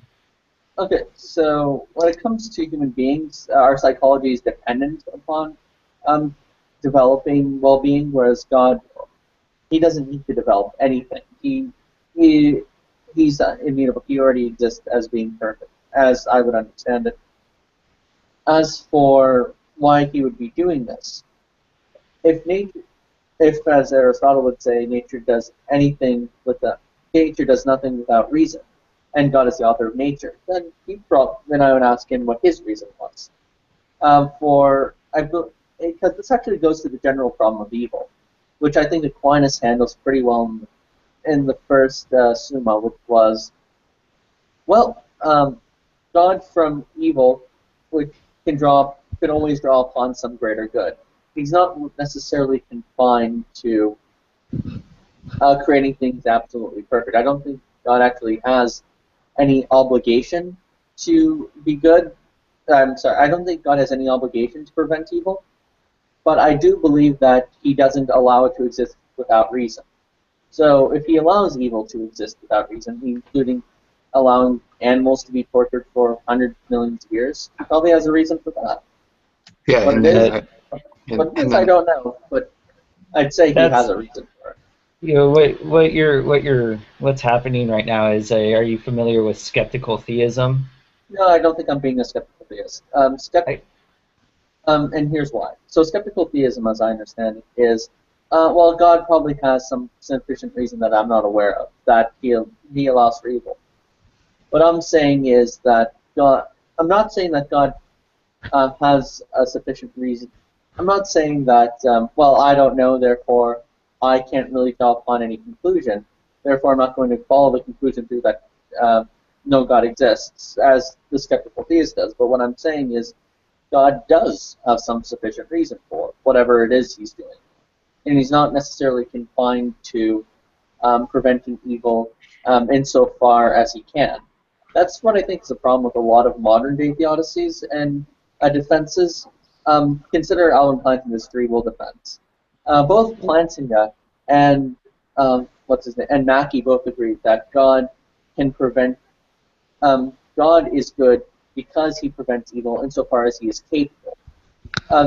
Although the only difference is Mackey thinks he could be capable of preventing evil, but Alvin Plantinga argues, because of human free will, it's not a logical possibility.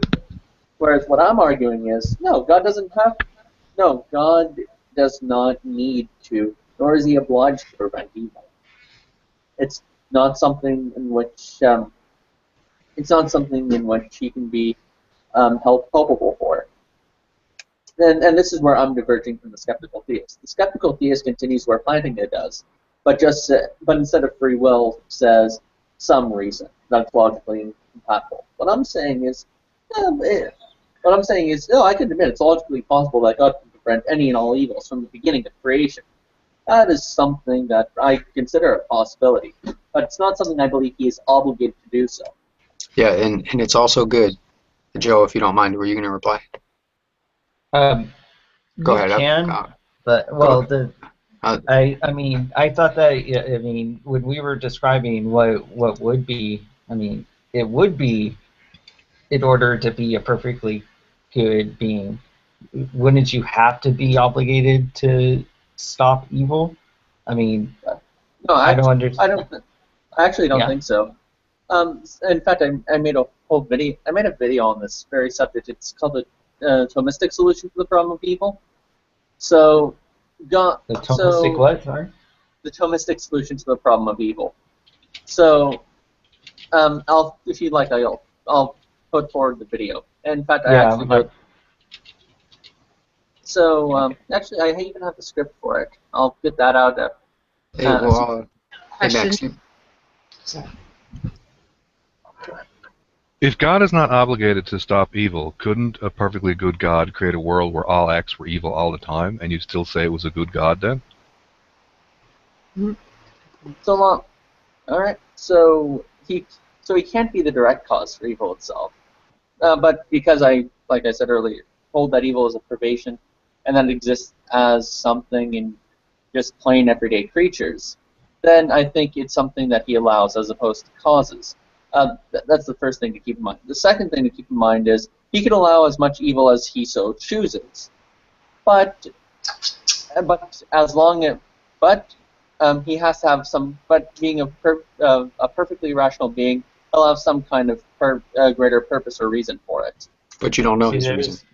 Right, but wait, back to the original question. The Earth could exist. Okay. Right.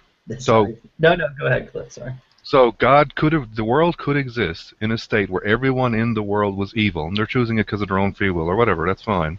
Right. And you could still say if this is the way the world existed, God could still be good in that case. If the only thing that existed was evil. Well, it wouldn't be the. Wait, what do you mean the only thing that exists would be evil? I mean, evil presupposes failure of some good, does it not? Well, aside from God, the only thing that existed, because I'm not including God in there, right? So for yeah, but I'm saying, what does it mean for the only thing to be? People chose evil actions all the time. Animals chose evil actions all the time. The weather was evil all the time. Oh yeah, sure, that's perfectly possible, but that presupposes that there's at least some good floating around there. Just God would be the only good thing. Not necessarily God. Other things. Why would there have to be some? So before that was his hypothetical scenario, though. No, I'm not even talking about the nature of God, right? I'm just saying, could God exist in such a way that the Earth existed, everyone always chose evil acts all the time, animals chose evil acts all the time, weather was evil all the time. As long as he has some greater purpose for it, because which brings about a greater good, then yeah, God can allow for that. Because he wants to do it and it makes him happy. So now you're attaching very now what you're doing is you're attaching very hedonistic ideas, like God needs these things to be happy. No, I didn't say he needs it. I just said he wants it.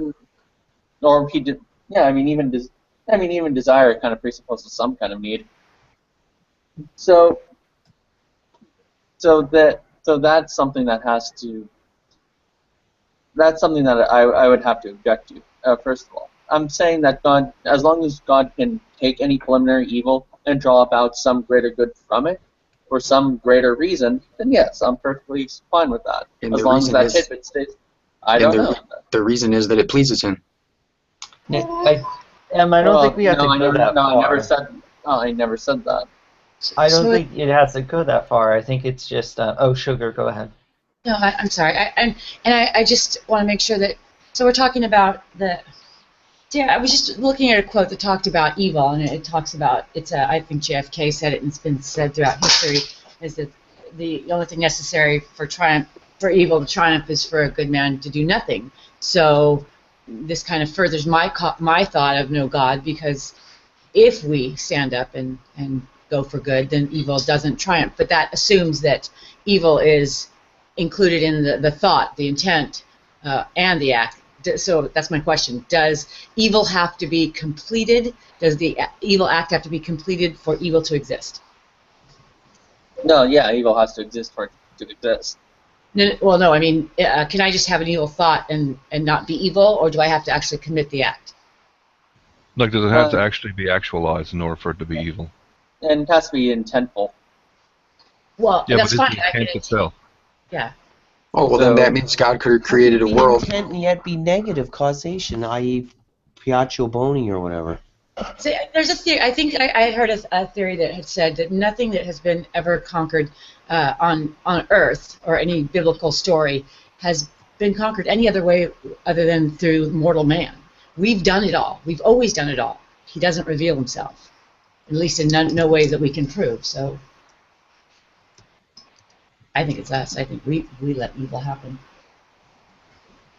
Well, and according to what Max just said, not to just brush over what you just said, Sugar, or what Ludic said.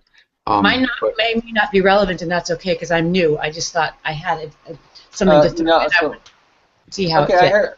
I heard what you said. So when I said you have to intend to do it, it means you have. It's not something you merely. It's not merely something. It's not merely something you allow to happen. It's something you intend on doing. Okay. So God could have allowed a world in which people did intend on doing evil, but he could have cut it off right before they did it, and the evil still would have counted, free will would have still counted. It's just that people wouldn't have actually experienced the torturous effects. But he didn't. How do you figure? Well, because he's God, he could do anything. And you just said intent is what matters. No, I said I had two criterion, if you remembered. You have to intend on doing the action. Yeah, so if I intend on doing something, that already counts as evil, and it's me using my free will. But God could have stopped me from actually doing it in action so as to make other people suffer, but he didn't. So you're supposing a negative causation on God there. Mainstream philosophy doesn't believe in negative entities, in terms of causation. Yeah, Hold on, I'm not saying God is a negative entity, though. Let him answer M, and then we can talk about that. If you want to answer M, Max. Okay, so what? Sorry, what is it that M said? Okay, so it sounds to me, I don't want to put words in your mouth, but it sounds to me like you said, as long as the intention is there, then that's enough for evil to be honored, or that it's happening, right? So what I was saying was, if I intend to do evil towards something, then that counts as evil, and it also counts as my free will.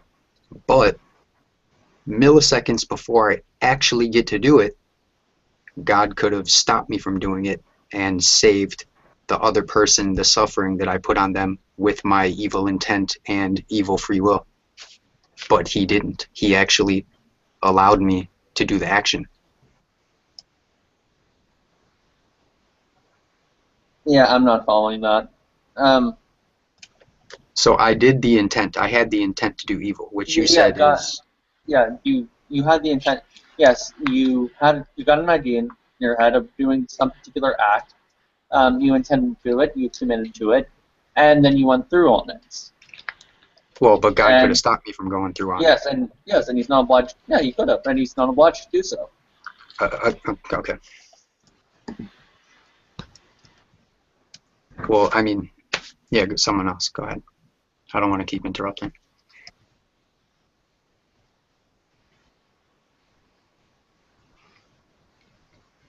And now the room goes silent. I mean, it's just... Ludic said something.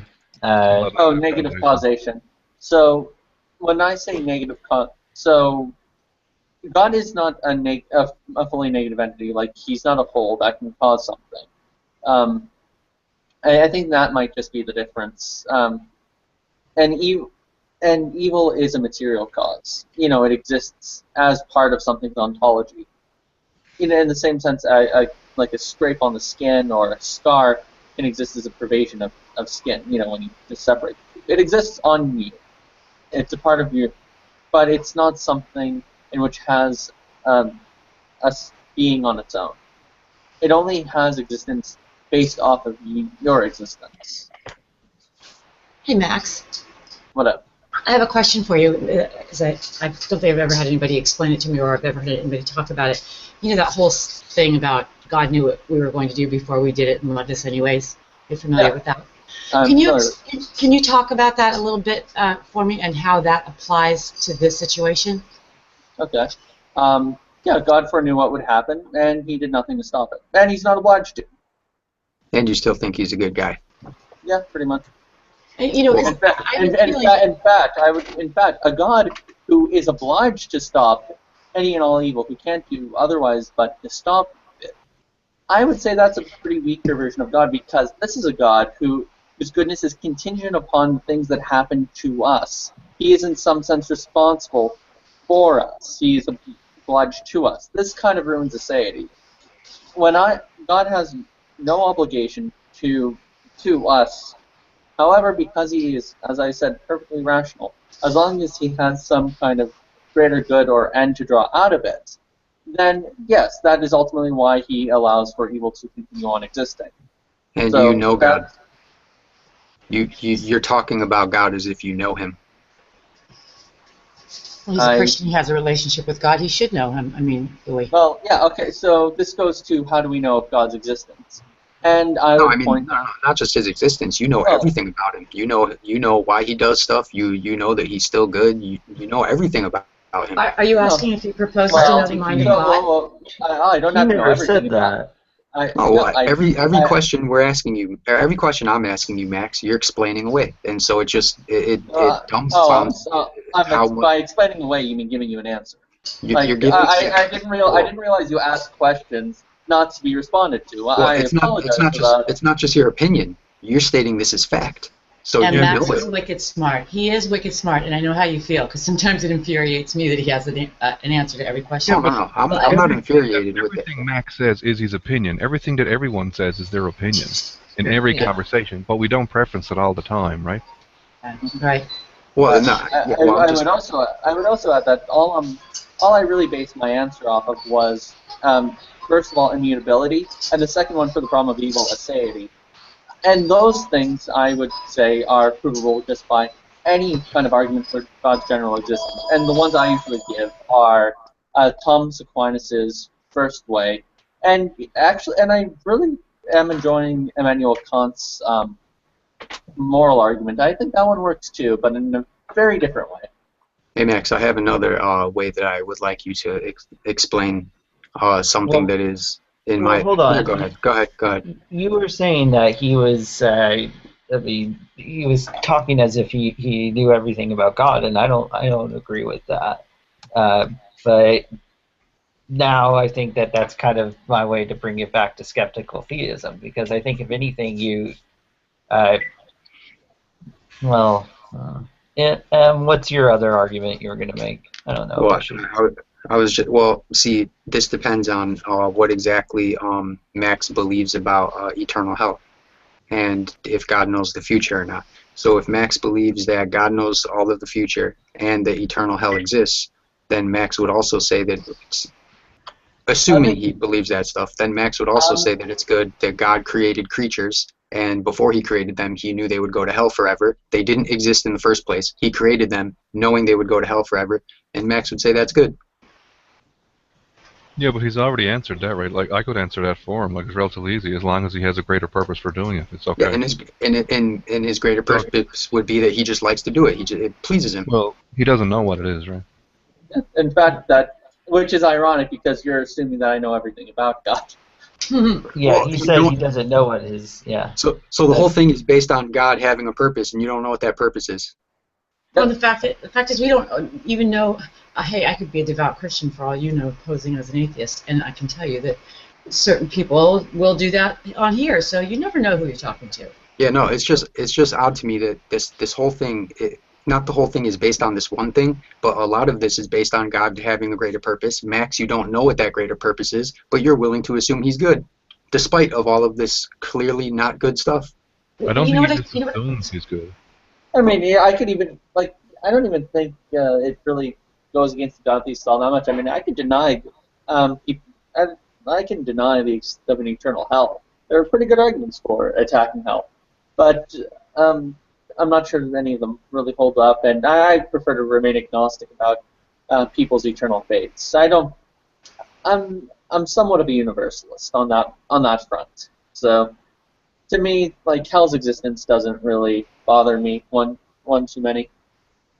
Well, this is just speaking more about... Yeah, but that's because you're not going there. Sort of bothers other people.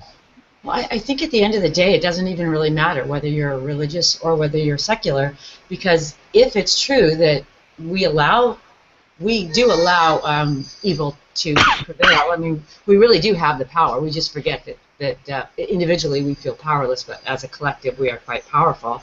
So if we can stop things like that from happening, or prevent them, or create societies where it is unacceptable, because certainly there are societies now where certain things are like the Scandinavians. They just think about each other more than we do.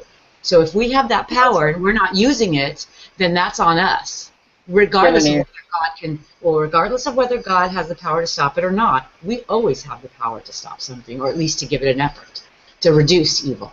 Yeah, that's what I try to do in my life. Right. Yeah, So I it doesn't even matter whether God's a good guy or bad guy, exists or doesn't exist, does it? Because right here, right now, we are here. Well, the only yeah, I agree with what you're saying. However, if I live a good life and then end up going to hell forever, that doesn't sit well with me. Let me ask you something. Why are you going to waste this entire life?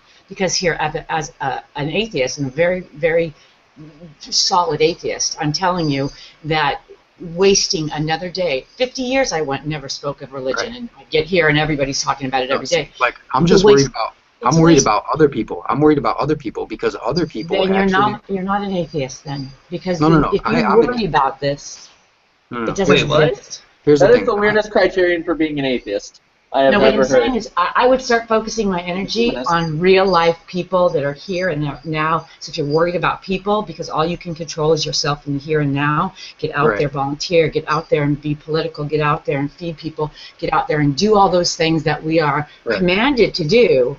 As whether you're conscious or scripture, doesn't matter, right? You're right. It doesn't matter. So get out there and do those things. See if the world gets any better. If not, then we can shake our fists at the sky and go, "Why?" Right, which is why. We've given it. Yeah, go ahead. Sorry. Which is why you make a great point. Which is why ultimately I am not even upset with Max at all, because these are all things that he thinks in his head. However, when it comes to actions, it seems to me that since he doesn't bind himself to the Bible, then he can decide for himself what's good and bad, and I think that he probably has a good enough conscience to make good decisions. I think it's wonderful. I think it's wonderful that you put him on such a pedestal, and he is very smart and very kind and incredibly sexy, if I may say. But the big question is, does he need the Bible as a framework to do so? But let's not forget where we're at, people. We are in the great debate. We're in the great debate, and this is our job, is to debate this issue. So let's not persecute him too much. I mean, I may not agree with him either, but let's, I'm actually kind of curious about something. Joe, have you read a bit of philosophy of religion? Because it seems like you have. Say that again? I was asking Joe if he's read... philosophy of religion. Yeah. Joe, I'm like trying to... I'm really sorry. I'm trying to clip the nails of my guinea pig right now, so I can't really talk. Yeah, no worries. Go ahead, my bad. I know of the field, but if you're talking about a specific book or like, I have a whole bunch of the Blackwell Companion stuff, but I don't think I'll ever read them. But yeah, I'll be right back. Yeah, get this. All right, see you in a second, Joe. I might go too, but get this. I actually know someone who is basically saying everything that Max, because Max, I don't know if you know the Sugar, but like, I'm not sure either, but I think since you came in, Max has actually been playing devil's advocate for fundamental, what is the word, perception or point of view of the Bible. I don't so know like, we know exactly what he believes. Yeah, right, but he was just playing devil's advocate. But I actually know someone who believes everything exactly Max just said. He defends this God no matter what, and he is not playing devil's advocate. He actually holds to what the Bible says. So, like... actually, I wasn't playing devil's advocate for quite a bit of that. I think it was just ended after we were discussing Noah's flood. Yeah, and when I discussed Noah's flood with my friend who I'm talking about, he said, yeah, it is good. You said it was good, but you were playing devil's advocate, I think, but he actually believes it. And I'm not trying to insult him. I'm just saying, like, that's very serious in my opinion. I mean, is he flooding civilizations? I don't think he has. Even if he thinks it's a good thing, and even if he thinks he would do it himself, I don't think he has the means of flooding entire towns. But here's the thing. If he's so willing to follow whatever the Bible says, it's a good damn thing, in my opinion, that he's into Christianity, because there's no such scripture in the New Testament that could even be mildly or possibly interpreted, at least as far as what I remember from reading it, that says go out and kill people. However, if this same person was brought up in one of those religions, those Islamic sects, I can't speak about all of Islam, but I've heard that there's like certain sects where like maybe it's more they have more of a propensity to do these attacks on people. If he was brought up in that society, he would be one of those people. Yeah, I mean, I can totally see that. Islam is a very different breed. I think M has an interesting sort of side question here, and it's one that Sam Harris brings up an awful lot. And it's that we'll give people who are religious a free press on saying crazy things that if they weren't bound to religion, we'd actually lock those people away. But they're perfectly allowed to say them because they're rooted in some religious context. Like, if I started advocating, pick something crazy, I don't need to imagine, but just imagine I started saying something really crazy was right. How about, wait, could I suggest one? How about if I had a magic wand and I could get rid of either rape or religion, I would choose religion. I think that's a pretty good one. Aww. You son of a bitch. You son of a bitch. Yeah. Yeah. Dang, I guess you would dang choose it. But no, why do we give religious people a free pass like that? But here's an actual example of that. Let's say Dawkins came out and said, "Hey, I think we should cut out newborn baby's index finger." Because we'd lock them up. Yeah. Okay, but are you comparing foreskin to an index finger? Yeah, kind of. Yeah. It's very different. No, they're completely different. One is much more valuable than the other. I mean, the foreskin cutting thing is purely hygienic. Nobody needs to point. I mean, really. Well, if you have foreskin, then no, sure. I mean, you can use your foreskin to point, right? But like circumcision is something that doesn't even start because it was tied into religion. It started off mostly for hygiene. I mean, you didn't shower in the desert. You didn't. It was. I don't believe that. I don't believe that at all because no other animal, all other animals, somehow retract. Their penises retract and there's skin that comes out. That's not true. There's no reason to do it. There's no reason. I mean, animals out in the wild wouldn't give a shit. I wouldn't care if there was a little funk going on. Did they even have a concept of hygiene in those days? I mean, that's they did. In fact, religious care. In fact, for a lot of religious, when you look at their development and background, a lot of what they did in terms of their dietary code was in fact because of hygiene and purity. Like leave the penis alone. Leave the penis alone. It is sacred. But the hygiene those days was more of not a medical kind of hygiene we're talking about, more of a religious sort of ritual hygiene, wasn't it? Yeah, but foreskin is look, when you in Europe, take Europe for example. Like no one practiced circumcision there, and at the same time, there were plenty of people who spent their whole lives not bathing. I believe maybe it was Catherine the Great. The only time she ever was immersed in water was during her baptism. It was a kind of an unhygienic time. Also, when it comes to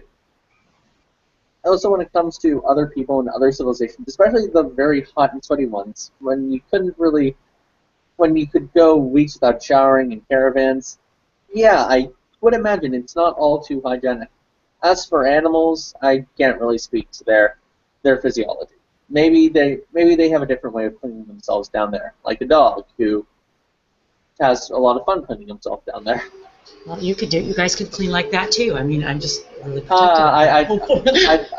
I do not have. You know, when I had my son 31 years ago. Oh, never mind. Duty calls. I'll get back to you. Can any of you guys reach down there with your mouths? I did once when I was younger. Oh, no. So anyways, 31 years ago when I had my son, I was really against this, didn't want him circumcised. And at the time, the hospital made me sign a form that said that it was not necessary unless it was religious purposes or somebody in the family was going to feel badly about the child. But they said at that time we were, it was at least 50% were not doing it at that time. That was 31 years ago. So, and I held that baby. I looked at my family. I said, if anybody touches this boy, I will run out of this hospital. You'll never see me again. There was no reason to do it, and it was only because my husband had wanted it. But his mother even looked at him and said, had I got you, after the adoption, he had been adopted, I would have never done it. So, I'd also say it also cuts down on STDs, especially for societies that don't have condoms. That could be a very valuable tool. Just saying. Yeah, but it takes away your pleasure, and it's one of the first things that causes you extreme pain. I would gladly sacrifice my pleasure to avoid an STD. No. Are you telling me that right now, if you, as a normal man, the way you are with your sexuality, the only difference is whether you get an STD or not is whether you have foreskin? That's ridiculous. No, actually, it's actually true. Being uncircumcised being circumcised does deter your chance of getting an STI. You should be wearing a condom then every time, so you have the control of that. Well, yeah, it's easy for me to say living in a Western society, but for many of these developing cultures where you didn't have a condom or you didn't have access to that kind of birth control, yeah, it's very understandable why you. How prevalent were STDs? Come on. There's no reason to cause a child that kind of pain. I don't know if you've ever watched it happen. I mean, okay, we can say that back then it makes sense, but today it doesn't. We have condoms. We have much better protection. Actually, there are a lot of African nations that don't really get access to it. How about in the West, in the Western countries? Well, what if it ends up making your dick shorter? Is that a good enough reason to not do it? I don't even care about that because size really doesn't matter, and we all know that. But yes, it doesn't matter. No, you're right. It doesn't. It doesn't really matter. But what I really think we underestimate the fact that when you expose a child to that kind of physical trauma with no anesthetic that early in life, you set the tone. This kid knows I'm out in the world and this place is scary because my instinct is to cling to my mother, and I've just been strapped down to a plastic board, and my penis has been cut. And if you've ever heard, well, just listen to me. If you've ever heard the difference in the screams, they are horrific. And this is what we're doing to our men when they first come out. I think it sets a tone for the world. No, it doesn't. I don't know of anyone who remembers their circumcision on day 7, like a couple of days after they're born. In fact, I'm not circumcised myself. My parents didn't circumcise me, and I'm not looking forward to going to a clinic and cutting myself because I can keep myself clean. I don't have any sex anyway. So, to me, that's no big deal. And the reason I don't go is because it hurts far more when you're an adult than when you're a kid. In fact, it's the more... And tell me how you know that. Tell me how you know that. You're conscious of it more. You'll remember it longer, but you don't know that it hasn't set the tone. Okay, no, the burden of proof is on you because you're the one who's saying it's setting the tone. The second thing to keep in mind is the scars it heals down there far faster when you're a kid than when you're an adult. When you're an adult, it's more sensitive. You're more susceptible to feeling pain. As a child, you can get over it fairly much quicker.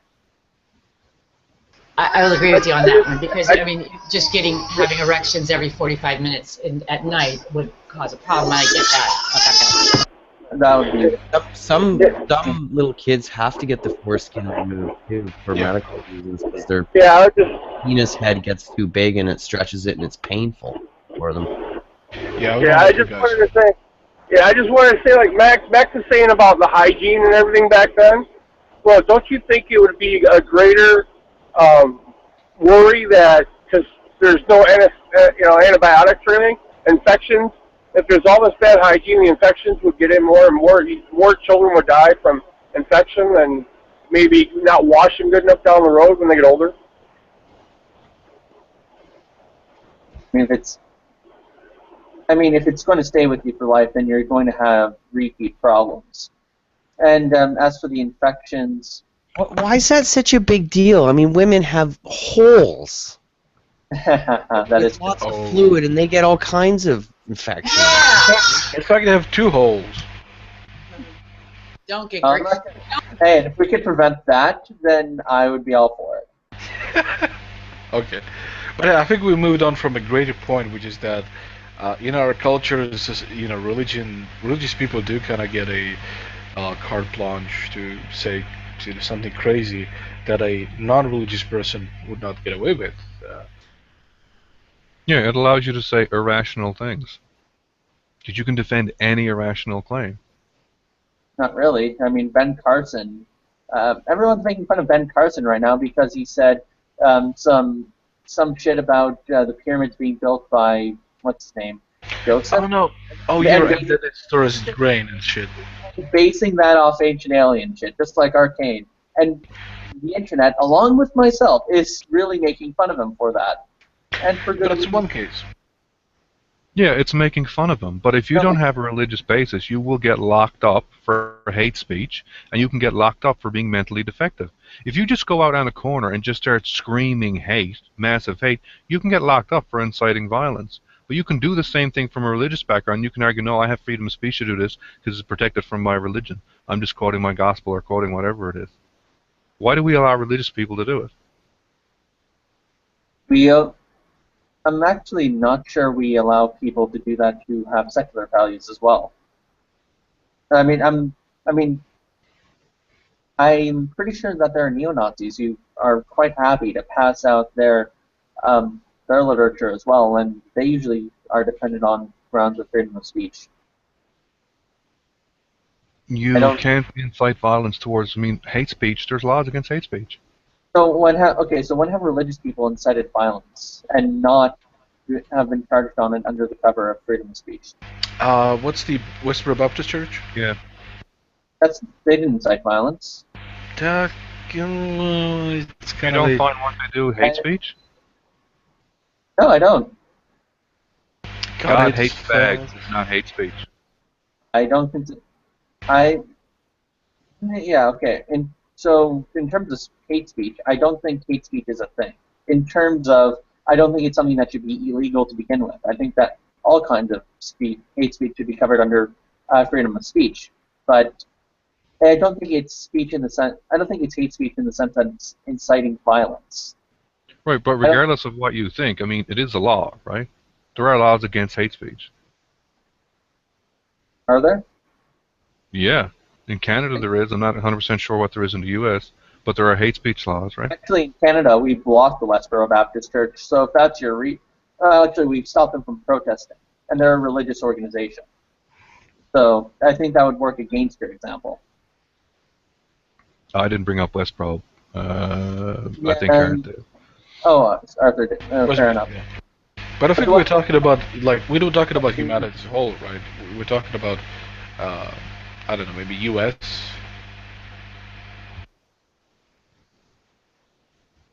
I mean, we don't have to be like general like that. Okay, but humanity. Okay, but humanity as a whole has allowed for people who have secular values have allowed reprehensible organizations who are secular in nature to also triumph. Everyone from Napoleon Bonaparte. I'm not saying he's an atheist. I'm just saying that his institution was largely secular. Actually, so was a lot of the French Revolution. Let's see, Chinese communism, Soviet communism. Wait, Napoleon Bonaparte? In fact, most of the world came to communism. So. But wait, Napoleon Bonaparte was given. So if we're talking about humanity as a whole, then yeah. And wait, did you use Napoleon Bonaparte as an example of where secular sort of hate speech gets allowed? No, I'm saying he's an example of where secular values triumph. I mean, the whole Napoleonic Code was very secular in nature. It was actually one of the first codes that allowed Jews, Catholics, Protestants to equally hold secular office, so long as they didn't have any overt religious costume, or it wasn't obvious who had what religion. I mean, Napoleon even kidnapped the Pope, for goodness sake. Right, but the thing is, Napoleon was kind of attacked by every other nation that wasn't secular. was a monarchy, right? And That I is don't think we can say that his code, his sort of his new laws, his new liberal, all-inclusive secular laws were not a part of it. I'm pretty sure it was a consideration amongst a lot of the monarchical empires who attacked them. Yeah, but I'm just saying he's an example of when secular values triumph, and that's it. I mean, human history. I mean, human history has both kinds of examples. Well, it didn't. It triumphed. Like it did get included, right? Later on, sure. I mean, even there are some remnants of the Napoleonic Code in both Louisiana and Quebec right now. Right. Yeah, but it's because you're a French colony, right? Yeah, that's true. I mean, you don't see that in America, at least as far as I know, or Russia or China. But it did triumph nonetheless. I mean, even in your Russias. Soviet. So this, I'm saying that, knowing that, of course, you're Ukrainian, was it? Who, me? I'm Russian.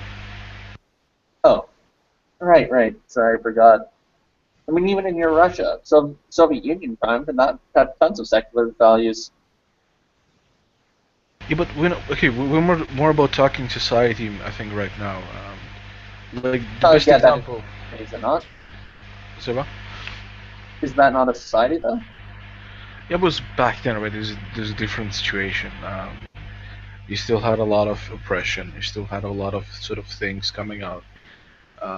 Today. Well, I mean, you said you wanted to expand it to human history, so why not? Okay, and it's not. It wasn't really that long. It wasn't really that long a time ago. It's only in the last 100 years. Oh, right. Okay. But still, I mean, like I cannot. Okay, the only example I can think of right now is the circumcision thing. Cutting off your kid's body part, essentially, or part of your kid's body. Yes, the foreskin of the penis or the clitoris of a girl. I don't really see how, well, on the boy that is, circumcision that is, I don't really see how that's anything other than surgical or medical. Well, let me find some studies like that. It's not really, like, the claim that circumcision is, like, medical is because it's healthy and, like, allows for, like, for boys, like, any sort of gook to get stuck under, like, the penis foreskin, and for the girls, I can't, like... I do not advocate for female circumcision, or genital mutilation, because that has no benefit as far as I see, and it's very tribalistic in nature and in origin. Okay, but doing that to a male is also, like, a boy is also just as bad, because, like, it's kind of like I don't know if you're aware of this, like, in the United States, and, like, again, like, this isn't, like, an issue for Canada, but in the United States, there was a campaign by, like, Kellogg to, like, support for... No, I'm well aware of the origins. Yeah, no, I am well aware of the origins of circumcision. Okay. Just because it has a shady origin doesn't mean it doesn't have some kind of benefit to it. I mean, so for example, we have something called the genetic fallacy within logic. Just because the origins of something are dubious doesn't mean the proposition isn't true. Okay, Max, I get that, but, like, how do I say this? Is it wrong to do harm to a baby? No, I guess it would depend. I mean, for example, there are plenty of circumstances where you might hurt a kid, but it's for surgical purposes. Like we should try to minimize harm, I agree, but only needlessly. Only needless harm. So if there was a way to make circumcision a whole lot less painful, then yeah, I'd be all for it. Alright, I guess I can stick to that, but, like, it seems like circumcision for, like, males and females is sort of like to control their sexual proclivities, like because like the foreskin has a lot of nerve endings. Wait, I have a question for you, Chris. Are you circumcised? Yeah, I think so, because I don't have like. You think so? Are you sure? Mm, Is there some skin on your head? no, there is not. Okay, so you're circumcised. Did that stop you from masturbating, or performing sex, or getting engaged in any kind of sexual activity, whether self or others? You don't have to get specific. I'm just asking, did it stop you? Not really. Okay, so I don't think it really dulls your sexual appetites. I think. I mean, it might be a little anecdotal, but still. Like for something like that, like it seems like something that should be like another person's like choice, or. I mean, well, like I know like this could like circumcision can be used in the same vein of argument that giving a child like a injection shot to like give them like protection against other diseases.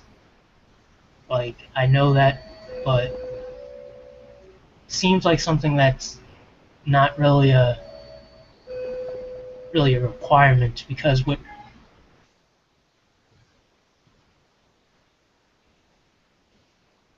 Are you still there?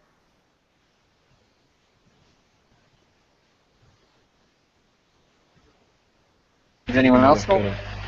Yeah, me. Okay.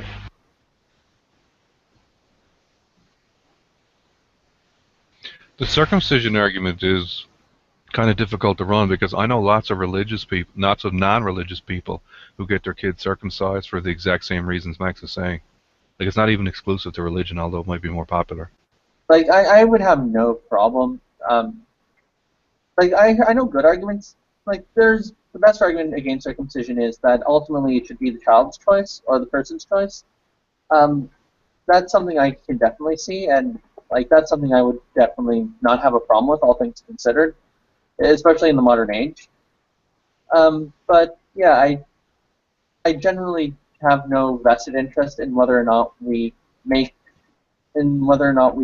or illegalize circumcision. Right? That to me is a non-issue. Right. What I was thinking about is, for example, well, since we're talking about specific examples anyway, I didn't really think we need to bring one up. But look at someone like Kent Hovind, who's recently announced that transsexuals should be killed. Really? Yeah. So, I mean, and he defends it from a religious basis. If he wasn't religious, but was just actually arguing that we should kill transsexuals, like, would we be passive about it if there was people out there who were openly advocating killing an entire group of people?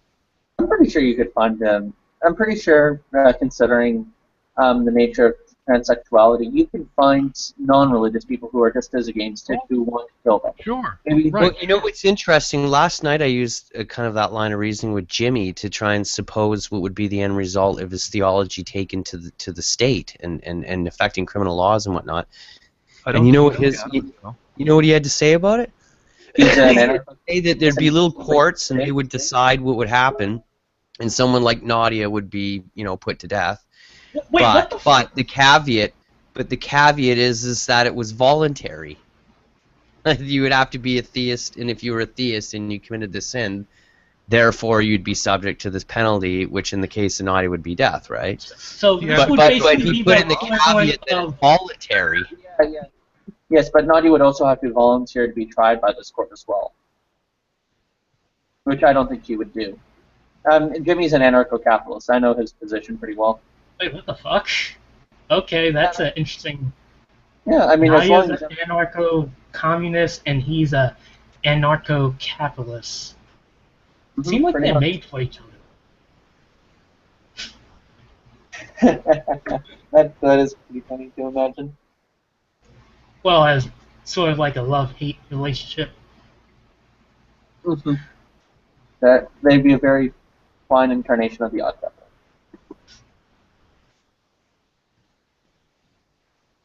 I just wanted to say that I was thinking about something that you said earlier. how God allows evil to happen. Well, how can He allow something that is just a pervasion of good? So he's stopping good, so evil could happen. I mean,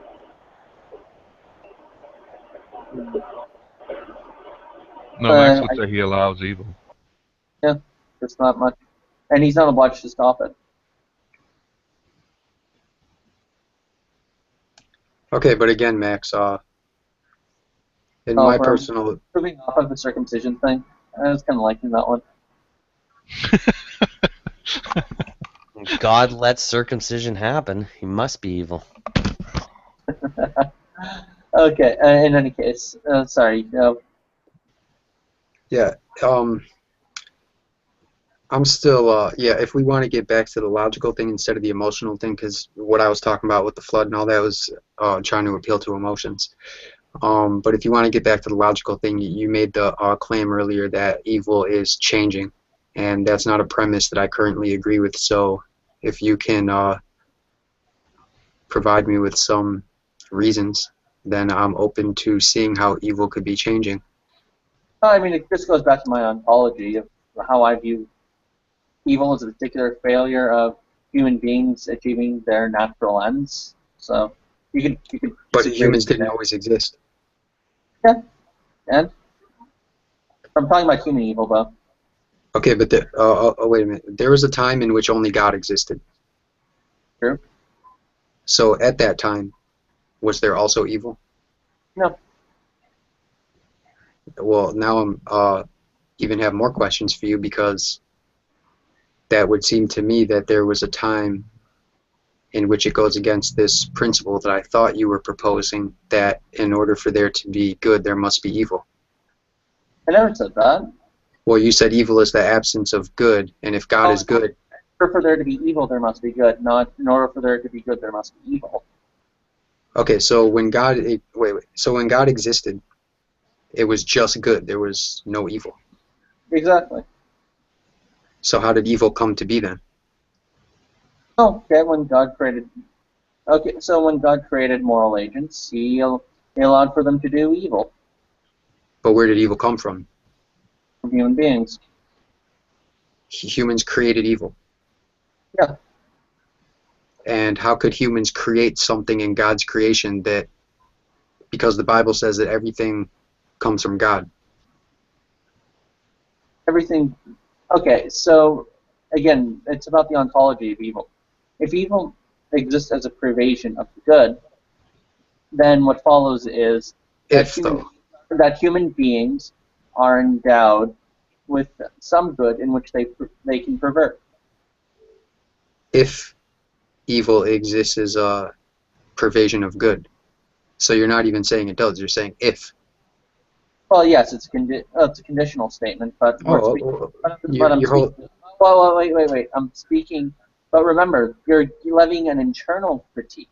You're not asking me to prove that evil is indeed a privation of the good. An internal critique is when you take the parameters of the argument on face value and critique them inside of it. So where in the Bible does... You're asking me to prove it, or denying that I have sufficient reason for it, then you're giving an external. So where internally in the Bible does it say that evil is a pervasion of good? No, it doesn't say that in the Bible. It's this is the metaphysic that I've adopted. I don't accept all my theological thoughts from the Bible. I mean, I accept a lot of it from philosophy and metaphysics. So. Yeah. Okay, so in your philosophy and metaphysics, evil came from the pervasion of good. Yep. That's what you believe. Yep. But you also believe that God... I don't want to put words in your mouth. Do you believe that God... Do you believe that something can be without God making it? Sure. As long as that thing is a pervasion by nature, as long as it's something which is perverted. Well, okay, so basically you have a worldview. So for example, let's go with the Swiss cheese analogy I gave earlier. if God is the cheese maker, then God is making the cheese. But the whole exists as a pervasion of where the cheese is supposed to be. Wait, I don't even know why I'm arguing with you, Max, because your whole worldview is just it's just your opinion. I turn the tables on me and ask me any question. Go ahead. Let's do this thought experiment. Oh, okay. All right. So my question to you would be, what's your justification on a secular worldview for morality? Like what grounds moral imperatives? What grounds moral? Well, what is imperatives? What we ought to do. What grounds what we ought to do? Yeah. What grounds are we? Well, are you referring to people or God? People. Like I'm saying, secular. He's asking you how would you justify moral realism, absolute moral facts, without on a secular point of view? Oh, okay. I don't. Oh, okay. So it's okay. Okay. So what if God is evil? Like. So what if God is evil? Yeah. So what? I mean, what if there exists a being who tortures babies or who waterboards? Hold on. You know that people can still run the problem of evil. I'm well aware, but it takes the sting out of it, which I still love to point out. But like, remember, if he's not uncomfortable with eternal critiques because it's just my opinion, man, then really that's he's not arguing the moral argument from that standard. I think you're getting a bit frustrated right now. I don't think. I mean, to say that it's just his opinion, I think that that's an assertion. This is what I'm saying. It could be his opinion, but I mean, you have to go somewhere.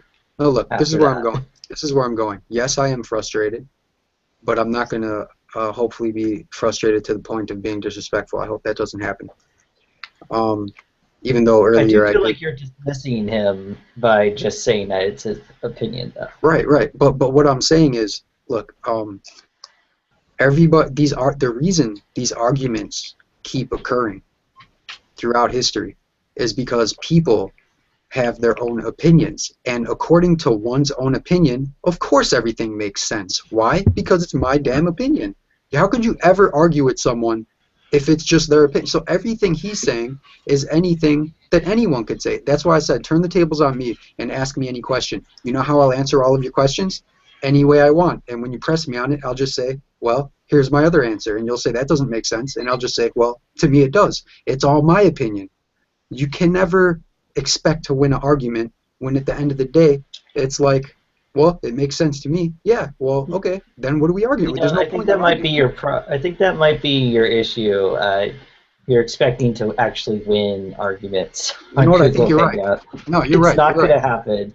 You're right. And it's not because, I mean, Max is definitely one of the more articulate, smarter guys on here. It's not his fault or anything. That's just the nature of what happens. That's the nature of what happens. Yeah. We're not going to change each other's minds. You're right. I got into the point. People's minds. I don't even have arguments to change people's minds. I have arguments because it helps me discover. It's dialectic in nature. It helps me. It helps me formulate my arguments, see which ideas are worth having, which ones aren't. Yeah, I got you to the point where you basically said God can do anything he wants for whatever reason he feels is good. And what do you call that? That's not called... No, he never said that. Now, that's a mischaracterization. He never said for any reason that he wants. He said he had to have a sufficient reason. But that reason couldn't be arbitrary. He never said that. I don't think so. A sufficient reason according to who? Me? Does God have to listen to my sufficient reasons? Of course, so it's whatever God wants. God can do whatever he wants. No, that's not a logical... That doesn't logically follow. Okay, God has to have a sufficient reason to do something. Who judges what is sufficient or not? Is it me or is it God? So that means God can do whatever he wants. So reason doesn't follow. As long as he gives a sufficient reason, then he can do it. So when he kills innocent animals and babies via a torture method of waterboarding in a flood, and I say to God, hey, that's wrong, God could say, I created the universe, I could do what I want. That's my sufficient reason. It's for No, my he glory. couldn't. It's for my glory. No. In the Bible, it says all things are for the glory of God. That's his reason. It doesn't. Well, it doesn't mean that. Okay, just because something is for one's glory doesn't mean it doesn't have any reason. Doesn't mean it doesn't have any reason at all, or it could That just is be the reason. arbitrary. No, that is the reason, for the glory of God. Okay, so I might want to. Okay, so I might want to ace a math test because it benefits me, or I get glory from doing it, and in a sense it does. But at the same time, it doesn't mean I don't have any greater aspirations, like wanting to get into a good college, or wanting to improve my mathematical knowledge. Those are all pretty good reasons. Just because there's one facet doesn't mean it doesn't exclude others. The second thing you have to take into consideration is when God allows any evil act to begin with, the sufficient reason is to draw upon some greater good from said act. That's why the evil isn't needless. And goodness is not something which God just arbitrarily decides upon. I'm not a divine command theorist. I believe that something is good because it exemplifies the nature of such a thing. Human nature, for example. Human beings are rational social animals. I think whatever glorifies human beings to that end is in terms of human beings acting perfectly reasonable and perfectly rational and perfectly sociable towards one another. I think heaven is ultimately us contemplating and pontificating and reflecting upon God for all eternity, who is the highest thing human beings can hope to think of. I think that is ultimate fulfillment for humans. And God can accomplish that ends through any means he wants, but it is for that greater good in which he does so. So I do not think that God does it for any arbitrary reason. So it sounds like to me you're saying there's a good that even God abides to. Like good is not necessarily his nature. There is such thing as good, and people can do it, and God can do it. So if we want to take this back to God's nature versus human nature and other such things, there is the human good. Like humans have a particular good that's related to us, but there are other goods. But God is the universal standard of goodness itself. That's the distinction. It's like human beings are the particular and God is the universal. That's how it's. God's the standard of good. God is the good, whereas human beings are particular goods. Which means God can do whatever he wants and it's good. No, it doesn't, because as I said earlier, God is the universal good, whereas human beings are particular good. It's like how what's good for me is not what is good for a dog, and what's good for a dog isn't what's good for me. But at the same time, universal is higher than particular, is it not? It is, but God doesn't just God doesn't just attach arbitrary qualities of goodness to anything he so desires, but rather God is the end. But rather God is the perfect end and perfect good for all beings, all particulars. So God determines what is good. No. You said there's a particular good. So where does the particular good come from? It must come he's from not a God. divine command theorist. So natural law. Max, why don't you say, like, how do you know what good is, or what's the ontology of good? So for human beings, as particular beings, for us, good is when we're exemplifying our social and rational and biological ends. Well, what about our faithful ends? Some people just have faith instead of logic so much. I think that presumes that faith is not rational. I think it is rational. But putting that to the side, that's how we participate. That's how we as beings participate with the divine, as that kind of being. Whereas dogs, they have a different good. For dogs, they have a different nature, and what's good for them is going to be different than the ends we have for ourselves. So basically relates to how. So our goods exist by way of how we participate with the divine. And who made our goods?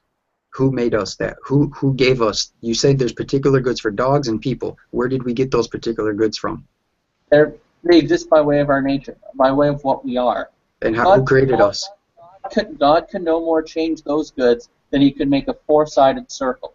So there's something God can't do in your theology.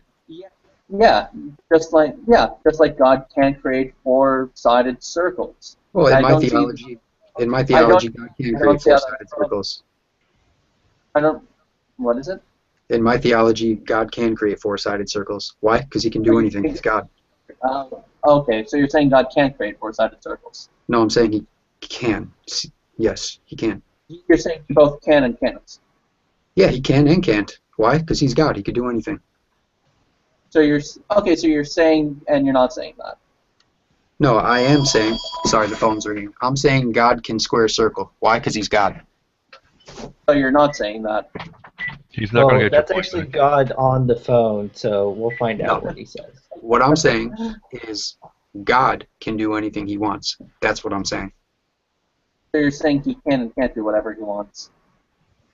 Sure, if he wants. But he doesn't want. But he wants. Yeah, he can do all that because he's God. So he doesn't and he doesn't want. Exactly. Why? Because he's God. He can do anything. Well, it's nice to hear that you're agreeing with me. Well, then I am agreeing with you, God. But it doesn't sound like I agreed with you because you said that that's how we got onto this because we didn't agree. But you're allowed to agree and disagree, and you're not allowed. And well, you're allowed to disagree and disagree. Yeah, sure. In fact, you both agree and disagree at the same time in the same sense. Yeah. Amazing. Yeah, really.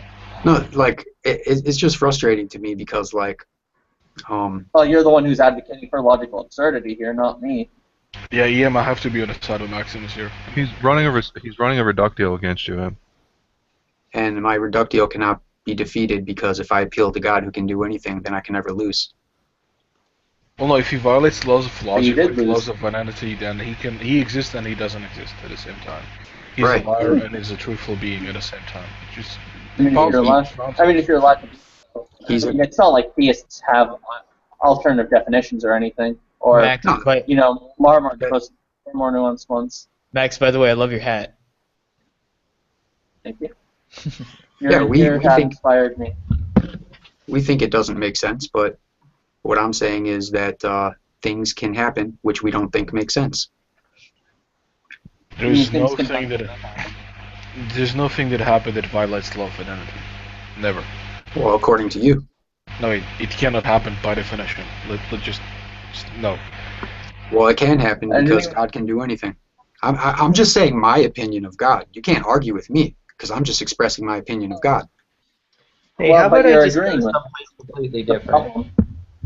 Yeah, well, maybe you could give go a ahead. definition of something that isn't itself. See, this is why you can never convince anyone of anything because it ultimately comes down to each person's own opinion. I'm not All trying to right, convince you of anything. And I think and you're you getting a won't little either.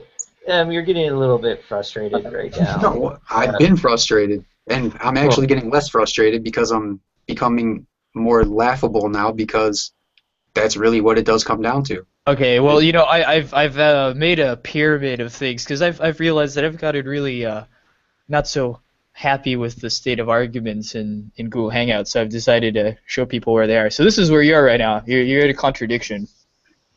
How can I possibly contradict myself if I'm appealing to God who can do anything? No, you're simply contradicting whatever everybody else is saying. Oh, well, Hey, can you send a link to that pyramid? I want to see it. Did you actually make that? Yeah, no, yeah, exactly, and I could go up and down. Wait, say, you made that? Yeah. Well, no, it's a series of a couple of pictures, so I could say, hey, oh, okay, you went up, down, oh, okay, now you're ad homming. You guys like that? Yeah, I do like that. Thanks. Yeah, okay, so yes, you're right now at a contradiction, so... Well, I'm not necessarily... You I'm should have just like a disagreeing. little avatar for people. Yeah, well... climbing the pyramid. Yeah, exactly. So Max, if you just want to look it up, just look up argumentation pyramid, and you'll find the exact picture. Okay, thanks. Yeah, so at least I'm not going down to name calling. I've gotten a little bit No. more mature. Right down here, that's Pillbox. That's Pillbox. He owns the bottom. Yeah, he exactly. He is the base of all argumentation. Okay, so what is the top over there? Top one, Refuting the central point. Yeah. That's the highest we can go. Yep. Well, my point is you can't refute any one central point because it ultimately comes down to what. Oh, go ahead and refute me then. Well, what am I trying to refute? Anything. Just refute anything. By refutation doesn't mean you have to be convinced. Hold on a second. No. I can still hear you. Okay, so say like you were saying that 2 + 2 = 3, and I say, well, no, by the laws of addition and equality, it follows that 2 + 2 = 4. And the base 10 system. Yeah, and the base 10 system. Yeah, exactly. Math nerds. Sorry, I heard a bit of that because I was kind of busy for a second. But no, you can't actually. You can refute me all you want, but as long as I just am secure in my own opinions, you'll never convince me of anything. No. I gave you an example where I could refute you. So say you're saying 2 + 2 = 3, and I could say, well, through the law of addition, equality, and the base 10 system, that 2 + 2 = 4. So Yeah. that is a central refutation. Yeah, and I would agree with you. Actually, maybe that's even just a refutation in general. It's not really a refutation in a central point, but. And I agree with you. However, since God can do anything, 2 + 2 doesn't have to = 4. See, but that's the thing is that most people who talk about omnipotence, they usually that's the naive definition of omnipotence. Oh, in your opinion, that's the naive version, but in my opinion, that's No. This is an old philosophical argument that has been going on. I mean, you can try to ignore the history of philosophy, but I mean, this has been raging on before you were even born. And that's cool. New ideas. It's a new world. It's new ideas. No. See, but that's the mistake: is thinking that by simply throwing out old ideas, that is not the same thing. That is not the same thing as making new ideas. Go ahead and prove that God can't do anything, then, and then I'll be wrong. What do you mean? I don't have to. I can simply show you that certain aspects that that you abide to about the properties of God can lead to contradictions. Well, sure. You're not compelling me to believe what you're saying because you still didn't refute what I'm saying. What are you His saying? God allows contradictions, right? His God is perfectly fine with contradictions. His God is inherently contradictory. Yeah. True, but but when you're talking to me, or when you're addressing my points, you usually have to meet me on my own terms. You're planning on giving an internal critique. Okay, meet me on my own terms. Oh, okay. Your opinions lead to a logical absurdity, and I think that's sufficient enough to not accept that as being a rational conclusion. Right, exactly. Okay, well, that's your opinion, and I don't agree with that. It's just like your opinion, man. Right. That's what this all comes down to. Everyone has their own opinion. No, but again, you're still right here. You're just saying that you're stating the opposite case with little or no supporting evidence. I do have all the evidence I need. God can do anything. Well, no. Again, the omnipotence, at least as it's been defined in modern terms, is being able to do anything that is logically possible. Why should I accept that definition? Because if you try to accept a naive definition, it leads to many different types of contradictions, and it's a very fallible argument. Why are fallible arguments more powerful than my God, who can do anything? There's certain things that, like I said, would lead to contradictions, and you wouldn't want a definition of God that is contradictory in nature, would you? The human mind can't comprehend my God. He's more powerful than our minds can even comprehend. But his starting presupposition is that God is self-contradictory. God is perfectly fine with a contradictory nature. No, I don't even have to say he's self-contradictory. I could say he's completely consistent. It's just that we think he's contradictory. Yes, the way we would view him is self-contradictory. Like we would see God as existing and not God as blah blah blah blah blah. Right? God doesn't follow the law. God is not bound by the laws of classical logic. Exactly. That's his God. Bill, God. Bill. Prove me wrong. Or even non-classical logic? Yeah, he doesn't. Whatever God is beheld to, if he is beheld to anything, it's incomprehensible to us. So when we look at it, it's just complete chaos. That's the nature of Bill God. Bill the all-powerful God. You named the evil God Bill? Yeah, he does everything. Like, he draws square circles. He does whatever you want, right? Married bachelors. Yeah. So this is what it's like. Well, still, the married bachelors is by definition wrong. I mean, it doesn't really have much to do with the properties of God. It has to do more with the properties of the English language. No, but it's only wrong because it's self-contradictory, right? By definition, yes. Yeah, can't prove- but That's Big the God, point. Big God Bill allows contradictions.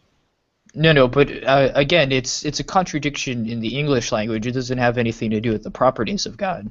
I'm kind of curious about something. What do you mean prove? Convince me. That he's Oh, God. well, in that case, I don't have to do anything. You don't have to what? Sorry. I don't Yeah, have to Max, you're really faint. Is there any way you can? Is there like Oh, a microphone you can get closer or something? No, like how about now? you can be heard, but it just cuts out. Okay, but see, the thing Oh, is like if you wanted to make an even stronger argument, let's see if you wanted to go up one more argument. So let's say you wanted to contradict and then back up the contradiction with reasoning and supporting evidence. So when you throw out all logic, you can no longer support your arguments with reason or evidence, because I could simply just throw away your evidence because logic in your mind doesn't exist. I don't No, need he is logic bound because by I have logic, faith. but God is not bound by logic. He is bound by logic. No, in no, order but to be again, that's comprehended, but the God problem isn't. is that when you throw out logic and reasoning, then you can't construct a stronger argument. Again, it's just back to the faith. No, yes, I can construct it an even stronger argument by appealing No, to no, faith. you can't. No, it's simply a faith-based argument, and a logical-based argument is much stronger than a faith-based argument. Well, in your opinion. And what? It's just like your opinion, man. Are there? I'm gonna just. Can I be a what is- dick and just change the subject completely to No, hey, focus guys. on me? No, guys, seriously, I want to talk about abortion at some point. It doesn't have to be now, but I want to learn more about it because I'm trying to make a moral decision if abortion is right or wrong, and I need help. Doesn't your local abortion clinic have like tours or something? I don't know. Did you say that they have tours? And over I here, think that would be taken seriously. That seems very silly to me. I didn't think everyone would be like, "Do they have tours?"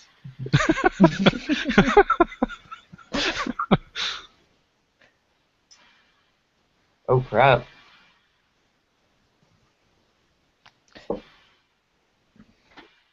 Oh, okay.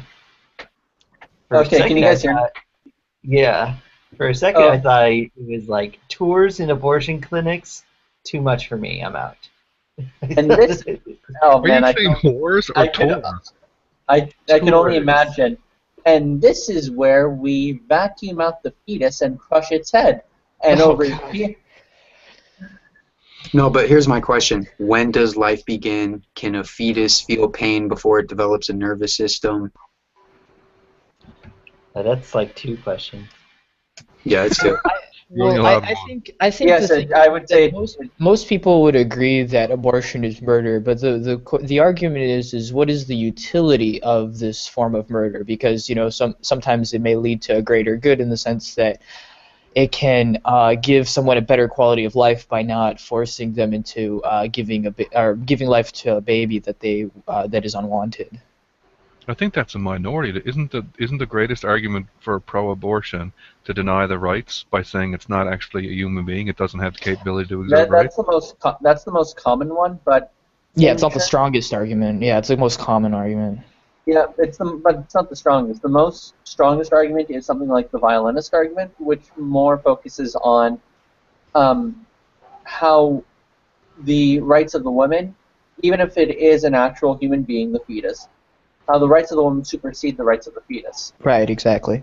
That's Why did they do that inside but not outside?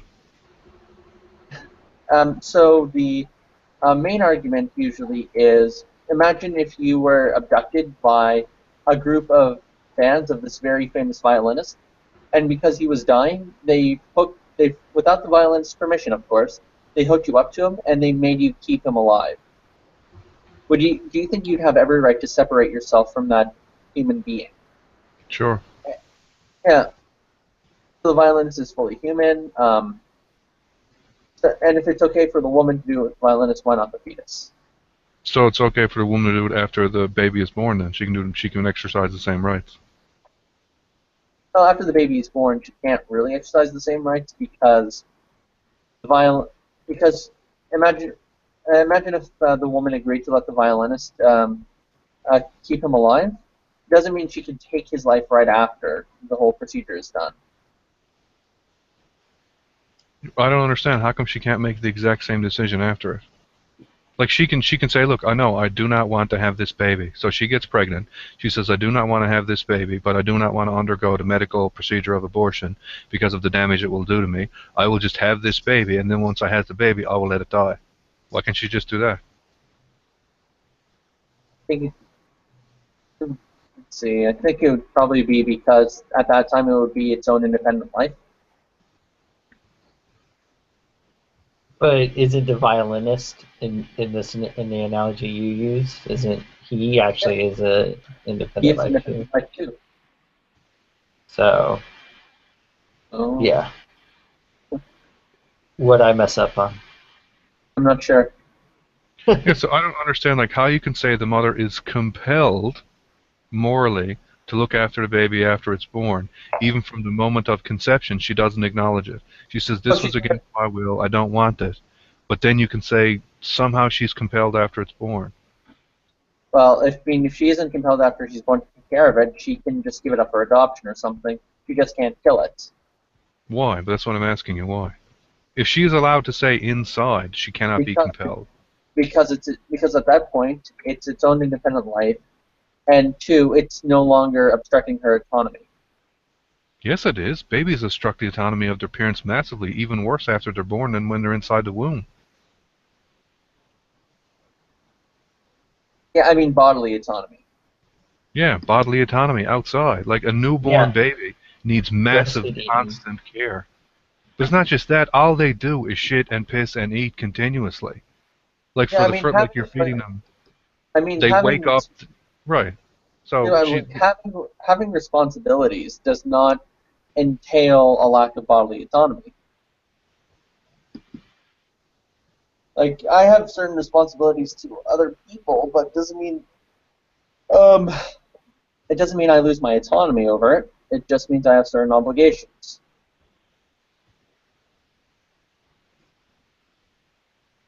So you're saying it's the direct physical interference of the fetus? Yes. And that you have the right to refuse that direct physical interference? Mm-hmm. Well, I mean, what I'm saying is I have every right. The pro-choice person would probably say, I have every right. I have every right to use my body as I see fit. Including murdering people. Yeah, no, of course, no. Usually that's backed up with that doesn't impinge on anybody else's ability to do whatever they want with their body. Exactly. But then that kind of refutes the whole argument because you're now no longer letting the baby do what it wants with his body by killing it. Yeah, but they're not seen as equals. Yeah, it's just a baby. I mean, I could take any baby.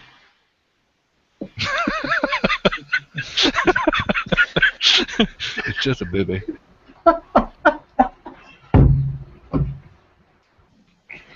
This is the first time I've heard anything out of Hell Wars. Sorry, guys. I'm just listening. That was an awesome comment, Phil. Thanks. It cracked me right up. But Max, that's predicated on the fact that the baby can't claim the same right? Shit, did he just drop? I'm sure he'll be back. The baby comment. First it was the abortion. Yeah, like here's the thing. If a baby or if there's a life, even at fertilization, and you took away this life, even before it could experience pain and suffering, before it got a nervous system, I still feel like it might be wrong to take away that life. Well, sure, and actually, a baby gets a nervous system very soon into their development, so only a couple. Like very early on, it's just a cell, right? So like you can go back at some point. It's just a cell, so it doesn't have. Sure, but I mean, you're just a collection of cells. Right, but I mean, it doesn't feel like a cell doesn't feel pain. A cell is not conscious. So we can go back to that point. Well, So- again, it depends on your definition of consciousness. I mean, some people say that consciousness is just stimulus and reaction, and that there's levels of consciousness, essentially. Yeah, but that's silly. Well, how is it silly? Well, are your toenails conscious? If you cut your toenails, are you killing sentient beings? No, because they don't have a stimulus and a response. But an amoeba, in some sense, is conscious because it has a stimulus and a response. Okay, if you cut yourself and blood comes out on the table and I come over and like squish it, or I put like some kind of cleaner on your blood, am I killing sentient creatures? Like, would you freak out? No, but well, okay, no. See, now you're moving the goalpost because now we're talking about sentience rather than consciousness. Because Conscious, sentience, whatever. Like, would you even get upset if you bled on the counter and I came over and said, "Oh, that's kind of cool," and I poured bleach on it? Would you like freak out? Or would you, that's a kind of weird thing to do. But like, would you be upset? You'd say, "Well, it's just cells, right? I mean, it's no." Well, what I'm trying to point out again is that there's multiple levels. I mean, but if you did that to maybe a cricket, I'd be a little bit more upset. If you did it to a mouse, I'd definitely be quite upset. If you did it to a dog, I'd be really upset. If you did it to a human, poured bleach on a human, So it's if I did it to a cell, would you be upset at all? Again, like I said, it's a gradation of. So you would be upset. Very, very, very slightly. Not Okay, well, 0.01%. that's a rare case because you're taking like consciousness and whatever it is, you're taking it right back to the cell, and I Well- can't see how you could make any argument for that. Like everything we know about science says there's nothing that can exist there. Well, Istis needs to repent for his sins because God says it's good to torture animals. No, but like I said, there's a gradation of consciousness. Right. So like you're rejecting science when you do that. So No, I'm not. I mean, do you even know my position? yeah, you just said it. There's gradation of consciousness. So there Yes. isn't, right? Like rocks are not conscious. Of course in any not. in any reason, right? So there's a zero. Cells are not conscious in any reason or way that you can use conscious. Well, Like it depends. Are you talking about a single multicellular cell taken out of context, or a single? Just a cell, like the blood cells in your body. Okay, well, right. That's a special purpose cell in a multicellular system versus, say, like an amoeba, which is a general purpose cell that is meant to thrive on its own. So you would say that an amoeba has some form of consciousness. I No, wouldn't I wouldn't, grieve like- over an amoeba being killed because we obviously kill plenty of them probably every single day. Right. So when you use consciousness in that respect, when you use consciousness to say an amoeba has consciousness, a toaster has consciousness. A toaster doesn't have consciousness. Under the same definition, if an amoeba does, a toaster does too. Well, you're right, of course. I mean, the difficulty with defining consciousness is actually the same difficulty that you have with defining life. Nobody has really been able to properly give a definition of life, because any definition that you posit will have a counterexample, carbon-based life form. Oh, no, but there's possible silicon-based life forms or arsenic-based life forms, those kind of things. So, like I said, it's a problem of definition. But the thing is that not to go back to the whole argument, but the porn argument, I know it when I see it, kind of thing, and that's usually the argument of life and non-life. It's that you kind of know it when you see it. Okay, so when does human life start? Upon fertilization or what? Most would argue that yes, it would. I mean, there's some that would argue the opposite, but some people would say, okay, maybe it starts a week or two in, or when it can feel pain, or that kind of stuff. But I would argue that yes, as soon as the cells start dividing, you could consider it life because it is reproducing or multiplying. So. Okay, so what is your particular view on abortion? I'm just curious. I'm not judging you because I don't even know what my view is yet. Oh, sure. Well, I mean, I find it and this is coming from, a agnostic atheist. I mean, I find it really reprehensible, and I don't think I ever could get an abortion.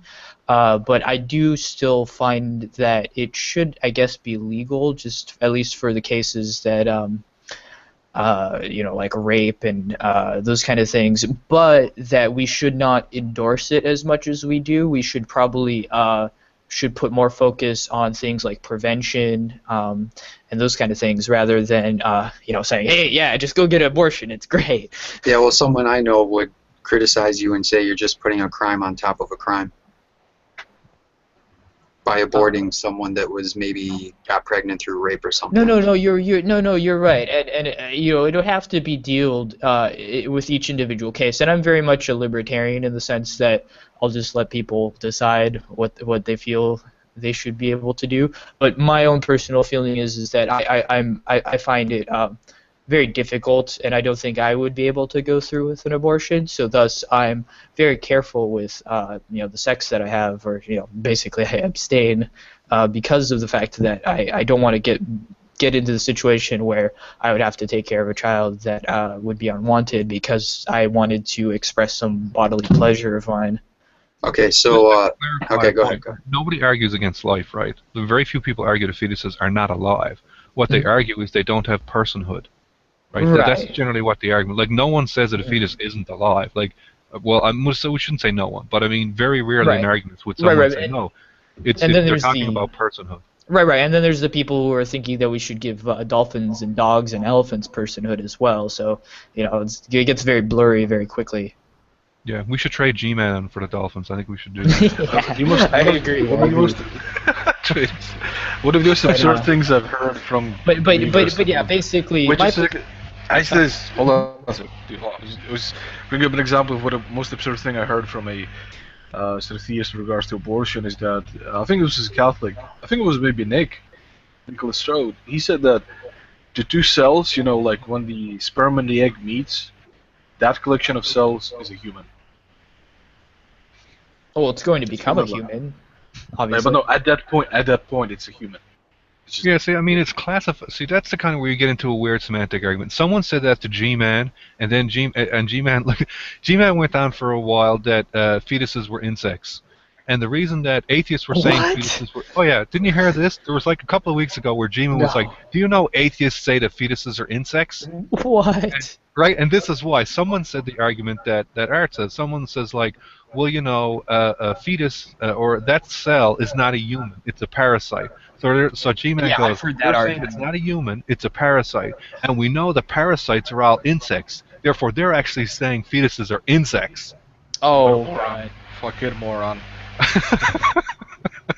I forget what fallacy that is, but fallacy of being stupid. No, I think is that affirming the antecedent? I think, or I forget. It's just wrong on so many levels. I mean, no, insects are not fucking parasites. Not all of them. Not necessarily. Okay, so what makes personhood then in a human, or maybe anything? But what makes personhood? It's usually the ability for intent, consciousness, and sentience. See, but then again, I mean, then an amoeba would be defined as a person then, because you know, they have intent and sentience. Well, you would have to be of the species human, right? First, and then you would have to be. Well, but like I said, but people are starting to try to give personhood to dogs and dolphins, so and they have some form of sentience and intent, so. Trying to give them personhood? I've seen people claim that this should be given equal rights, but I've never seen anyone attach the label personhood to it. No, yeah, absolutely. At least from what I've seen. Let me see if I can look it up. That's kind of a weird thing, but I mean, I can understand where they come from. But like at some point, the Dolphin Project. Right. But I mean, you can look at a fetus and you can say before a certain time, there's not enough brain developed there for what we know about conscious, for thoughts to be going on. So you can draw a hard line and say before here, there's no way the baby can have the consciousness that's actually feeling pain. It could react to it. Like for example, if I took your brain out of your body and went over and stuck a branding iron on you, you'd still react to the heat because you basically have nerve responses. You could jerk away from it, right?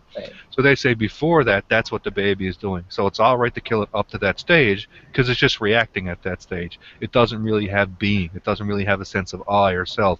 It doesn't recognize it's reacting with the world. Right, but then that argument usually extends into having postnatal abortions, and because I mean most babies aren't even conscious of themselves until they're about 3 or something. So. Yeah, I don't think it goes that long, but there's a certain period of time when babies don't even recognize their body parts. Right, exactly, and so that I think especially third trimester abortions, and especially postnatal abortions, are definitely out of the question. I would think. That's the problem that I find with most of the arguments. If you look at them, it's very difficult to find an argument that rationalizes abortion, but doesn't rationalize a woman just allowing a baby to die or killing it outside the womb. You're exactly right. You're exactly right.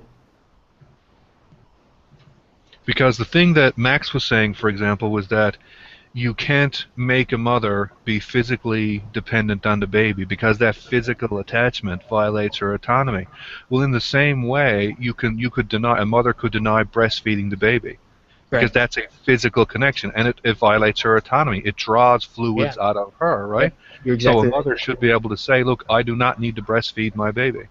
You're exactly right, and you know the great thing is that actually most women, I think it's like 80% of women to 90% of women are actually pro-life. They actually would rather you know, have the baby than abort it. So it's a very small minority of women and men who are pro-choice. So. Well, I've been looking for statistics. One of the hardest thing about statistics is where you get them from. Right. I'd be rather curious to find out what percentage of abortions is due for medical intervention. I would think a small percentage, but that's just my. Figure.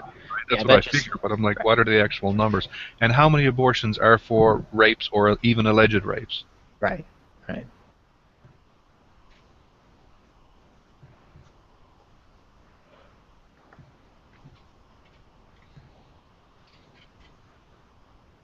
The interesting thing is, some of the staunchest pro-abortion advocates are men, which I find kind of curious. Right. Well, and you know, I think that problem would be solved because the thing is that men have very few rights in deciding for their rights inside of a relationship. So there's been the concept of a quote unquote financial abortion, where you basically sign away any rights of visitation to the baby to the mother for the sake of, you know, not having to financially support the baby or the mother. So that basically gives a disincentive to the mother to get, you know, quote unquote accidentally pregnant. And that's what most men fear, is the you know, them getting stuck with a baby that they don't want because the mom wants it. So I think that's a pretty good middle ground. Because if the mom does genuinely want it, she'll have it without any support for the man. Well, I just looked it up. I always thought that the actual dictionary meaning of the term personhood was linked to humans, but apparently it isn't. It's just a being that has certain traits. Mm-hmm. Yeah, so they are actually arguing that dolphins have those traits, therefore dolphins have personhood. Mm-hmm. Yeah. Okay, so what do you do in the case of you want to respect, maybe you want to respect, I don't want to speak for anyone else, but okay, I'll speak for myself. In my case, I want to respect the life of that soon-to-be baby or whatever person, but also I have to consider the woman who's having this